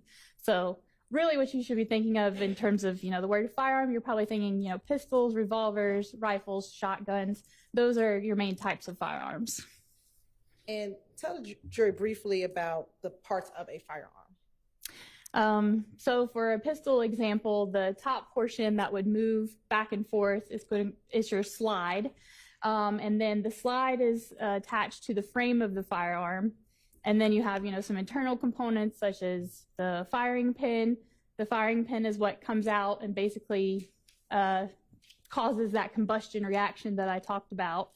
There's several parts of a firearm, and the trigger obviously being a very important part, which is the catalyst of pulling the trigger that releases the firing pin that then fires the ammunition down the barrel of the firearm. And then what is a cartridge? May I use my demonstrative aid? Can she use her demonstrative aid? Yes. Yes. Okay. So this is a large scale, they're not this large, a plastic model of what a cartridge is. So a lot of people, when they see something like this, if you're familiar with firearms or ammunition at all, you'll think, oh, this is a bullet. But when I refer to this, it would be a cartridge, meaning that it's unfired. So then the cartridge is made up of the cartridge case, which if I use the term cartridge case, that means that it has been fired. And the bullet, which is the projectile. So the cartridge, when it's fired, those two things will separate. The bullet will go down the barrel of the firearm, and the cartridge case will move rearward, and then in sometimes firearms will also be ejected. So you have the cartridge case, which has the primer here on the head of the cartridge case, and that's where the firing pin will strike the primer, which ignites the gunpowder inside of the cartridge case. And as that gunpowder causes the pressures to build up inside the case, that's what pushes the bullet down the barrel of the firearm. So, interview, cartridge case, 1 unit unfired, or I'm sorry, cartridge, 1 unit unfired, and then that separates into a fired cartridge case and a fired bullet. Thank you. Now, when you receive firearms to be tested, please tell the jurors about the process used to test firearm evidence, specifically shell casings and projectile, or cartridge cases and projectiles. So the process can, differ based on the type of evidence that I have. In general, so if I receive a firearm in the case, I will need to create test fires from that firearm. So at the forensic lab, we'll have a large metal water tank that's full of water, and then there's a port on the front of that box that I will stick the firearm at that port, and as I pull the trigger, the bullet is traveling into the water of that box, and the water helps to slow that bullet down. So after I'm done test firing, I can collect the bullets from the water tank. So now I have samples that are known to have come from that firearm I just shot. And also at the same time I'm shooting it, it's, ejecting, or otherwise I can collect the cartridge cases as well. So I can take my firearm, test fire it, and then have known samples of the cartridge case and the bullet from that gun. And also then I can follow through with, looking on my microscope at 2 cartridge cases side by side, or 2 bullets side by side, to try to make a determination on whether they were fired from that gun or a different gun, or the same gun, maybe a second gun. And tell you just briefly about that process of examining cartridge cases under the microscope to determine if they're fired from the same gun or different gun. Mm-hmm. So the first thing that I'm looking at when I start like a cartridge case comparison is what's called class characteristics. Class characteristics are predetermined by the manufacturer, and they indicate a restricted group source. So an example of a class characteristic would be if you go out to the parking lot and you're looking for a blue Ford F-150. So the color blue, that it's a truck, that it has the badging of the Ford F-150. Those are all class characteristics you're using to help narrow down what you're looking for. So you're not going to look at the red Chevy Corvettes because that's not within your class group. So for firearms, we can start with the same base level and say, okay, well, I can see these certain characteristics such as the caliber. If, I have 1 caliber, there could be certain other calibers that I don't even need to look at because they're not the same class characteristics. And then the second level is called individual characteristics. So if I have a grouping now of class that are the same, I have to move on and say, okay, but within that class, are they fired from the same firearm? So those are individual characteristics. The individual characteristics from a firearm are created incidental to the manufacturing process. So that's the imperfections and irregularities on the surface of the gun, that as this ammunition goes through the gun, it's picking up those microscopic details. So then that's what I'm looking at on the scope, is the microscope, to determine, is it an identification, which means same source, an elimination, different sources, or sometimes we don't have enough information and that's an inconclusive result. Are you able to tell in your testing if a particular projectile and a particular shell casing were once one completed cartridge?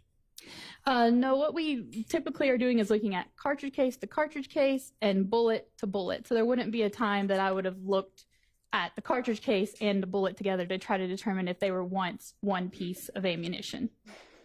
Now, at the GBI, when you were working at the GBI, as a firearms examiner, did a firearms examiner have to have the results of their examinations verified? Yes. If you can tell the jurors about that verification process. So we had what I'll refer to as a primary examiner who is assigned to work the case. So the primary examiner would do their workup of all of the evidence, and then the person who's called the verifier has to then also take the evidence and microscopically look at it and reach their own conclusions about same source, different source firearms. So that's what the verifier would also additionally look at the evidence microscopically, and then, if needed, discuss with the primary examiner, and then move on with the case after that. And as a verifier, do you have to come up with your own independent conclusion regarding the examination? Yes. And when you were at the GBI, could the primary examiner release a report without having their testing verified? No. So for a case to be released, it would have to be verified and then peer reviewed. And once it passed those steps, then an official report could be released. And what's the distinction between verification and being peer reviewed? So verification would be, like I said, the microscopic looking at the evidence. And from what I would recall, the peer review process was looking over the documentation of the case file to make sure that everything was aligned for the case file. I want to draw your attention to DOFS case number 2015-1001545. Did you serve as the verifier of that DOFS case number? Yes, I did. And who was the firearms examiner, or the primary firearms examiner? The examiner's name was David Voss. And did the GBI receive items to be tested? Yes. Your Honor, permission to approach? You may.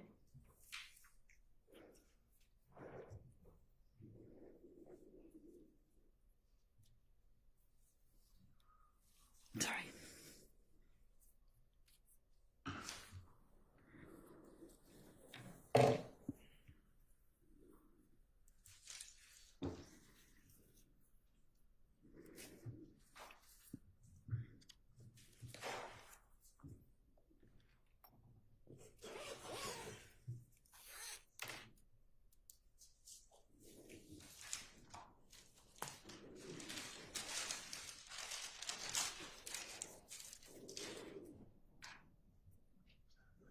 So I'm going to first show you what's been previously admitted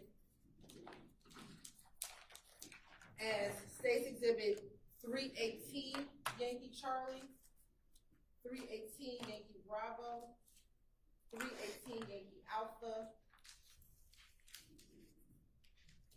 294, Yankee Bravo 7, and 294, Yankee Bravo 5. Tell me if you recognize, if you're able to tell me if these are some of the items that you tested back in 2015. May I also refer to my notes? Yes.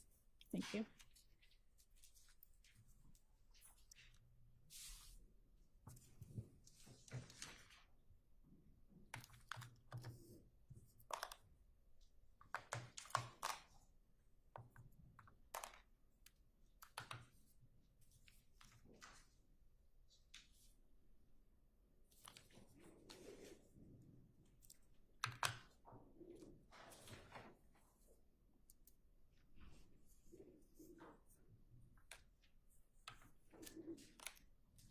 Yes, I can recognize these items as bearing the GBI case number, which is in my documentation, as well as the item number listed from the GBI as well. And are those some of the items that you verified from what David Voss did?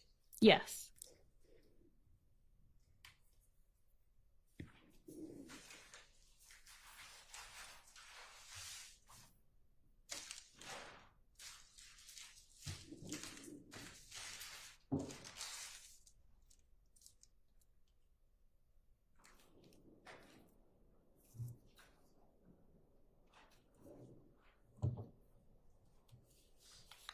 I'm now going to show you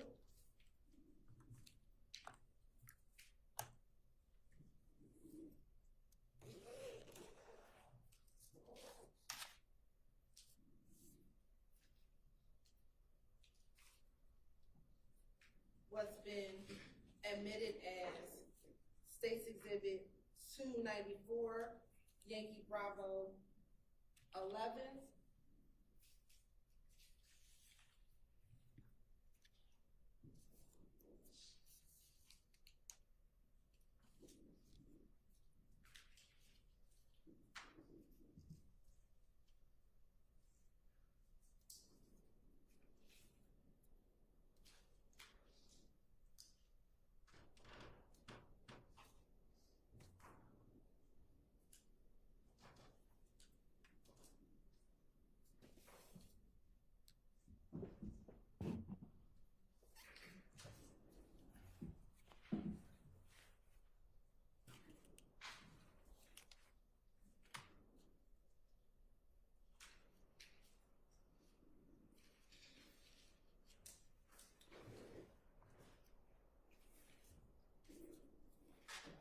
what's been previously admitted as 294 Yankee Bravo 11, 294 Yankee Bravo 4, 294 Yankee Bravo 2, 294 Yankee Bravo 3, 294 Yankee Bravo 10, 294 Yankee Bravo 9, and 294 Yankee Bravo 1. Tell me if you recognize those items.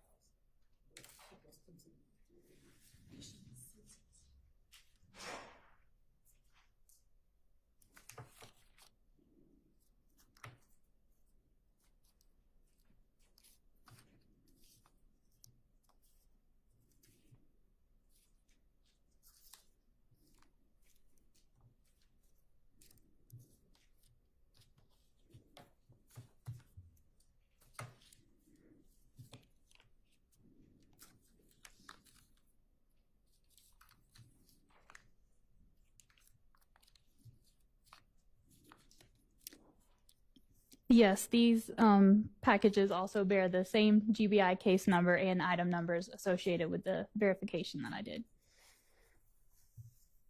Now showing you what's been marked as 294 Yankee Bravo 8 and 294 Yankee Bravo 6.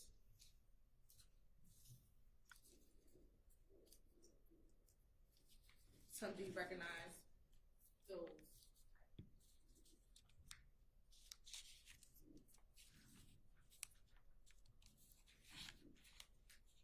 Yes, these packages also have the same GBI case number and item numbers associated with verification that I performed.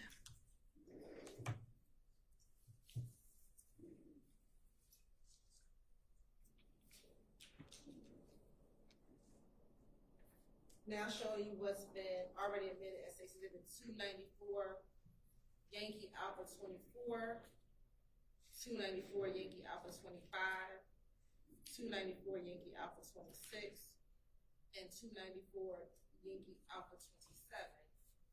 Some of you recognize those items.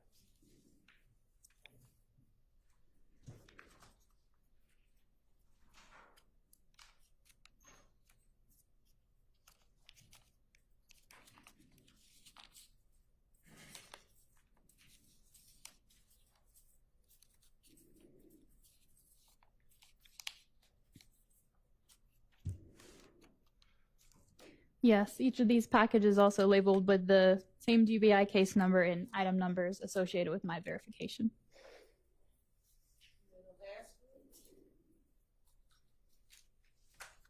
I'm showing you what's been admitted as 294 Yankee Alpha 23, 294 Yankee Alpha 22, 294 Yankee Alpha 21, and 294 Yankee Alpha 20.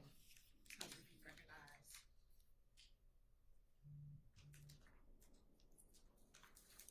those items?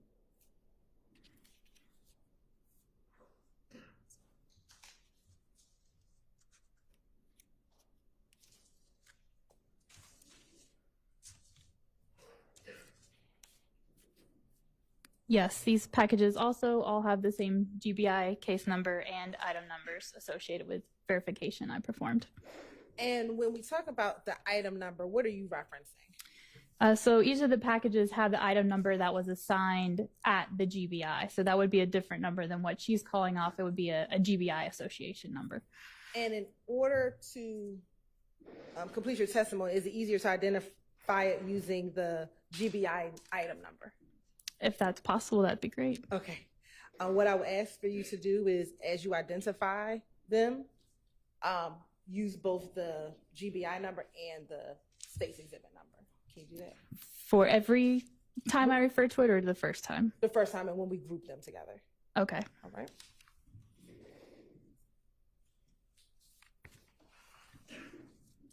Now, I want to first start with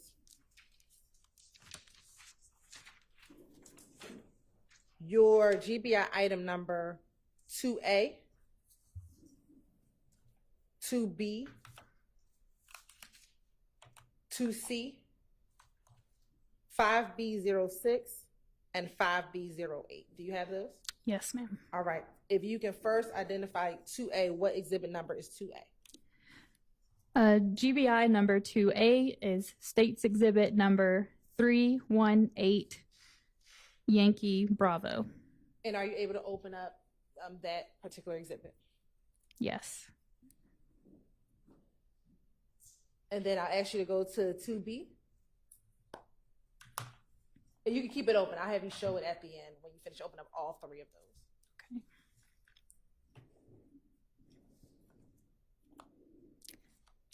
GBI item number 2B is States Exhibit number 318, Yankee Alpha.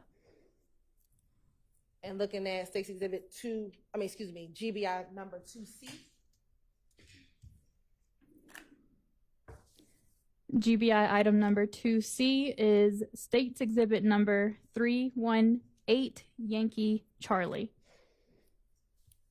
And looking at GBI number 5B06.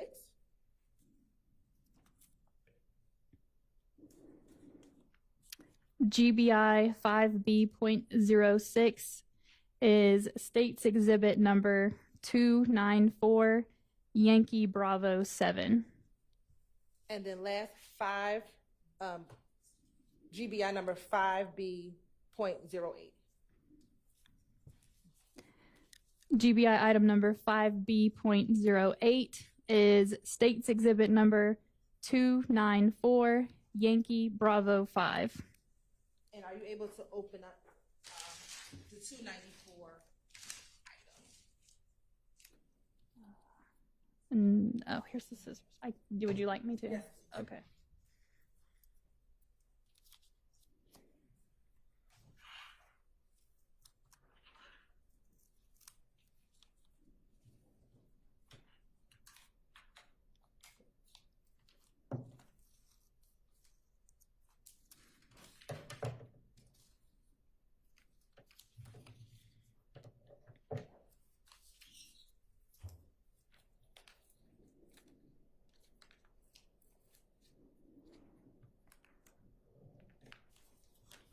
Now, looking at 2A, GBI 2A, 2B, and 2C, where did these items come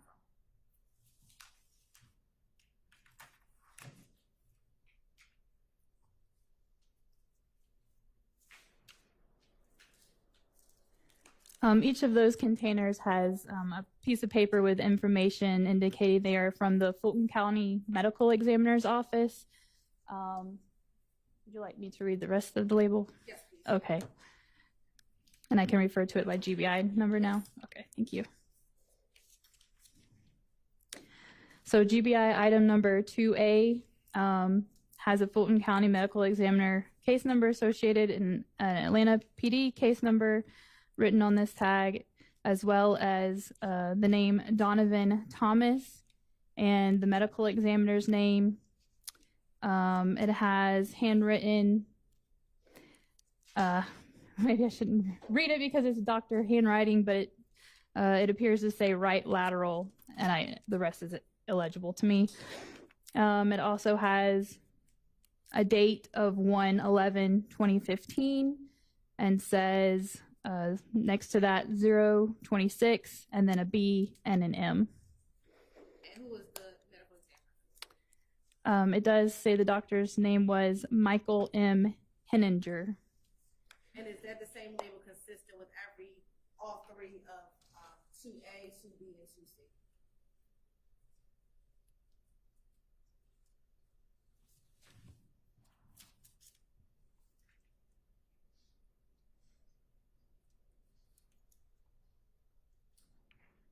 Yes, but the handwritten information as to locations within the body is handwritten, and that information varies per box. And looking at GBI number 5B.06 and 5B.08, where were those two items recovered from?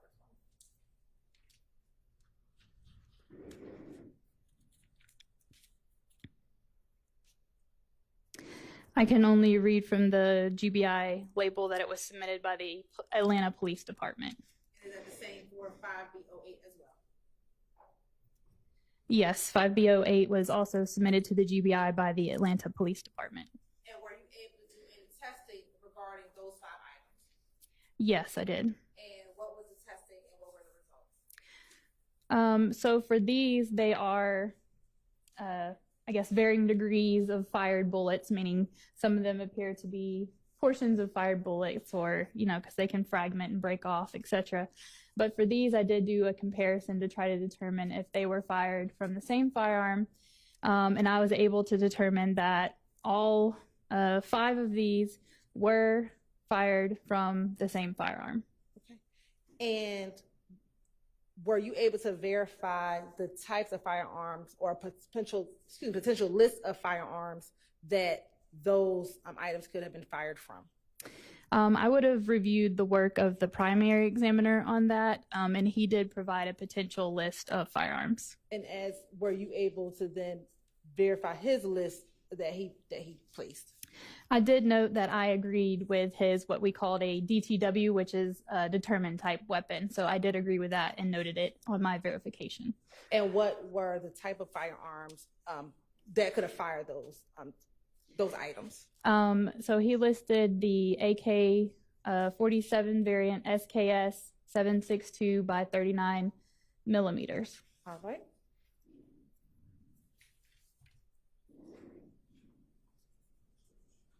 Now I want to go to our second round.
We'll do the same thing. That 5B02, I asked, with GBI case number 5B.02, is the state's exhibit number 294 Yankee Bravo 9? Yes, it is.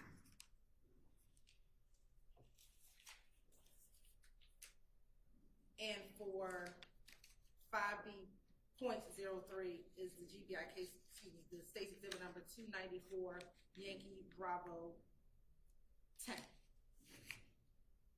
Yes, it is.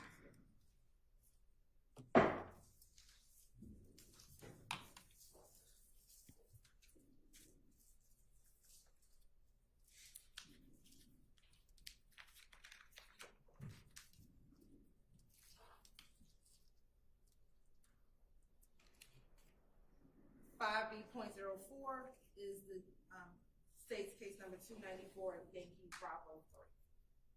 Yes, it is.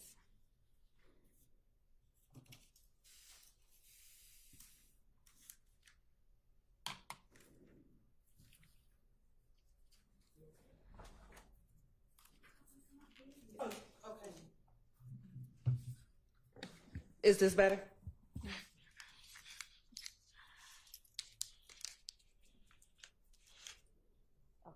For 294 Yankee Bravo 1, is it 5B.01?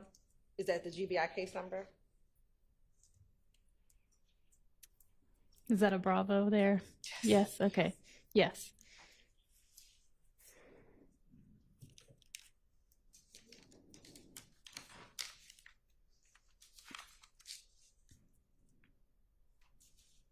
For GBI case number 5B.10, is it 294 Yankee Bravo 11? Yes, it is. And then for the last one, this grouping is 5B.07, 294 Yankee Bravo B4. 5B.07 GBI is, yes, 294 Yankee Bravo 4.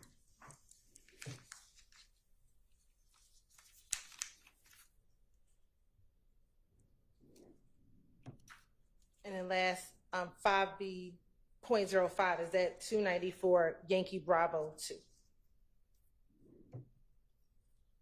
Yes, it is.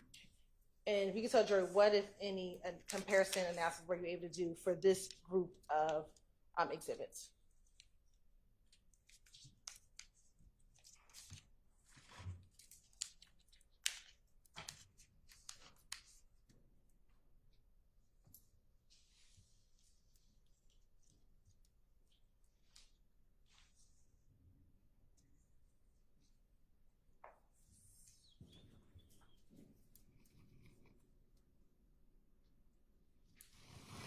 So again, these are also bullets or bullet jacket fragments. And I did a comparison of those, and I was able to determine that they were all fired from the same firearm. And were you able to determine a list of potential firearms that that grouping could have come from? Again, it would have been Examiner Voss that came up with the list, but I did note that I agreed with his DTW determining of the type of weapon. The list provided included Springfield, Ruger, and Llama 45 auto pistols. And I also want to say that those lists are based on those class characteristics that I spoke about. So the class characteristics are ran into a database that turns out what manufacturers of firearms use those specifications in their guns.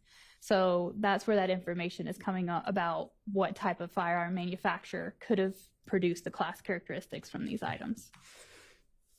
Thank you.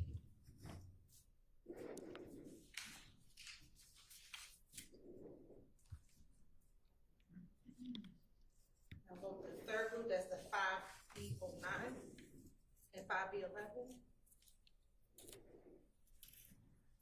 GBI 5B.09 is Stakes Exhibit 294 Yankee Bravo 6.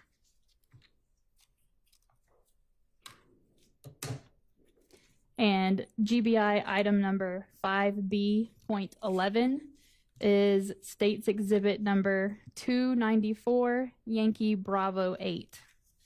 And were you able to do any comparison testing with those two items? I did compare these two items to each other. However, I was inconclusive and unable to determine if they were or were not fired from the same firearm.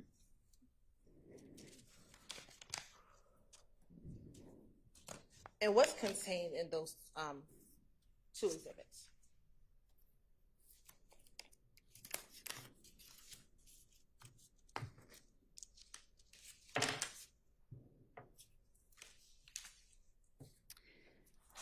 It's a bullet jacket fragment and an additional metal jacketed bullet. And looking at the GBI sticker, were these also submitted by the Atlanta Police Department? Yes, they were. And is that the same for the last group of exhibits that we looked at? I would like to look at the packaging again for that.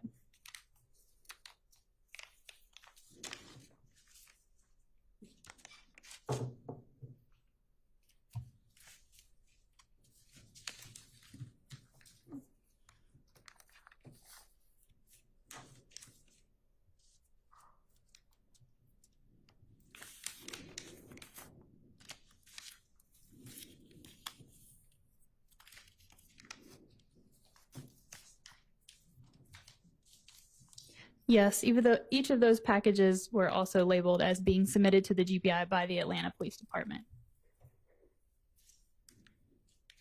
Now do open up the grouping 5A02.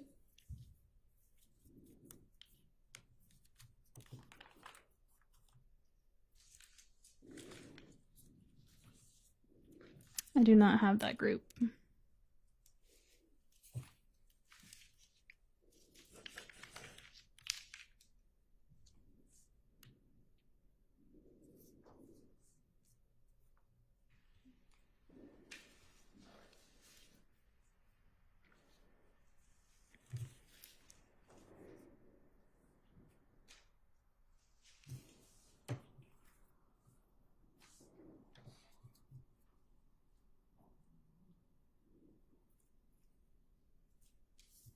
I believe this one.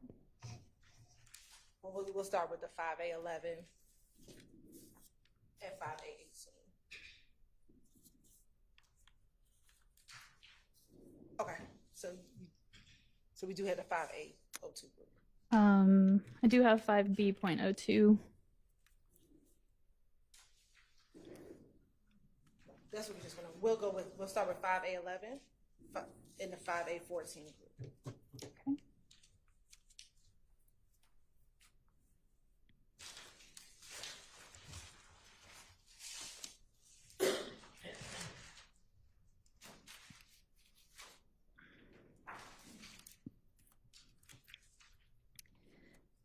GBI item number 5A.11 is States Exhibit number 294 Yankee Alpha 23. And is that also was that submitted by the Atlanta Police Department? Yes, it was.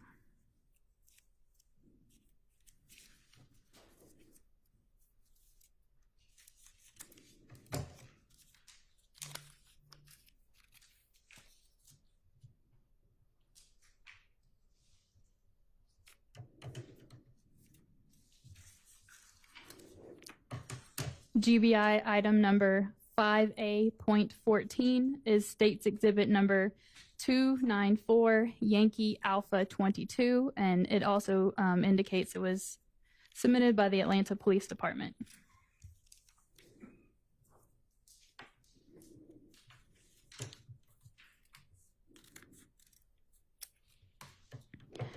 GBI item number 5A.17 is States Exhibit number 294 Yankee Alpha 21. And it was submitted by the Atlanta Police Department.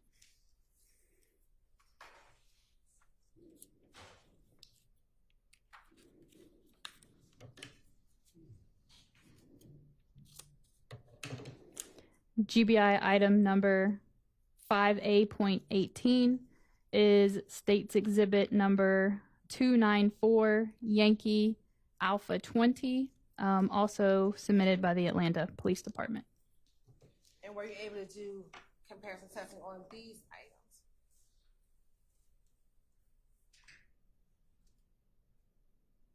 Yes, I did. And what were the results? I determined that these cartridge cases were fired from the same firearm. And what type of cartridge cases are those?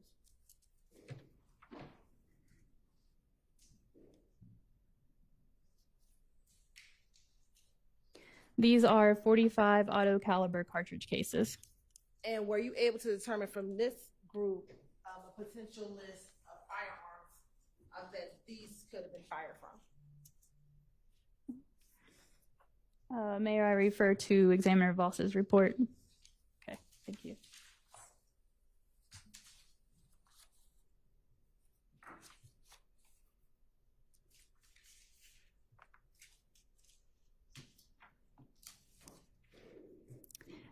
His report indicates that they were consistent with being fired in a Springfield 45 auto pistol.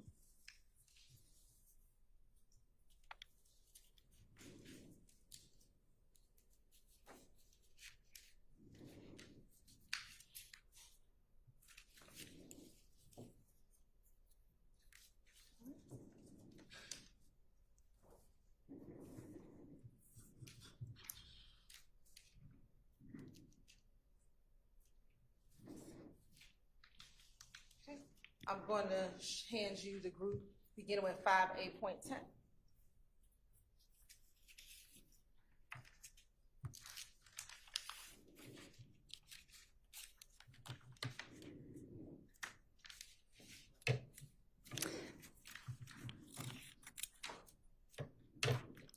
GBI item number 5A.10 is State's Exhibit number 294, Yankee Alpha 24. It is labeled as from Atlanta Police Department.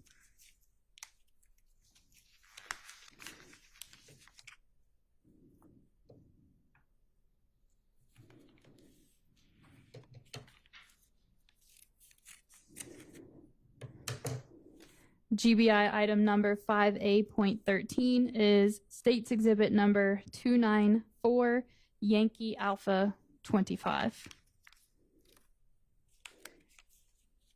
Also labeled as from Atlanta Police Department.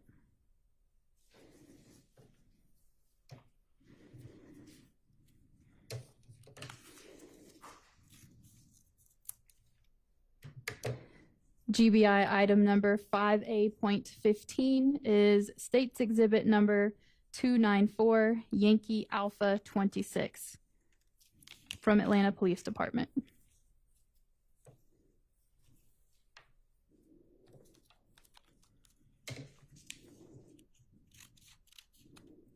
And GBI item number 5A.16, the label indicates Atlanta Police Department submission, and that is State's Exhibit number 294, Yankee Alpha 27. And were you able to verify if these items, what were you able to verify regarding these 4 items?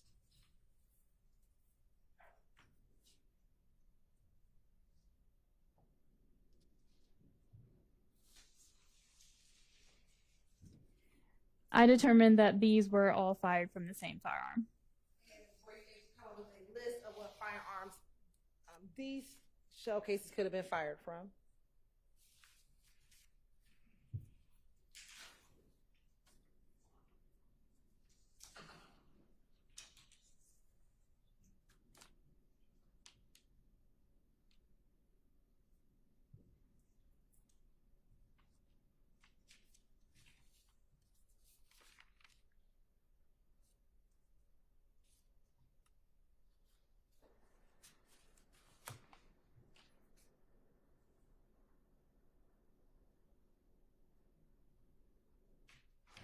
Examiner Voss did not provide a list. And what type of shell casings are those 4 items? Those are 9mm caliber cartridge cases. And all 5 from the same one? Correct.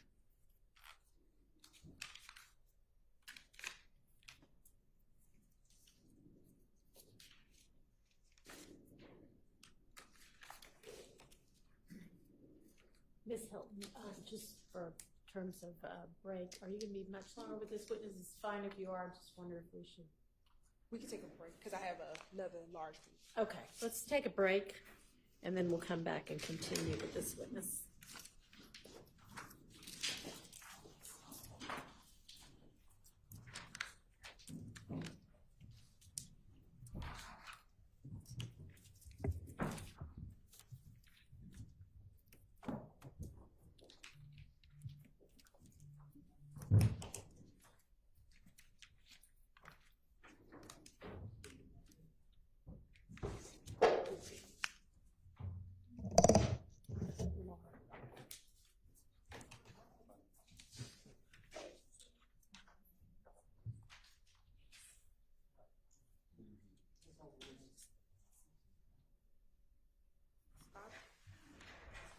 It's 5B.01 over here. Make sure I keep up. Let's all take a quick break. It's right there. Okay.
I don't know. It just has a mind of its own.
Space for this.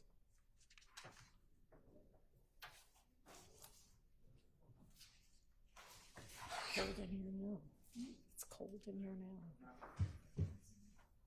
I just turned it up a little bit. It's almost 70. It feels colder than what almost 70 was this month. I didn't get it like this, even back here, but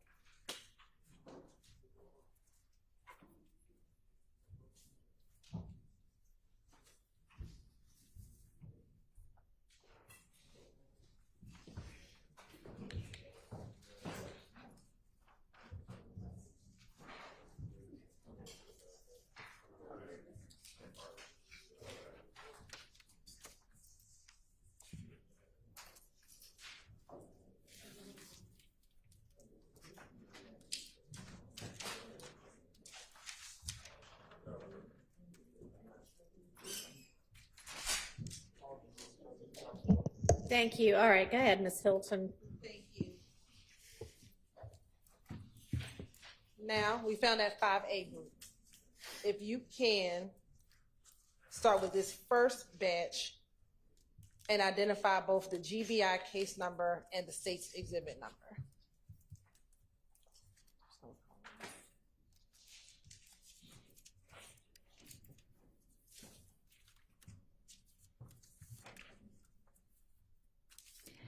GBI exhibit number 5A.02 is state's exhibit number 294 Yankee Alpha 2, submitted by Atlanta Police Department.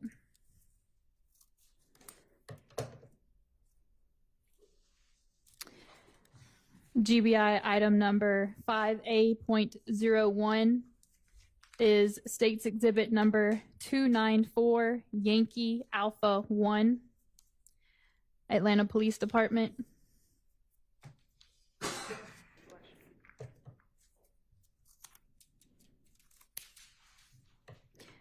GBI item number 5A.03 is state's exhibit number 294 Yankee Alpha 3, Atlanta Police Department.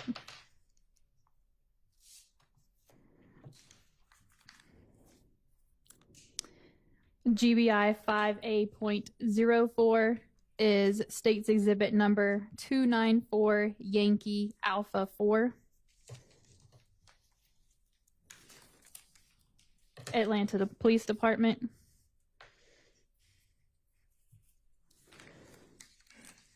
GBI item number 5A.05 is state's exhibit number 294 Yankee Alpha 5, Atlanta Police Department.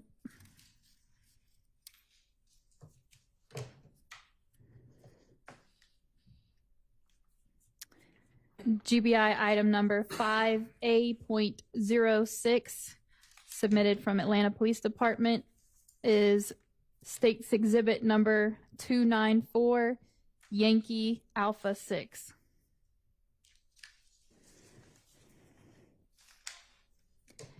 GBI item number 5A.07, submitted from Atlanta Police Department, is state's exhibit number 294 Yankee Alpha 7.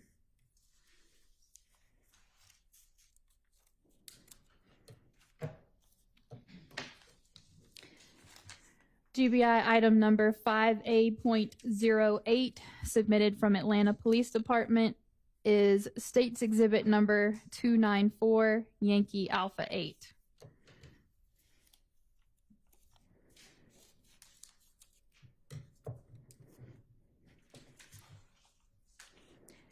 GBI Exhibit number 5A.09 from Atlanta Police Department is State's Exhibit number 294, Yankee Alpha 9.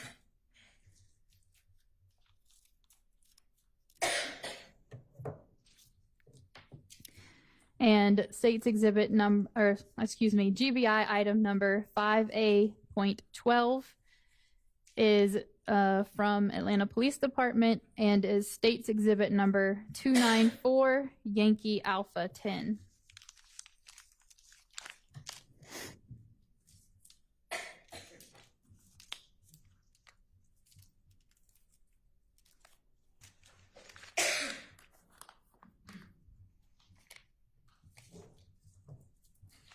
And were there additional shell casings with this grouping that you talked about?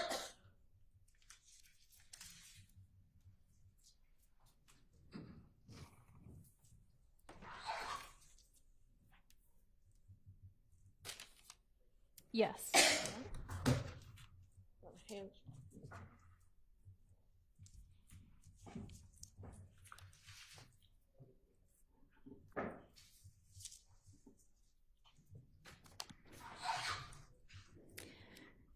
GBI item number 5A.19, submitted from Atlanta Police Department, is State's Exhibit 294, Yankee Alpha 11.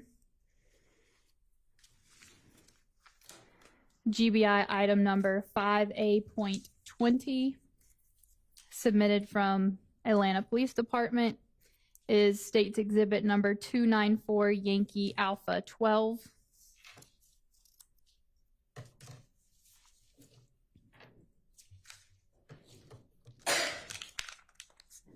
GBI item number 5A.21 from Atlanta Police Department is State's Exhibit number 294, Yankee Alpha 13.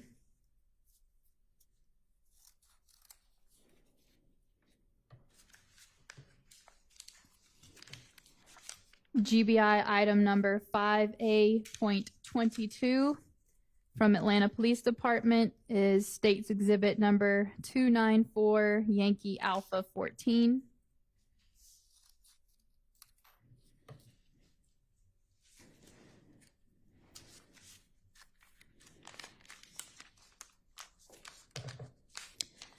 GBI item number 5A.23 from Atlanta Police Department is State's Exhibit number 294, Yankee Alpha 15.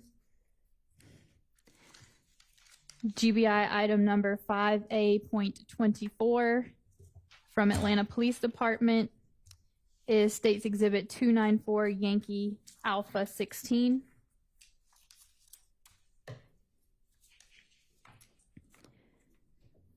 GBI item number 5A.25, submitted from Atlanta Police Department, is State's Exhibit number 294, Yankee Alpha 17.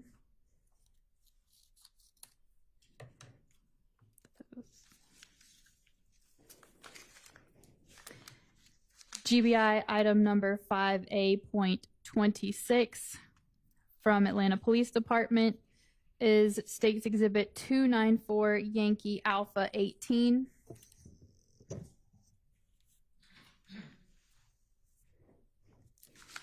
And GBI item number 5A.27 from Atlanta Police Department is 294, Yankee Alpha 19.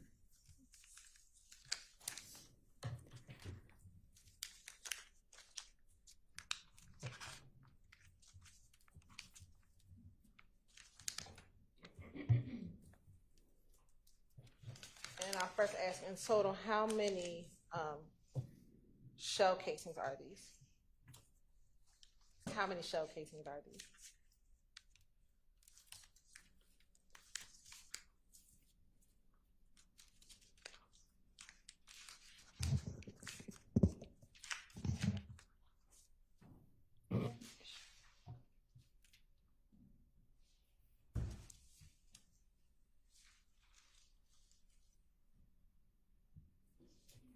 There are 19 in front of me, and give me a second and make sure with my worksheet that that aligns with the number that I looked at as well.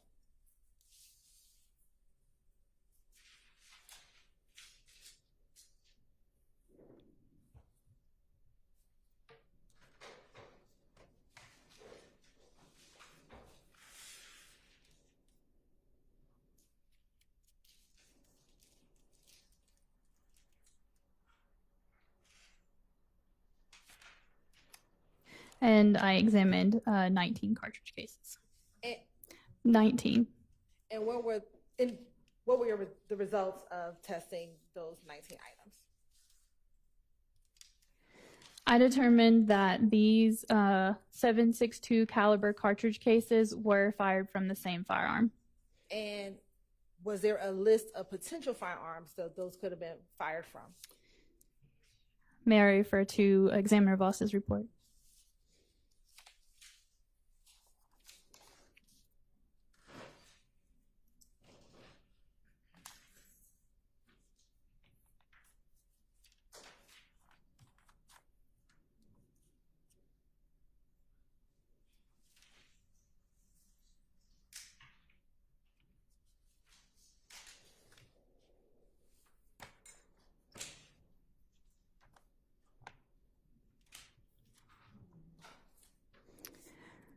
The report states that they're consistent with being fired in SKS, AK-47, and their variant type 7.62 by 39 millimeter pistols and rifles, and that the list is an investigative lead and is not intended to be an all-inclusive list. And that would also go for the other list of firearms as well.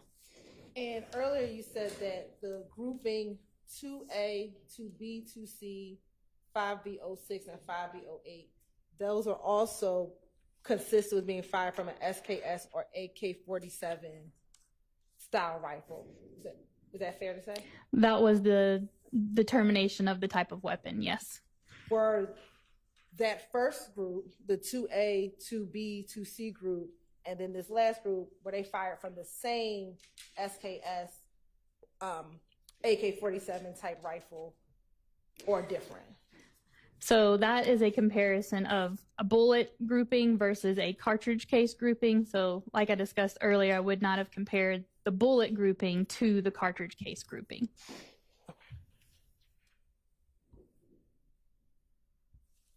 Now, did you have the occasion to test any firearms in this case? I did do a verification of one firearm to a grouping of cartridge cases to determine if that firearm fired those cartridge cases. And did you have an identification number, a GBI identification number for the firearm that you tested? The item number from the GBI for the firearm that I verified was item 1A, and it was also under a different case number than the one we've been referencing throughout this, and that case number was 2015-100-2121. And do you know what type of gun that was?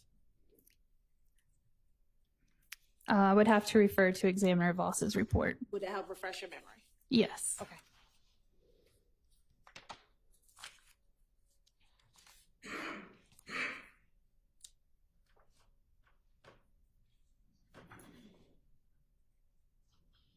That was a Smith & Wesson 9mm pistol. Okay. And which grouping did you test that firearm against when you did your verification? I verified the firearm, which was GBI 1A, the Smith & Wesson, to the GBI grouping of 5A.10, 5A.13, 5A.15, and 5A.16. And what were the results of your verification? I determined that that firearm did not fire those cartridge cases. It was an elimination or an exclusion from that firearm. That firearm did not fire those cartridge cases.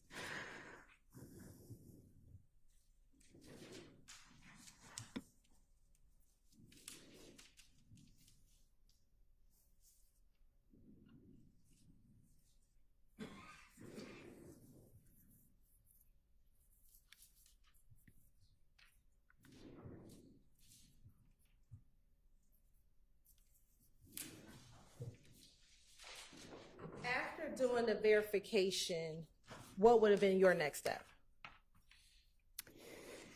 if any?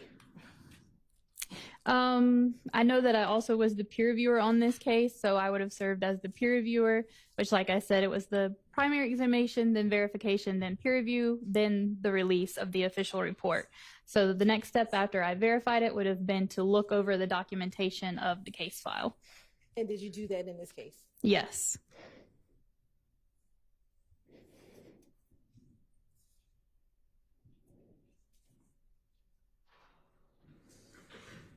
And what were the results of your peer review? Was it that everything was in order and ready to be released? So an official report can only be released once it passes all of those phases, and a report was released in this instance. So it would have passed through all of those steps that I talked about. And did that conclude your involvement in the case once you verified and peer reviewed the items in front of you, as well as the gun that we just discussed? Other than testifying today, yes. All right. Your Honor, that concludes my questioning. All right. Are there defense questions for this witness? Okay, go ahead.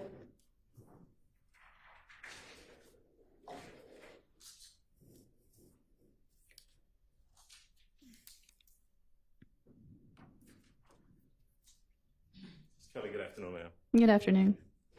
Good to see you again. You and I have met before, is that right? You said, but I'm sorry, I don't recall. I'm not memorable over in DeKalb County.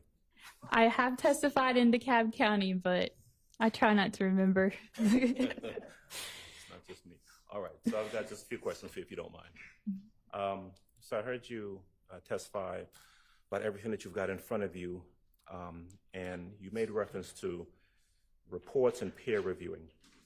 Now, when these items of evidence initially came into the GBI crime lab, you were not the first person charged with doing any sort of examination or comparison. Is that correct? That's correct. I was not the primary examiner assigned to this case. The person who would have been assigned to the case is someone by the name of a Mr. Voss, David Voss. Is that correct? Correct. Okay. And so jumping forward a little bit, your testimony ended with you talking about the results being peer reviewed. Are we talking about any examination or comparisons that you did were peer reviewed, or are we talking about Mr. Voss's results being peer reviewed? So the peer review would have been a collection of all of the documentation within the case file. So looking over the worksheets where, an examiner collects all the data in their case file. So it would have been looking through and making sure that all of the paperwork was in line is what a peer review process was. Okay. And so in terms of determining, and I heard you refer, when you're talking about the different categories of types of guns that those items could have been fired from. You had a list of names, different types of guns. Those are determinations made by Mr. Voss that you then reviewed, is that right? Yes, I do have noted in my verification record that I agreed with his determination of the type of weapon. Okay. So am I correct that these items of evidence, everything that's in front of you, came into the GBI crime lab somewhere around January the 13th of 2015? Does that sound about right? May I refer to the report from Mr. Voss? Absolutely. Thank you.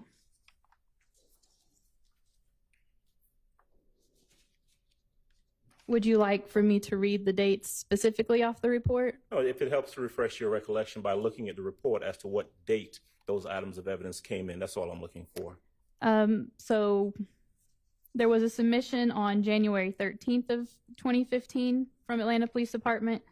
There was submission on January 15th, 2015, January 20th, 2015, and January 13th, 2015, according to the report issued. Okay.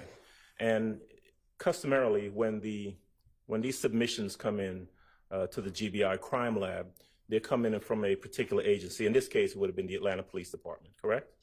The Atlanta Police Department, and I believe earlier there was also evidence from the Fulton County Medical Examiner as well. Okay. It would have been on the same case, though. True? There are several cases represented. We have mainly been talking about one, but I did also mention a firearm from a second gun that I also compared. And the information that you have, or that the GBI has, when that information comes in, is that is coming in this case, the items that came from the Atlanta Police Department came from an investigator, J. Thorpe Jr. Is that right? May I again refer to the report? Absolutely. Thank you.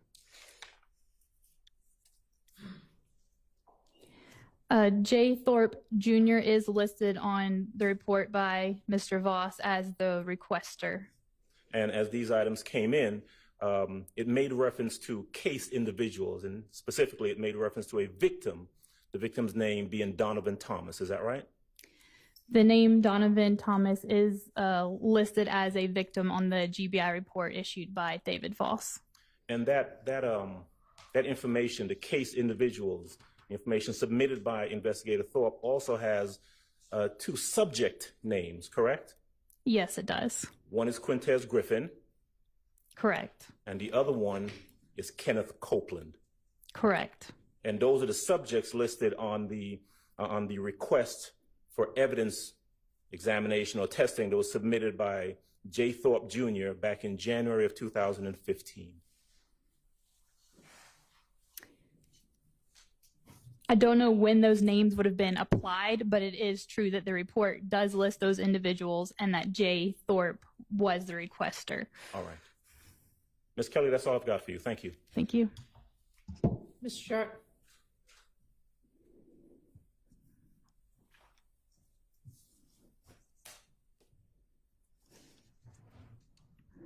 Kelly, good afternoon. My name is Max Shard, okay?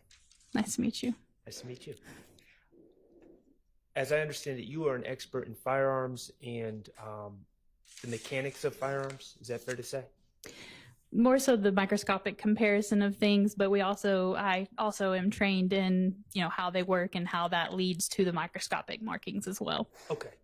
And I believe that I want to make sure I'm clear on this. Can you just describe in layman's terms what happens when someone, let's say I pull the trigger of, we'll say, a handgun, let's say a 40 caliber semi-automatic handgun. Okay, sure. Could you explain the mechanics that lead to the firing of a projectile? Yes. So in this instance, we have a 40 caliber handgun, a pistol. So one of the parts of a firearm can be a magazine, which is somewhere where you can load those 40 caliber pieces of ammunition, your cartridges, into that magazine. And then the magazine can be inserted typically into the butt of the firearm. And I'll use my hand here. So the magazine will be loaded into the bottom of the frame of the firearm. And then that magazine has cartridges in it, but in order for the cartridge to be pulled from the magazine and loaded into the chamber of the firearm, you need to retract the slide of the firearm and then let it go forward again. And as that slide goes forward again, that's what picks up the cartridge from the magazine and chambers it into the firearm. At that point, you can pull the trigger, and like I said earlier, the pulling of the trigger releases, we'll say, the firing pin. That firing pin makes contact with the primer, which here you can see there's an indentation in the silver part here that's indicating a firing pin impression, and that causes the gunpowder inside the cartridge case to be ignited. That's when the bullet starts traveling down the barrel of the firearm. The cartridge case may be ejected if it's a type of firearm that will eject your cartridge cases. And then if there's more for the next shot, if it's a semi-automatic pistol, you would need to pull the trigger again to do your second and third shots. So those subsequent shots, again, the slide would move rearward and pull the next cartridge with each shot from the magazine. Thank you, Ms. Kelly. Now, I want to go back to the gunpowder. Gunpowder is made of potassium nitrate, charcoal, and sulfur, correct? The best I recall, yes. Okay. Would you agree that the mechanics of the propulsion of the projectile, there's several phases once that firing pin hits the primer, correct? I'm sorry, could you restate that for me? First, it's ignited, correct? The the firing pin hits the primer and ignites. Yes, it hits the primer, and then there's actually something called a flash hole, if you can see in there. So the igniting of the primer sends that flame into this body of the cartridge case, and that's what then ignites the gunpowder within there. And once the gunpowder is ignited, it sets off a chemical chain reaction called the combustion phase, correct? Yes, that is the firing of the firearm, as I stated, does occur because of the combustion. And that creates heat and pressure within the gun, correct? Yes, and within the cartridge case specifically, because that's the pressure that's causing that bullet to be pushed out of the mouth of the cartridge case. Okay, and what causes the bullet to be pushed out, have you ever heard the term release phase? Release phase? Yes. No, I don't think so. Well, let me ask you this. During the combustion phase, when we have these gases and heat and pressure, that pressure pushes the projectile forward, correct? Yes, it's a equal and opposite reaction that's occurring. The bullet is being pushed forward out the end of the barrel, and the cartridge case is being pushed rearward towards the back of the slide of the firearm. And this pressure and combustion is also released from the gun through soot and other particles that leave the gun, correct? Yes, so the gunpowder, you could see, a plume, or sometimes, the smoke or the fire that comes from that cycle happening. The gunpowder particles could also exit out of the end of the barrel as well. Okay, so the gunshot residue, we'll call it. Right. Is that fair to say, gunshot residue? Yes. Okay. It releases through the ejection port of a handgun, correct? It could be released through that area as well. Okay, and the ejection port of the handgun is on the top side of the barrel of the handgun, correct? It can vary from firearm to firearm where that ejection port is located. So if I may just explain, the ejection port is typically towards the rear of the firearm, and the ejection port is where the cartridge case is being kicked from the slide of the firearm. And these gases and particles can be released through the ejection port, correct? They can be, since that is an opening in the firearm. It can be released from there, and also some can be released at the end of the barrel as well. From the same part of the gun where the projectile comes from, correct? I'm sorry, can you restate that? That was very inartful of me. The particles and gunshot residue can be released from the ejection port of the handgun, and also from the same part of the gun that the bullet leaves the gun from, correct? So out of the muzzle end of the barrel, yes, it could escape from there as well. Okay. And this combustion of these gases also creates a sound, a bang, correct? Yes, it can create a noise. And it also creates a bright flash of light, correct? It may, and that can vary depending on the type of gun as well, okay, or ammunition. All right.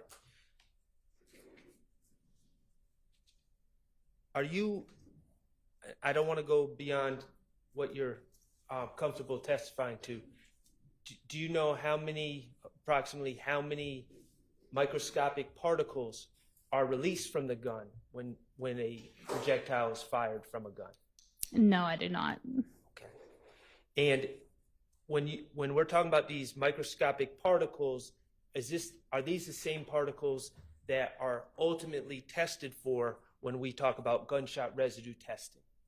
So as a firearms examiner, in the sense of gunshot residue testing, such as on someone's hands after they've fired a gun, that would be more of a trace evidence type of examination. The only time that at the GBI I dealt with gunshot residue was looking at basically articles of clothing for someone who had been shot. Okay, and you can test articles of clothing for gunshot residue? Yes, you can. Okay. And other cloth objects? You could test other non-cloth objects or cloth objects as well. Okay, great. And what you're testing for is microscopic particles that contain three specific elements within the same molten particle, correct? No, as a firearms examiner, we don't look at those elements. That would be more of a trace scientist. Ours is based on visual and chemical testing to determine if things consistent with gunshot residue are present. Oh, I see. So when you were talking about testing for gunshot residue, you were just talking about trying to find it, not identifying.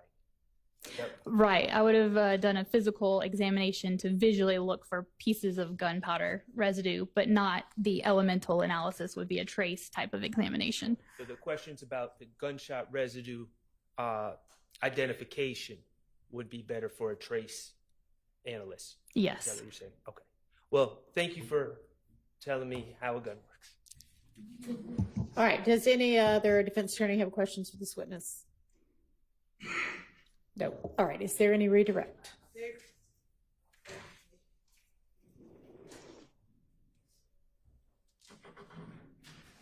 Ms. Kelly, we talked earlier about the item 1A from case number 2015-1002-121A. What was the serial number for that weapon? I would need to refer to Examiner Voss's report. Would that help refresh your memory as to the serial number? Yes.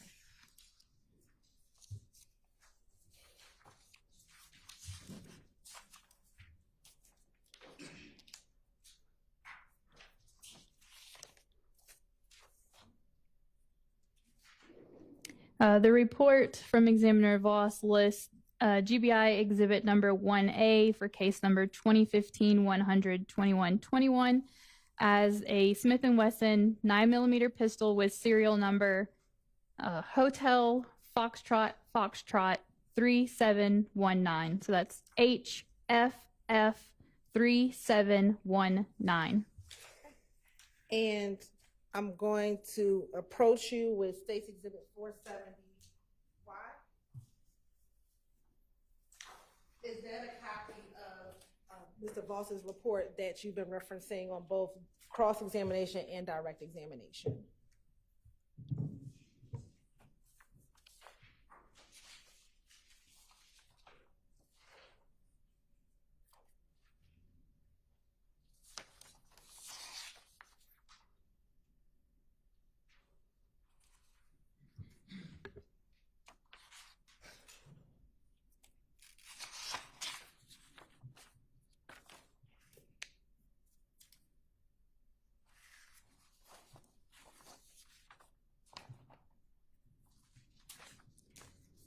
Yes, this report, State Exhibit 470Y, does bear the GBI case number. We've been discussing 2015-100-1545. And would that be the same report that you peer-reviewed, the same items that you peer-reviewed and verified prior to that report being released? Yes. Your Honor, at this time, the State would like to send the State Exhibit 470Y into evidence. Yeah, no, Nicole, go ahead.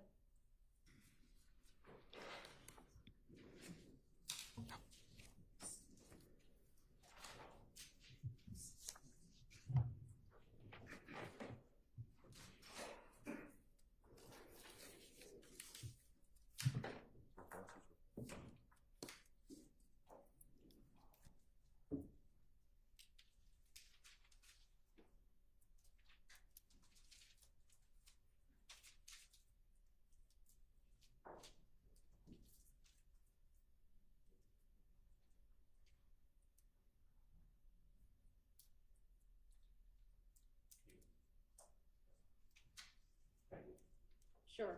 All right. So that's admitted without objection. And then my last question, Ms. Kelly,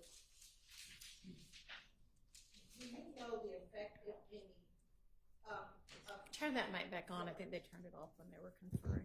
do you know the effect, if any, does firing a firearm have any effect on fingerprints that may or may not be on a projectile? I'm not a fire fingerprint examiner would be best to answer that question, unfortunately. Thank you so much. I have no further.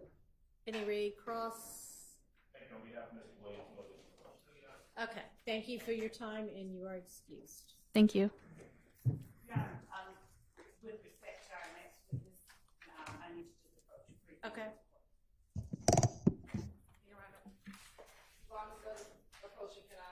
Clean up the witness thing.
Go ahead and swear in.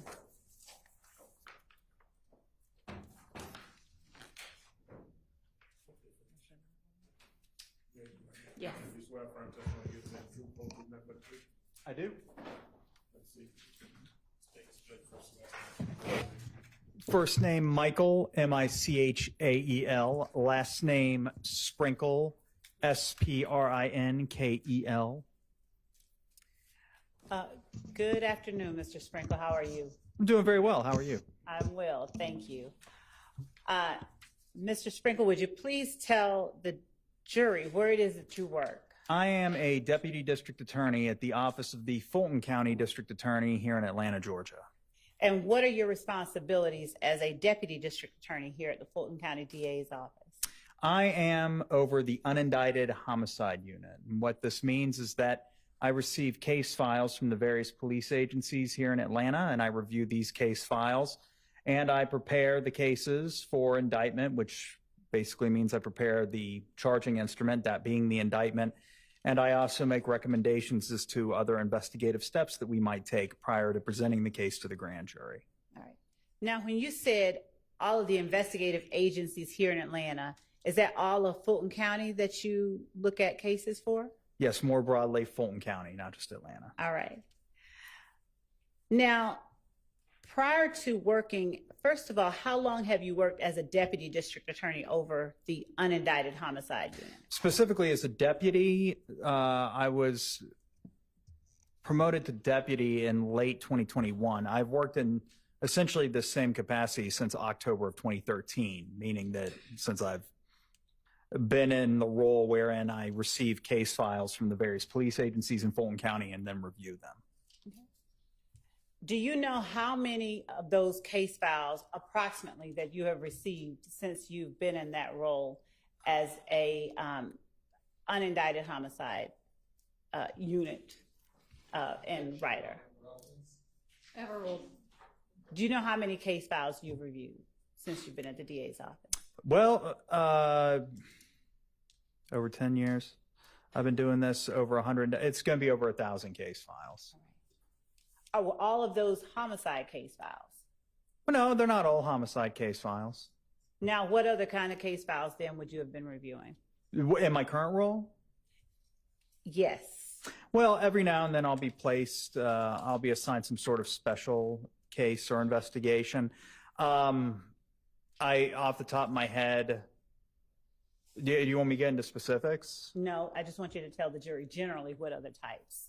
I think at one point in the past, I was especially assigned to a case involving the illegal dumping of tires in abandoned lots across Fulton County.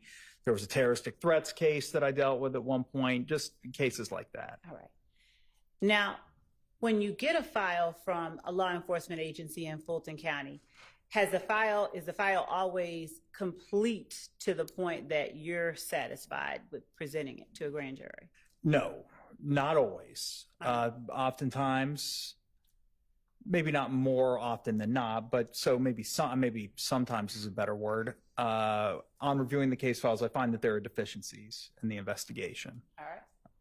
So before we go on to those, any deficiencies or anything like that you might find, would you tell the jury, you started out saying that you have been a deputy DA since late 21 and you've been reviewing homicides since 2013. How long have you been at the district attorney's office total? Since June of 2011.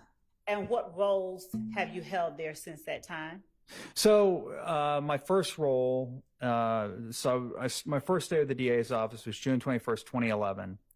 And within 2 days of that, I was placed in what was called at the time the complaint room. Mm-hmm. And I worked an overnight shift. Oh, no, it was like a late afternoon shift. It was like 3 p.m. to 11 p.m., I believe were my hours. And I would essentially just sit there and wait for cases to come in from the various police departments in Atlanta, any kind of felony case at all. They would fax us the police reports, et cetera, and I would read over them. I would draft a summary of the case that would be notarized somehow right there in the complaint room, and this would be provided to a judge at first appearance. And essentially what I did is I would in real time receive the case files, the incident reports essentially from the police officers as they were making the cases. Okay. And then I would prepare some preliminary documents to be for first appearance in the morning and then indictment thereafter. I did that for about 3 months, I believe. Where did you work after that? 2 months, actually. I then was sent to the non-complex trial division. What does that mean?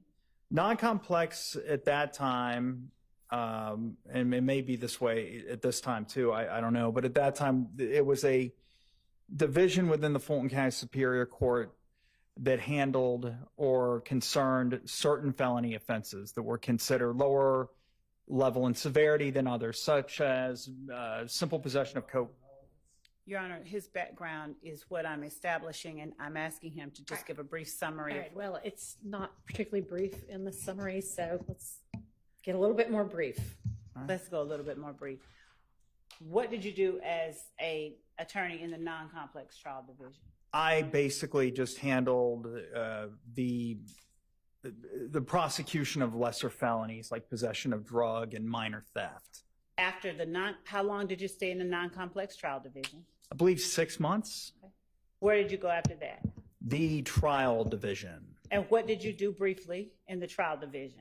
I handled cases, the prosecution of cases such as aggravated assaults, armed robberies, drug trafficking, that sort of thing. Okay. And how long did you stay in the trial division? A little less than 2 years. After that, is that when you were sort of went into a different role? Yes, that was in October of 2013 when I was assigned to the major case division in the unindicted homicide role, which is essentially the role that I'm in right now. Okay. Did you supervise people in October 2013? No, not at that time. Did you have any other persons working with you, like investigators? I did. I had an investigator named David White. All right.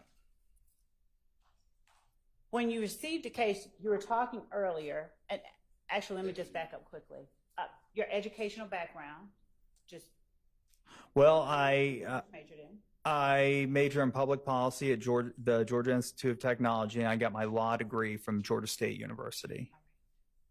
Now, have you always only worked as a prosecutor, as a lawyer? Briefly telling the jury whether or not you have. Your Honor, I'm actually going to object to that as irrelevant. It's irrelevant. Overruled. Since I've been a licensed attorney, no, I worked for King & Spalding briefly as a document review attorney. Have you ever worked for an attorney that did criminal defense work? I did, Alan Begner. How long did you do that? 2007 to 2010, I believe. Now, coming back to what you currently do, when you say that you receive cases from law enforcement agencies and you review them for deficiencies at times, please explain to the jury what it is that you mean when you say deficiencies. Well, I looked through the case file and I just looking at not just from a legal perspective, but a common sense perspective. In my judgment, I believe that perhaps there can be more to prove a case at a forthcoming trial, or there should be things that we should do and investigative tasks that we should take before we present the case to a grand jury and then proceed to trial. Does every homicide case that you receive, every unindicted homicide case that you receive,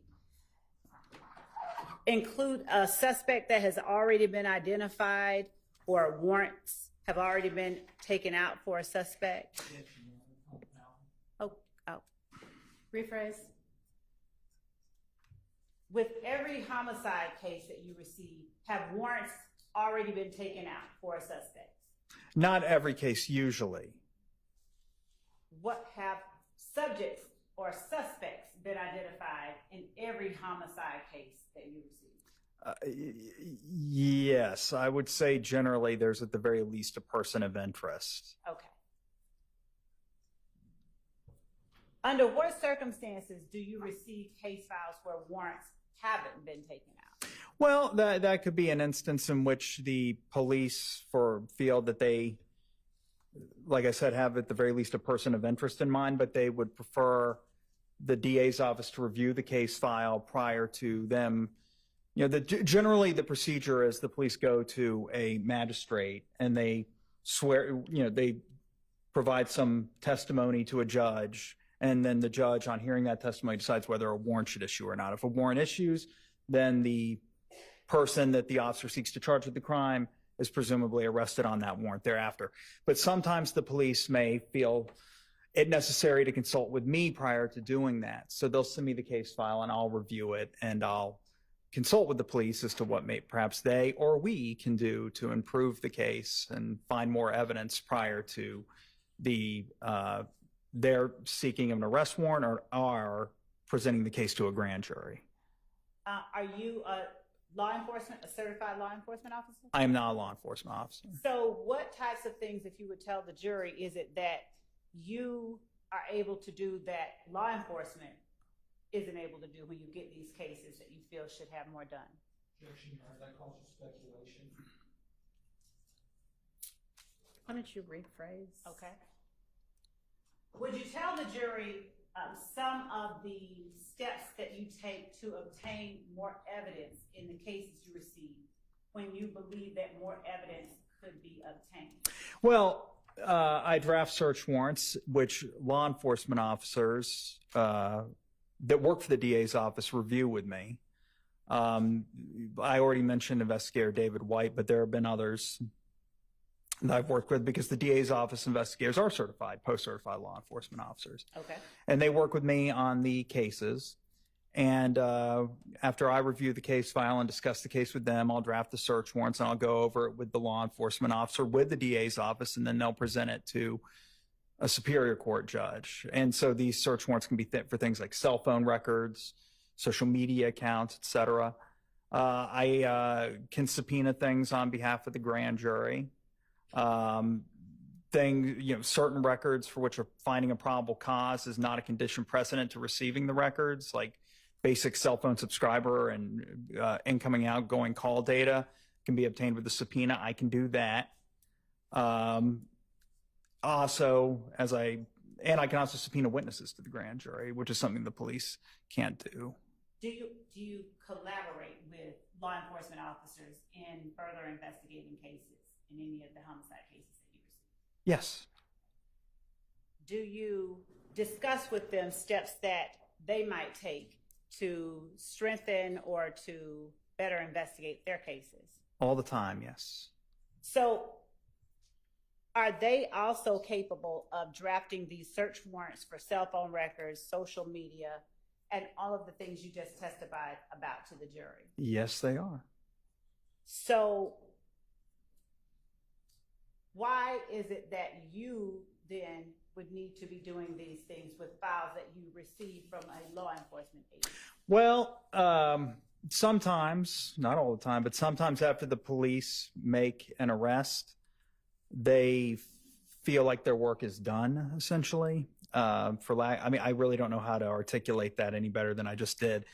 And as a result of that, we being myself and the people with whom I work at the DA's office, have to take over the investigation and obtain some of these search warrants ourselves. When you say social media, cell phone records, and all of the other items that you obtain search warrants for, how do you make a determination if the law enforcement agency hasn't already gathered them, where to look and what to get? Well, there's a lot that I can glean from just reviewing what it is that law enforcement did find. Let's say this is not specific to this case at all. This is just a hypothetical. But let's say I obtain a file from law enforcement, and they did obtain some cell phone records. Okay, what I'll do is I'll just load the records into a spreadsheet, and I'll go through the calls line by line, and I'll see a specific call at a certain time, and I'll think, based on some of the information that's contained within the record surrounding that call, or regarding that call, rather, that being the date, time of the call, the tower that was utilized by the handset that was placing the call, and the person that was... Right. I'll be curious, let's say, regarding the other person that was a party to that call. And I'll think, you know what, this call was placed by this person like 1 minute after the homicide. I don't know who this person is. I need to find out who that person is. That would be something that I would follow up on. Maybe send a subpoena, or depending on some other things that I may have seen in the records, may even rise to the level of probable cause. So I draft a search warrant to get the tower logs related to that other number, something like that. Would you tell the jury whether or not you have any experience collecting or listening to jail recordings? Yes, vast experience. Yes, sir. Pull that microphone down closer to you. I think he's talking about me. Oh, you're talking about, okay, Miss Love, okay. Would you tell the jury, just for Mr. Hart, would you tell the jury what experience you have with jail recordings? Jail recordings are recordings of phone calls placed by inmates at the Fulton County Jail. All calls except for calls made from like contraband cell phones or any other non-regulated phone in the Fulton County Jail are that are placed by inmates, or placed from phones that essentially automatically record the phone calls, and the recordings are automatically stored on a server somewhere. Up until very recently, like May of 2024 to be exact, these phones that were in the Fulton County jail that the inmates would utilize to make these calls were owned and maintained by a company called Securus, Securus. It's now a new company, the name of which I can't recall. But I have access to these jail calls. When it was on Securus, when they're the company that maintained the recordings and the infrastructure that allowed for the recordings, it was there was a website that I would log into. Commandcenter.securustech.net was the uniform resource locator, or URL. I had a login and password, and on logging in, I would be able to search for the jail calls using various search terms, using the search form that was provided to me, and then I could listen to any call that was placed by an inmate from a phone mounted to the wall or through a tablet, and they were all voice over IP calls that were placed. How would you decide, out of all of the calls that existed at the Fulton County Jail or from the Fulton County Jail, in any particular case, where to start looking for calls of interest? Well, there's a lot that goes into that. Okay. So on a typical murder case, I would start with every inmate. Let me back up a little bit. Every inmate is assigned an account number that they have to enter before they place a call from the Fulton County Jail phone. They then have to follow that account number with a PIN. So they type in their account number, they type in their PIN, and then they place a call from the Fulton County Jail, and it debits money from an account that's been set up so they can place calls, because every call costs money. All right. So what I would do is I would first run a list of all numbers, all phone numbers that the inmate called. I'm going to object based on relevance, based on bolstering. That'll be my objection. Your Honor, one, this witness will be talking about certain steps that he took to further the particular investigation of the case that we're here on, and how he did it and the extent to which he, the steps and the extent to which he went to find certain things are relevant in terms of how exhaustive his efforts were. So it'll allow the jury to gauge. Why don't you just ask him if his efforts were exhaustive? Well, Your Honor, I think it's relevant that the jury understand what he did to narrow down those numbers that he. Okay, well, let's get to that without there being a treatise on all of this. Okay. All right, Mr. Sprinkle, without the treatise, how do we, can you give us a more, or give to the jury, a more condensed version of how you determine what calls you want to look at out of the thousands of calls that exist? Sure. I basically just compile a list of phone numbers that the inmate called, and then I run each phone number individually, and I look at the date and time that the inmate called the numbers, and based on when that call was placed in temporal proximity to something that I deem significant, I listen to that call, and on listening to it, I determine whether or not it was relevant. And when you say you run each call individually, what does that mean with the Securus system? You can search for calls based on phone number only. So you can, in the search field in this form at that website that I said that I log into, you can just type in a phone number and a date range and ask the system to return all calls placed to a certain number by any inmate in the entire facility for a certain time period.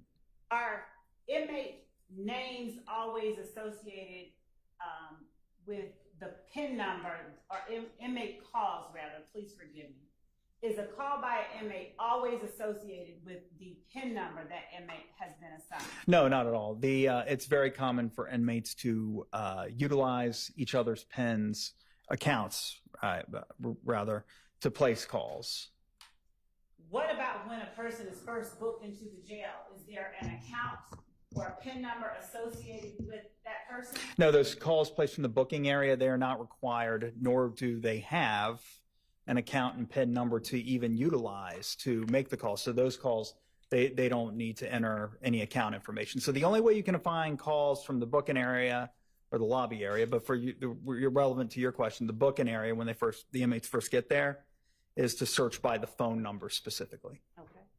Now, do you listen to, when you say that all calls are recorded, do you go and listen to calls between inmates and their attorneys, things that are privileged? No, and ideally the attorney will have registered their number with the system such that the calls aren't recorded at all, but if I ever see... Overruled. Please go ahead.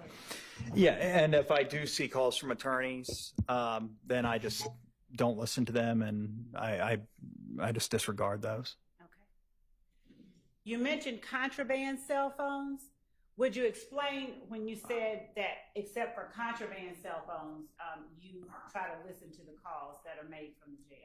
Well, I can't listen to phone calls made from cell phones that have been smuggled into the jail and the inmates are using unlawfully, because those calls are obviously not recorded. Yeah, I mean, they're cell phone calls. Unless there's a wiretap on the phone, I wouldn't be able to listen to those. We'll come back to the wiretap, but do you ever have access to calls or cell phones, rather, that were smuggled into the jail and used illegally? Occasionally. Objection. Asked and answered. Overruled. Occasionally, yes. There will be cell phones that are seized from inmates at the Fulton County Jail, and the contents of them are digitally forensically extracted, and I will review those, yes. When you're talking about them being digitally forensically extracted, could you break that down in lay terms? So, sure. A cell phone, as I think we all know, has a port on it, generally that you plug a charging cable into to charge it, but also with most, if not all, modern cell phones at this point, that cable can also allow for the transmission and of data to and from the phone. And so when a phone is seized by law enforcement, there's certain software that law enforcement can use to basically plug the phone up to the computer using that same port that can send and receive data. And this software can make an exact copy of the contents of the phone. It's called a forensic data extraction of the phone. And it creates a forensic image, digital image of the phone. And it's meant to ensure that the contents of the phone are not altered at all in this process. And it allows, through the specialized software that law enforcement utilizes, to read the forensic image that is created from this process, to inspect the contents of the phone, such as the text messages, images, videos that were filmed and photographed by the phone, etc. Can you do or find social media content on those extractions as well? You can. There's subsections of the reports. One of those is or not just Instagram, but social media accounts that are registered to various apps in the phone. So yes, those are in there as well. And do you ever use those extractions to aid in furthering an investigation into the homicides that you receive? Yes. How do you decide what or how to find social media accounts of interest when you're investigating unindicted homicide cases? Well, there's a lot that goes into that. Are you saying if I were to have a person of interest or anyone really, and I just wanted to find their social media accounts? Yes. How do you go about determining what social media platforms and to whom or how a person identifies themselves on social media platforms that you find of evidentiary value? Well, that can be difficult or easy depending on the person. I suppose I would start by just searching for their name on a social media platform. If they have a very uncommon name, then it can be very easy to find them. But if they have a very common name, they can be a little bit more difficult.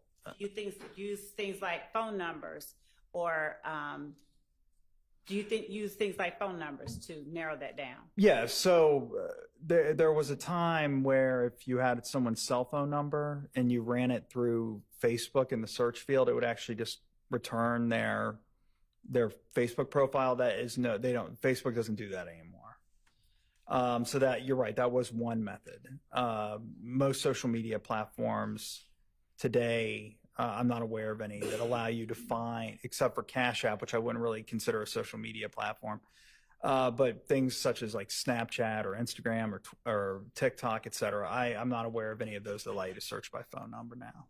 Do you conduct interviews with your investigators to further any investigation of the homicide cases you receive? Yes, and by that, I mean, my investigator and I will just go visit people at their homes or their places of business, and we'll interview them and ask them questions that we may have about the case.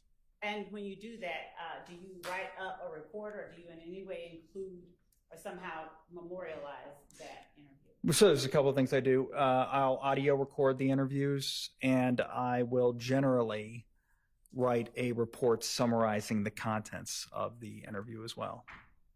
Do you end up indicting every suspect that has been arrested or for whom? Objection as to relevance. Do you end up indicting or presenting to the grand jury every suspect that has been identified or arrested in the homicide cases that you receive? No. And why is that? Well, there are times then when on reviewing the case file and the bolstering. Y'all want to approach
today and see y'all in the morning.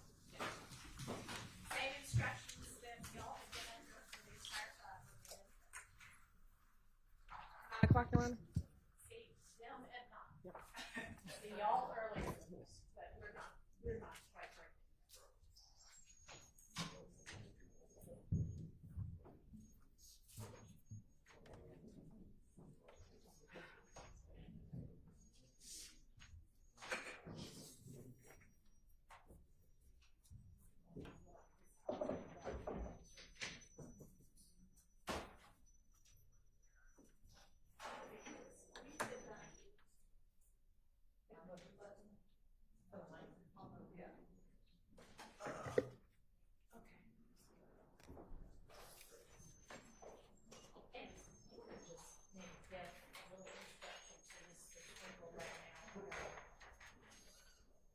With everybody here, if you want to give, I don't know where that noise is coming from.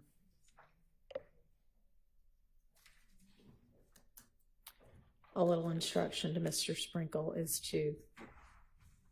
Okay. Yes, Your Honor. I will try to tailor the questions that I ask so that the responses are as focused as we can be, while at the same time allowing the jury to understand and gauge how it is that Deputy DA Sprinkle goes about making decisions in his cases in general, and specifically how and why he did what he did in this case, and how it is consistent with the way that he conducts himself. Okay, and I mean, essentially, you're a lawyer, so it's easy enough to just tell you this. What we want to avoid is improper bolstering. All right, so just keep that in mind as you're testifying. And obviously answer the questions that any attorney asks you, but. And beyond that, with respect to what was discussed at the bench, Your Honor, I'd like the opportunity to. Sure, so we're gonna excuse you for the day, Mr. Sprinkle, and 9 o'clock for you. And of course, if we end up with a different witness, then it won't be 9 o'clock for you, but be prepared to be over here ready to testify at 9. Your Honor, before Mr. Sprinkle leaves, I would just ask that you order that no lawyers discuss these matters with Mr. Sprinkle now that he's sworn in as a witness. Okay, well, I hope everybody knows that that's not appropriate anyway when somebody's in the middle of testifying. So if you need to talk to him about another case, fine, but nobody be talking to Mr. Sprinkle about his ongoing testimony while he's still on the stand. Your Honor, I believe that the prohibition that Mr. Shard is referring to is akin to the rule of sequestration, and talking to him about what he has already talked about. I would ask that the court allow me to continue to speak with Deputy DA Sprinkle. He is our witness, and he's not, nobody else has, I mean, I know not to talk to him about other people's testimony, but talking to him about things that I'm going to be showing or saying or whatever to him, I don't know that there's any legal prohibition against that, and constraining us from interacting with our witness. He hasn't even been subjected to cross, so we're not trying to tell him what to say, but at this point, there's no difference in terms of his, anything that could be done improperly than there was before he was sworn. So I would ask that the court allow us, and if anyone else wants to talk to him, allow them to talk to him as well. There's nothing that can be, the rule of sequestration isn't going to be violated. So there's not a prohibition against us talking to our witness or any other as I mean, honestly, I think the rule is actually something like, overnight it's okay, something at lunchtime isn't. But essentially you shouldn't be, and he's a lawyer again, but you shouldn't be in the middle of testimony trying to coach him about anything, which and you won't be doing. Right.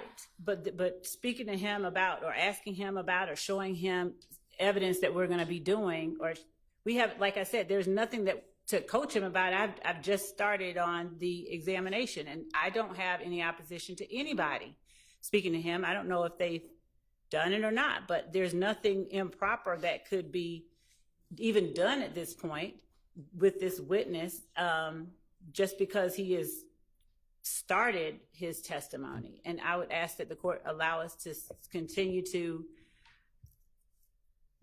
work with and talk with our witness. And I would object to that. He's on the witness stand, he's sworn.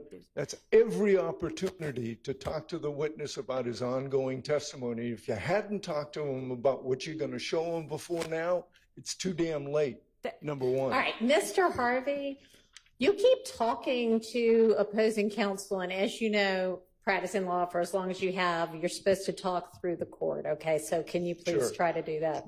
Sure. There's every opportunity. You should have taken the opportunity to talk about his testimony before he got on the witness stand. He's a sworn witness now.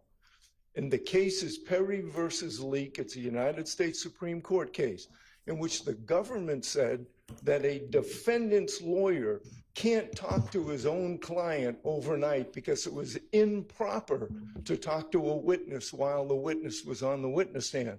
And the U.S. Supreme Court said, yeah, that's the rule, except for the Sixth Amendment allows a defense lawyer to talk to his own client overnight. So I object to the state or anybody for the state talking to this witness or any witness while they are on the witness stand and testifying. All right, so I don't think that the case actually limited it just to defense attorneys and defense counsel. That was the reasoning in that case. But, you know, Ms. Love, I mean, be aware that if you talk to him about something overnight, they're going to get up on cross and ask exactly what y'all talked about. That's fine, and I understand that. And, Your Honor, that's fine. And if there's additional case law on any of this, I know that in the morning we're going to be bringing up, we're going to be briefing the court on some other things. Okay. I'll bring it to the courts. All right.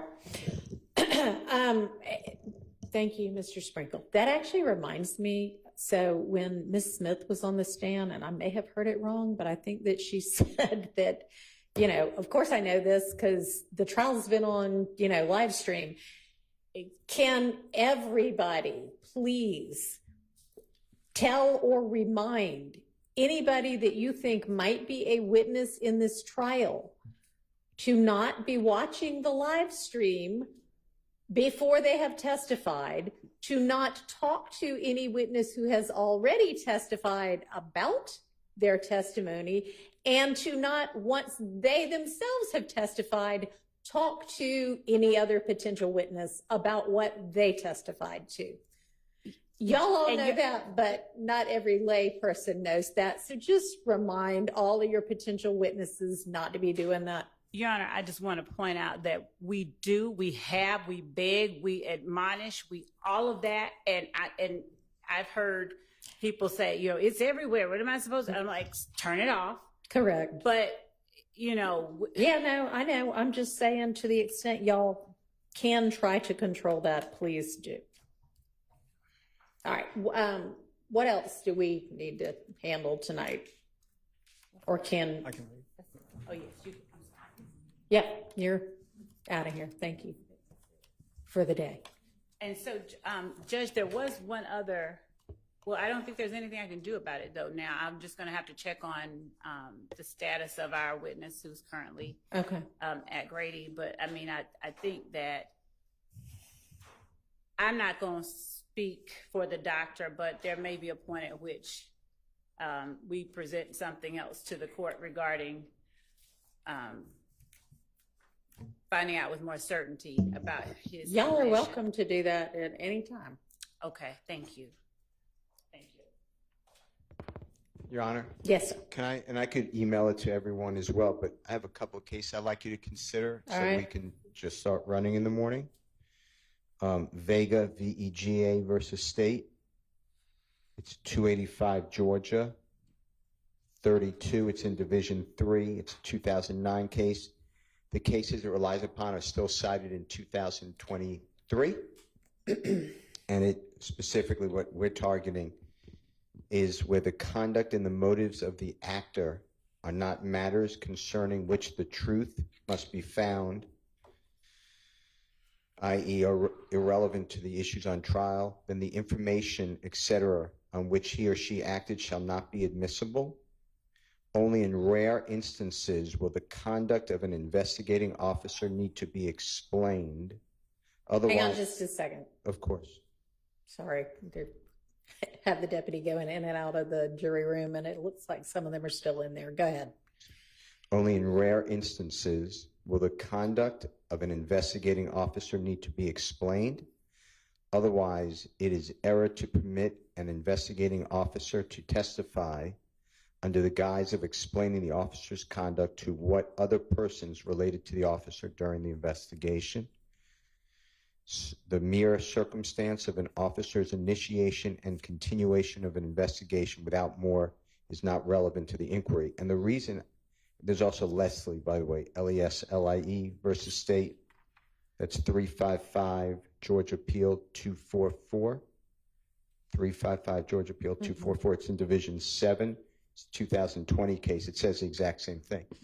But yeah, and my understanding of those cases, and it used to be, especially before our new evidence code, that every time there's a hearsay objection when there was an officer on the stand was, oh, it's to explain his conduct, and that's hardly ever relevant. This is A, not just an investigating officer, but B, if Ms. Love, I know you had said some things up at the bench that I think are relevant in responding to this issue of whether, I don't know if it's so much his conduct, but I'm sorry? The practice that he goes about in deciding to sometimes not, I guess, bring an indictment against somebody that had been arrested.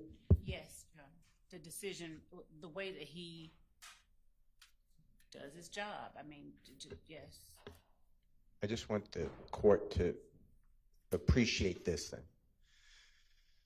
Then are we allowed to bring in people who've been exonerated by DNA from the Fulton County District Attorney's Office under Michael Sprinkle murder case that has been found to be innocent? Do we get to bring in individual people who say that they were wrongly charged and their murder case after indictment was dismissed? Do we get to bring in people who have pled guilty but will explain, I only pled guilty even though I'm innocent? Because this is just opening up, to me, the DA's office reputation.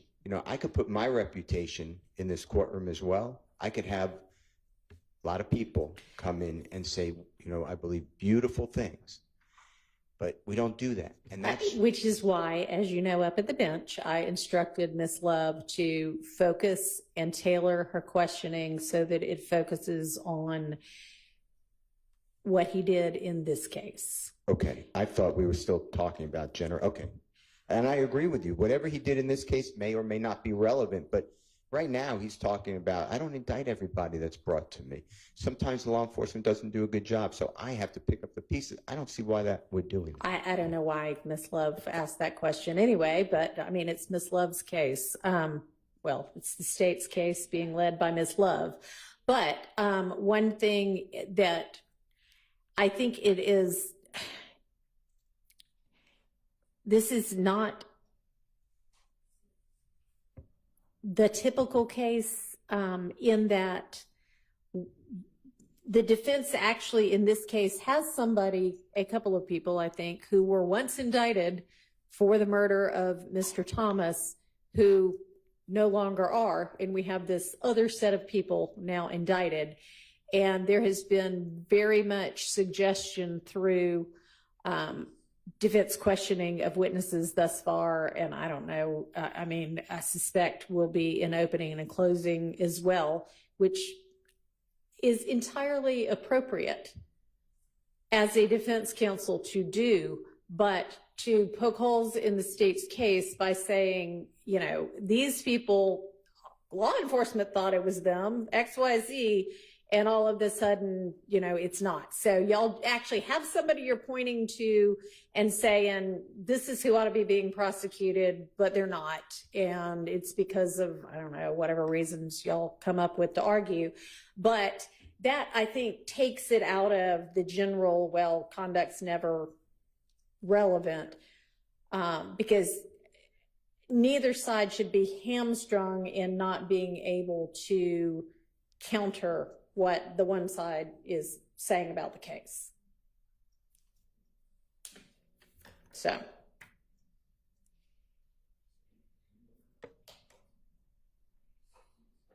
Anything else?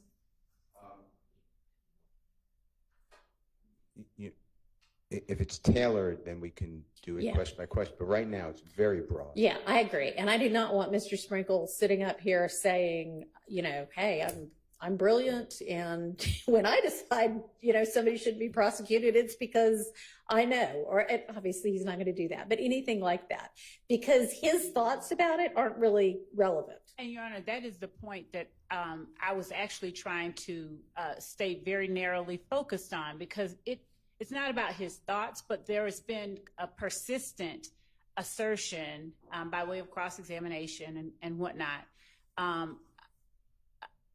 regarding it. I won't say impugning, but it kind of is why certain decisions were made. There have been questions posed that have been stricken, that have amounted to, they were just after this person, or you ignored this person. And even when we have witnesses that have testified and backed up and been given immunity and said certain things, the suggestion has been made that they were given immunity because the state only wanted to go after X, Y, or Z. And I believe that it is very relevant and important for the jury to be able to gauge what at least was done in this case. And it's not just the decision of the DA's office. This is a person who actually took steps that were of an investigative nature. It is important that they are able to gauge what has happened here in the context of, and I said it at the bench, what he does with each case.